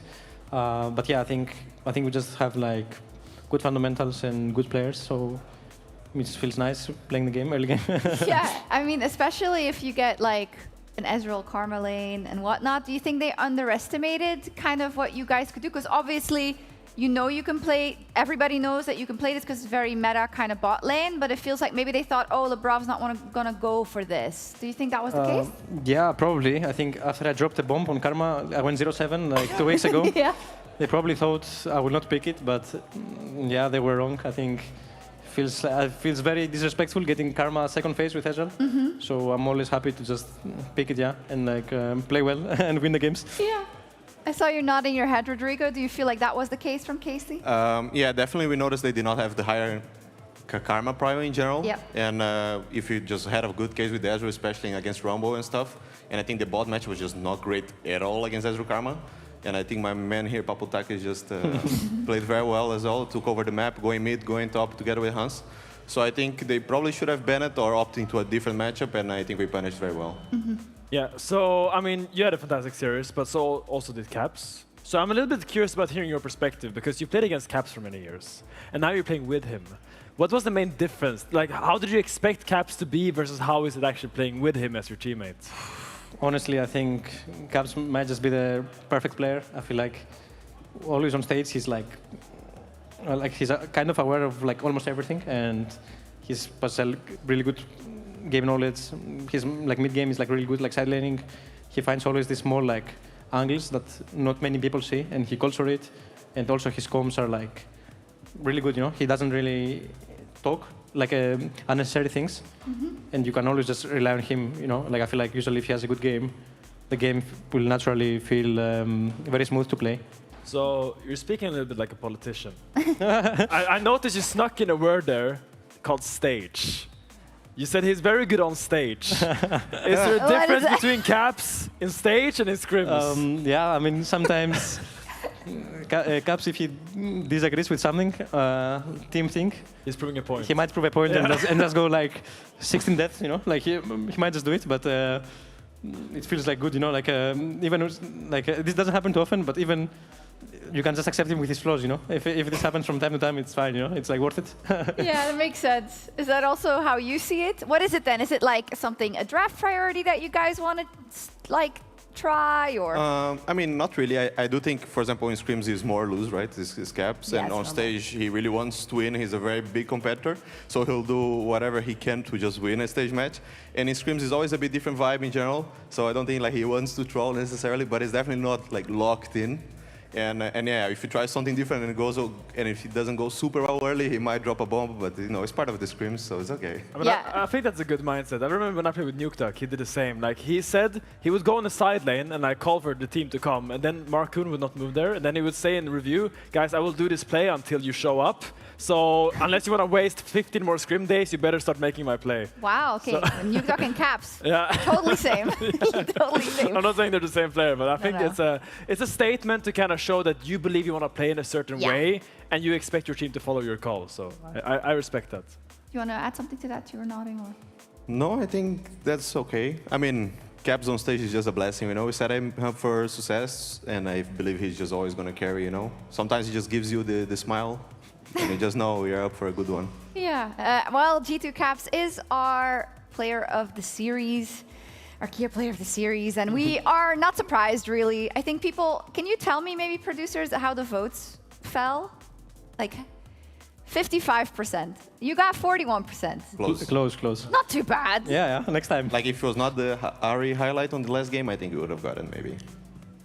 Potentially, yeah. Potentially. But it doesn't really matter. What does matter is, are you going to win the split and are you going to MSI? Now, that could be decided as quickly as Monday. Of course, it's depending the match of tomorrow, right, Rodrigo? Tell me a little bit about that focus, because there was an interview that came out from Romain with Rift.gg where he said, like, everything is practice for Worlds. Everything's practice for Worlds. Okay, makes sense, but there's also the championship and there's also MSI, right? So tell me a little bit about that. I mean, definitely we really want to make it MSI and compete against the most competitive teams in general. But the preparation in general is more about us than who we're going to play against or who is playing on the next day or whatever. We just focus on what we believe is good for us in general. And we can adjust priors and stuff based on whoever we're going to play against. And yeah, the big motivation at the end is Worlds, always, because you really want to do well at Worlds, but we also take it step by step. MSI is just a little step towards the final goal that's always going to be Worlds. Okay, well, MSI is important, though. Like, imagine winning MSI. That would be sick. Of course. We want to do it as well, right? So. Yeah, I know. Okay, I thought you were going to jump in. Any case, one thing I need to ask you before I let you go. The G2 staff votes. Do you want to defend them for the All-Pro? That was Dylan's vote. Okay. I'll throw him under the bus. Okay, Labrov, can you give me your top 3 All-Pro in the support position that has played from regular season? Who would you say are the best 3 supporters, excluding yourself, because you'd put yourself first, of course. Yeah, I would say probably Bushiov, Leslie, and Jun. Interesting. You're going to have to talk with your coach about that, because he has some disagreements. Wait, what was even our vote? I don't know. You guys had Paris first. Paris first. And then Busio. And then do we have the graphic production with G2 staff? What was the last one? It was Paris. Okay, I don't remember the last one. Maybe it was Alvaro. I think it was Alvaro. That sounds right. Yeah. Yeah. Yeah, I mean, trust the support player, guys. And trust the support. Humanoid for mid. This is the vote. Yeah. Yeah, I mean, Vitality did end 8-1 in regular season, and I do think very big reason of that is how Humanoid steps in a team philosophy. I think it has a big impact on how they want to play, and it was very noticeable, for example, in Fnatic as well when he was in Fnatic. So I do think he takes a big part on that. Accepted. That's accepted. And, I think that's good reasoning. And yeah, I saw briefly, right? Naknako makes sense to me as well. Yeah, they're over here. Parus, Buzio, you could argue, I think, a bit, but the rest looks fine. Kalist, Karzip, yeah, but looks fine list to me. So Humanoid, of course, we know can be really impactful for that team. Tomorrow, Vitality is playing MKOI. Can I get you both as predictions? Sorry, can you repeat? Yeah, of course, Vitality MKOI tomorrow. So your opponent for Monday, basically. To be honest, I think it's very close. I would say if Vitality gonna show up like they did on regular season, I would probably choose them. But I think KOI can have the clutch factor, and like Vitality didn't play on stage for like 2-3 weeks, so they might be a bit cold to the start. I think it will be close. Could be 5 games. Okay, nice. Sign up. I think KOI is going to win 3-1. Why? I just think they're a better overall team, and I think they draft very well on stage doing Fearless. And I think, for example, this is something that Vitality has shown to not be like the greatest overall. They could for sure like improve, but I have more trust on Koi experience on that regard. You're still holding the Seraphine ADC over their heads? Seraphine The Seraphine ADC? Yeah. Yeah, I mean, that happened right in a game 3. Sometimes it just happens. If you lose track of Fearless, You it can know, get right? very ugly, yeah. Yeah, but at this point, I guess they should have figured it out. Thank you so much. Congratulations, Thank you. Labrov and Thank you. Rodrigo and T2, who are going on to our match on Monday to see who we send to MSI. But tomorrow, it is Vitality versus Movistar Koi to see who they will be playing. So good night, get some sleep, and we'll see you tomorrow. The winner I can only takes see it Skew, man. all. I follow you. Fly, Phoenix, fly. Jingle bell, jingle all the way. Okay, do you know what comes next? I don't. Yeah, exactly that. Yeah, let's go. Throw on flash, yeah, I'm going. Throw on flash, we're gonna kiss that. Throw there. Someone there. I'll heal you when you're up, Calist, okay? I got you. It's fine. Cassian 20, not to the stand. And again. And Kana. Nice guys! Saves his life, but I think there's enough damage following up. Mystic Shot not going to be hit, but Skewmond in range, an auto attack, throwing a rock, and first blood navigating to Skewmond's hand. Fine. Just go forward.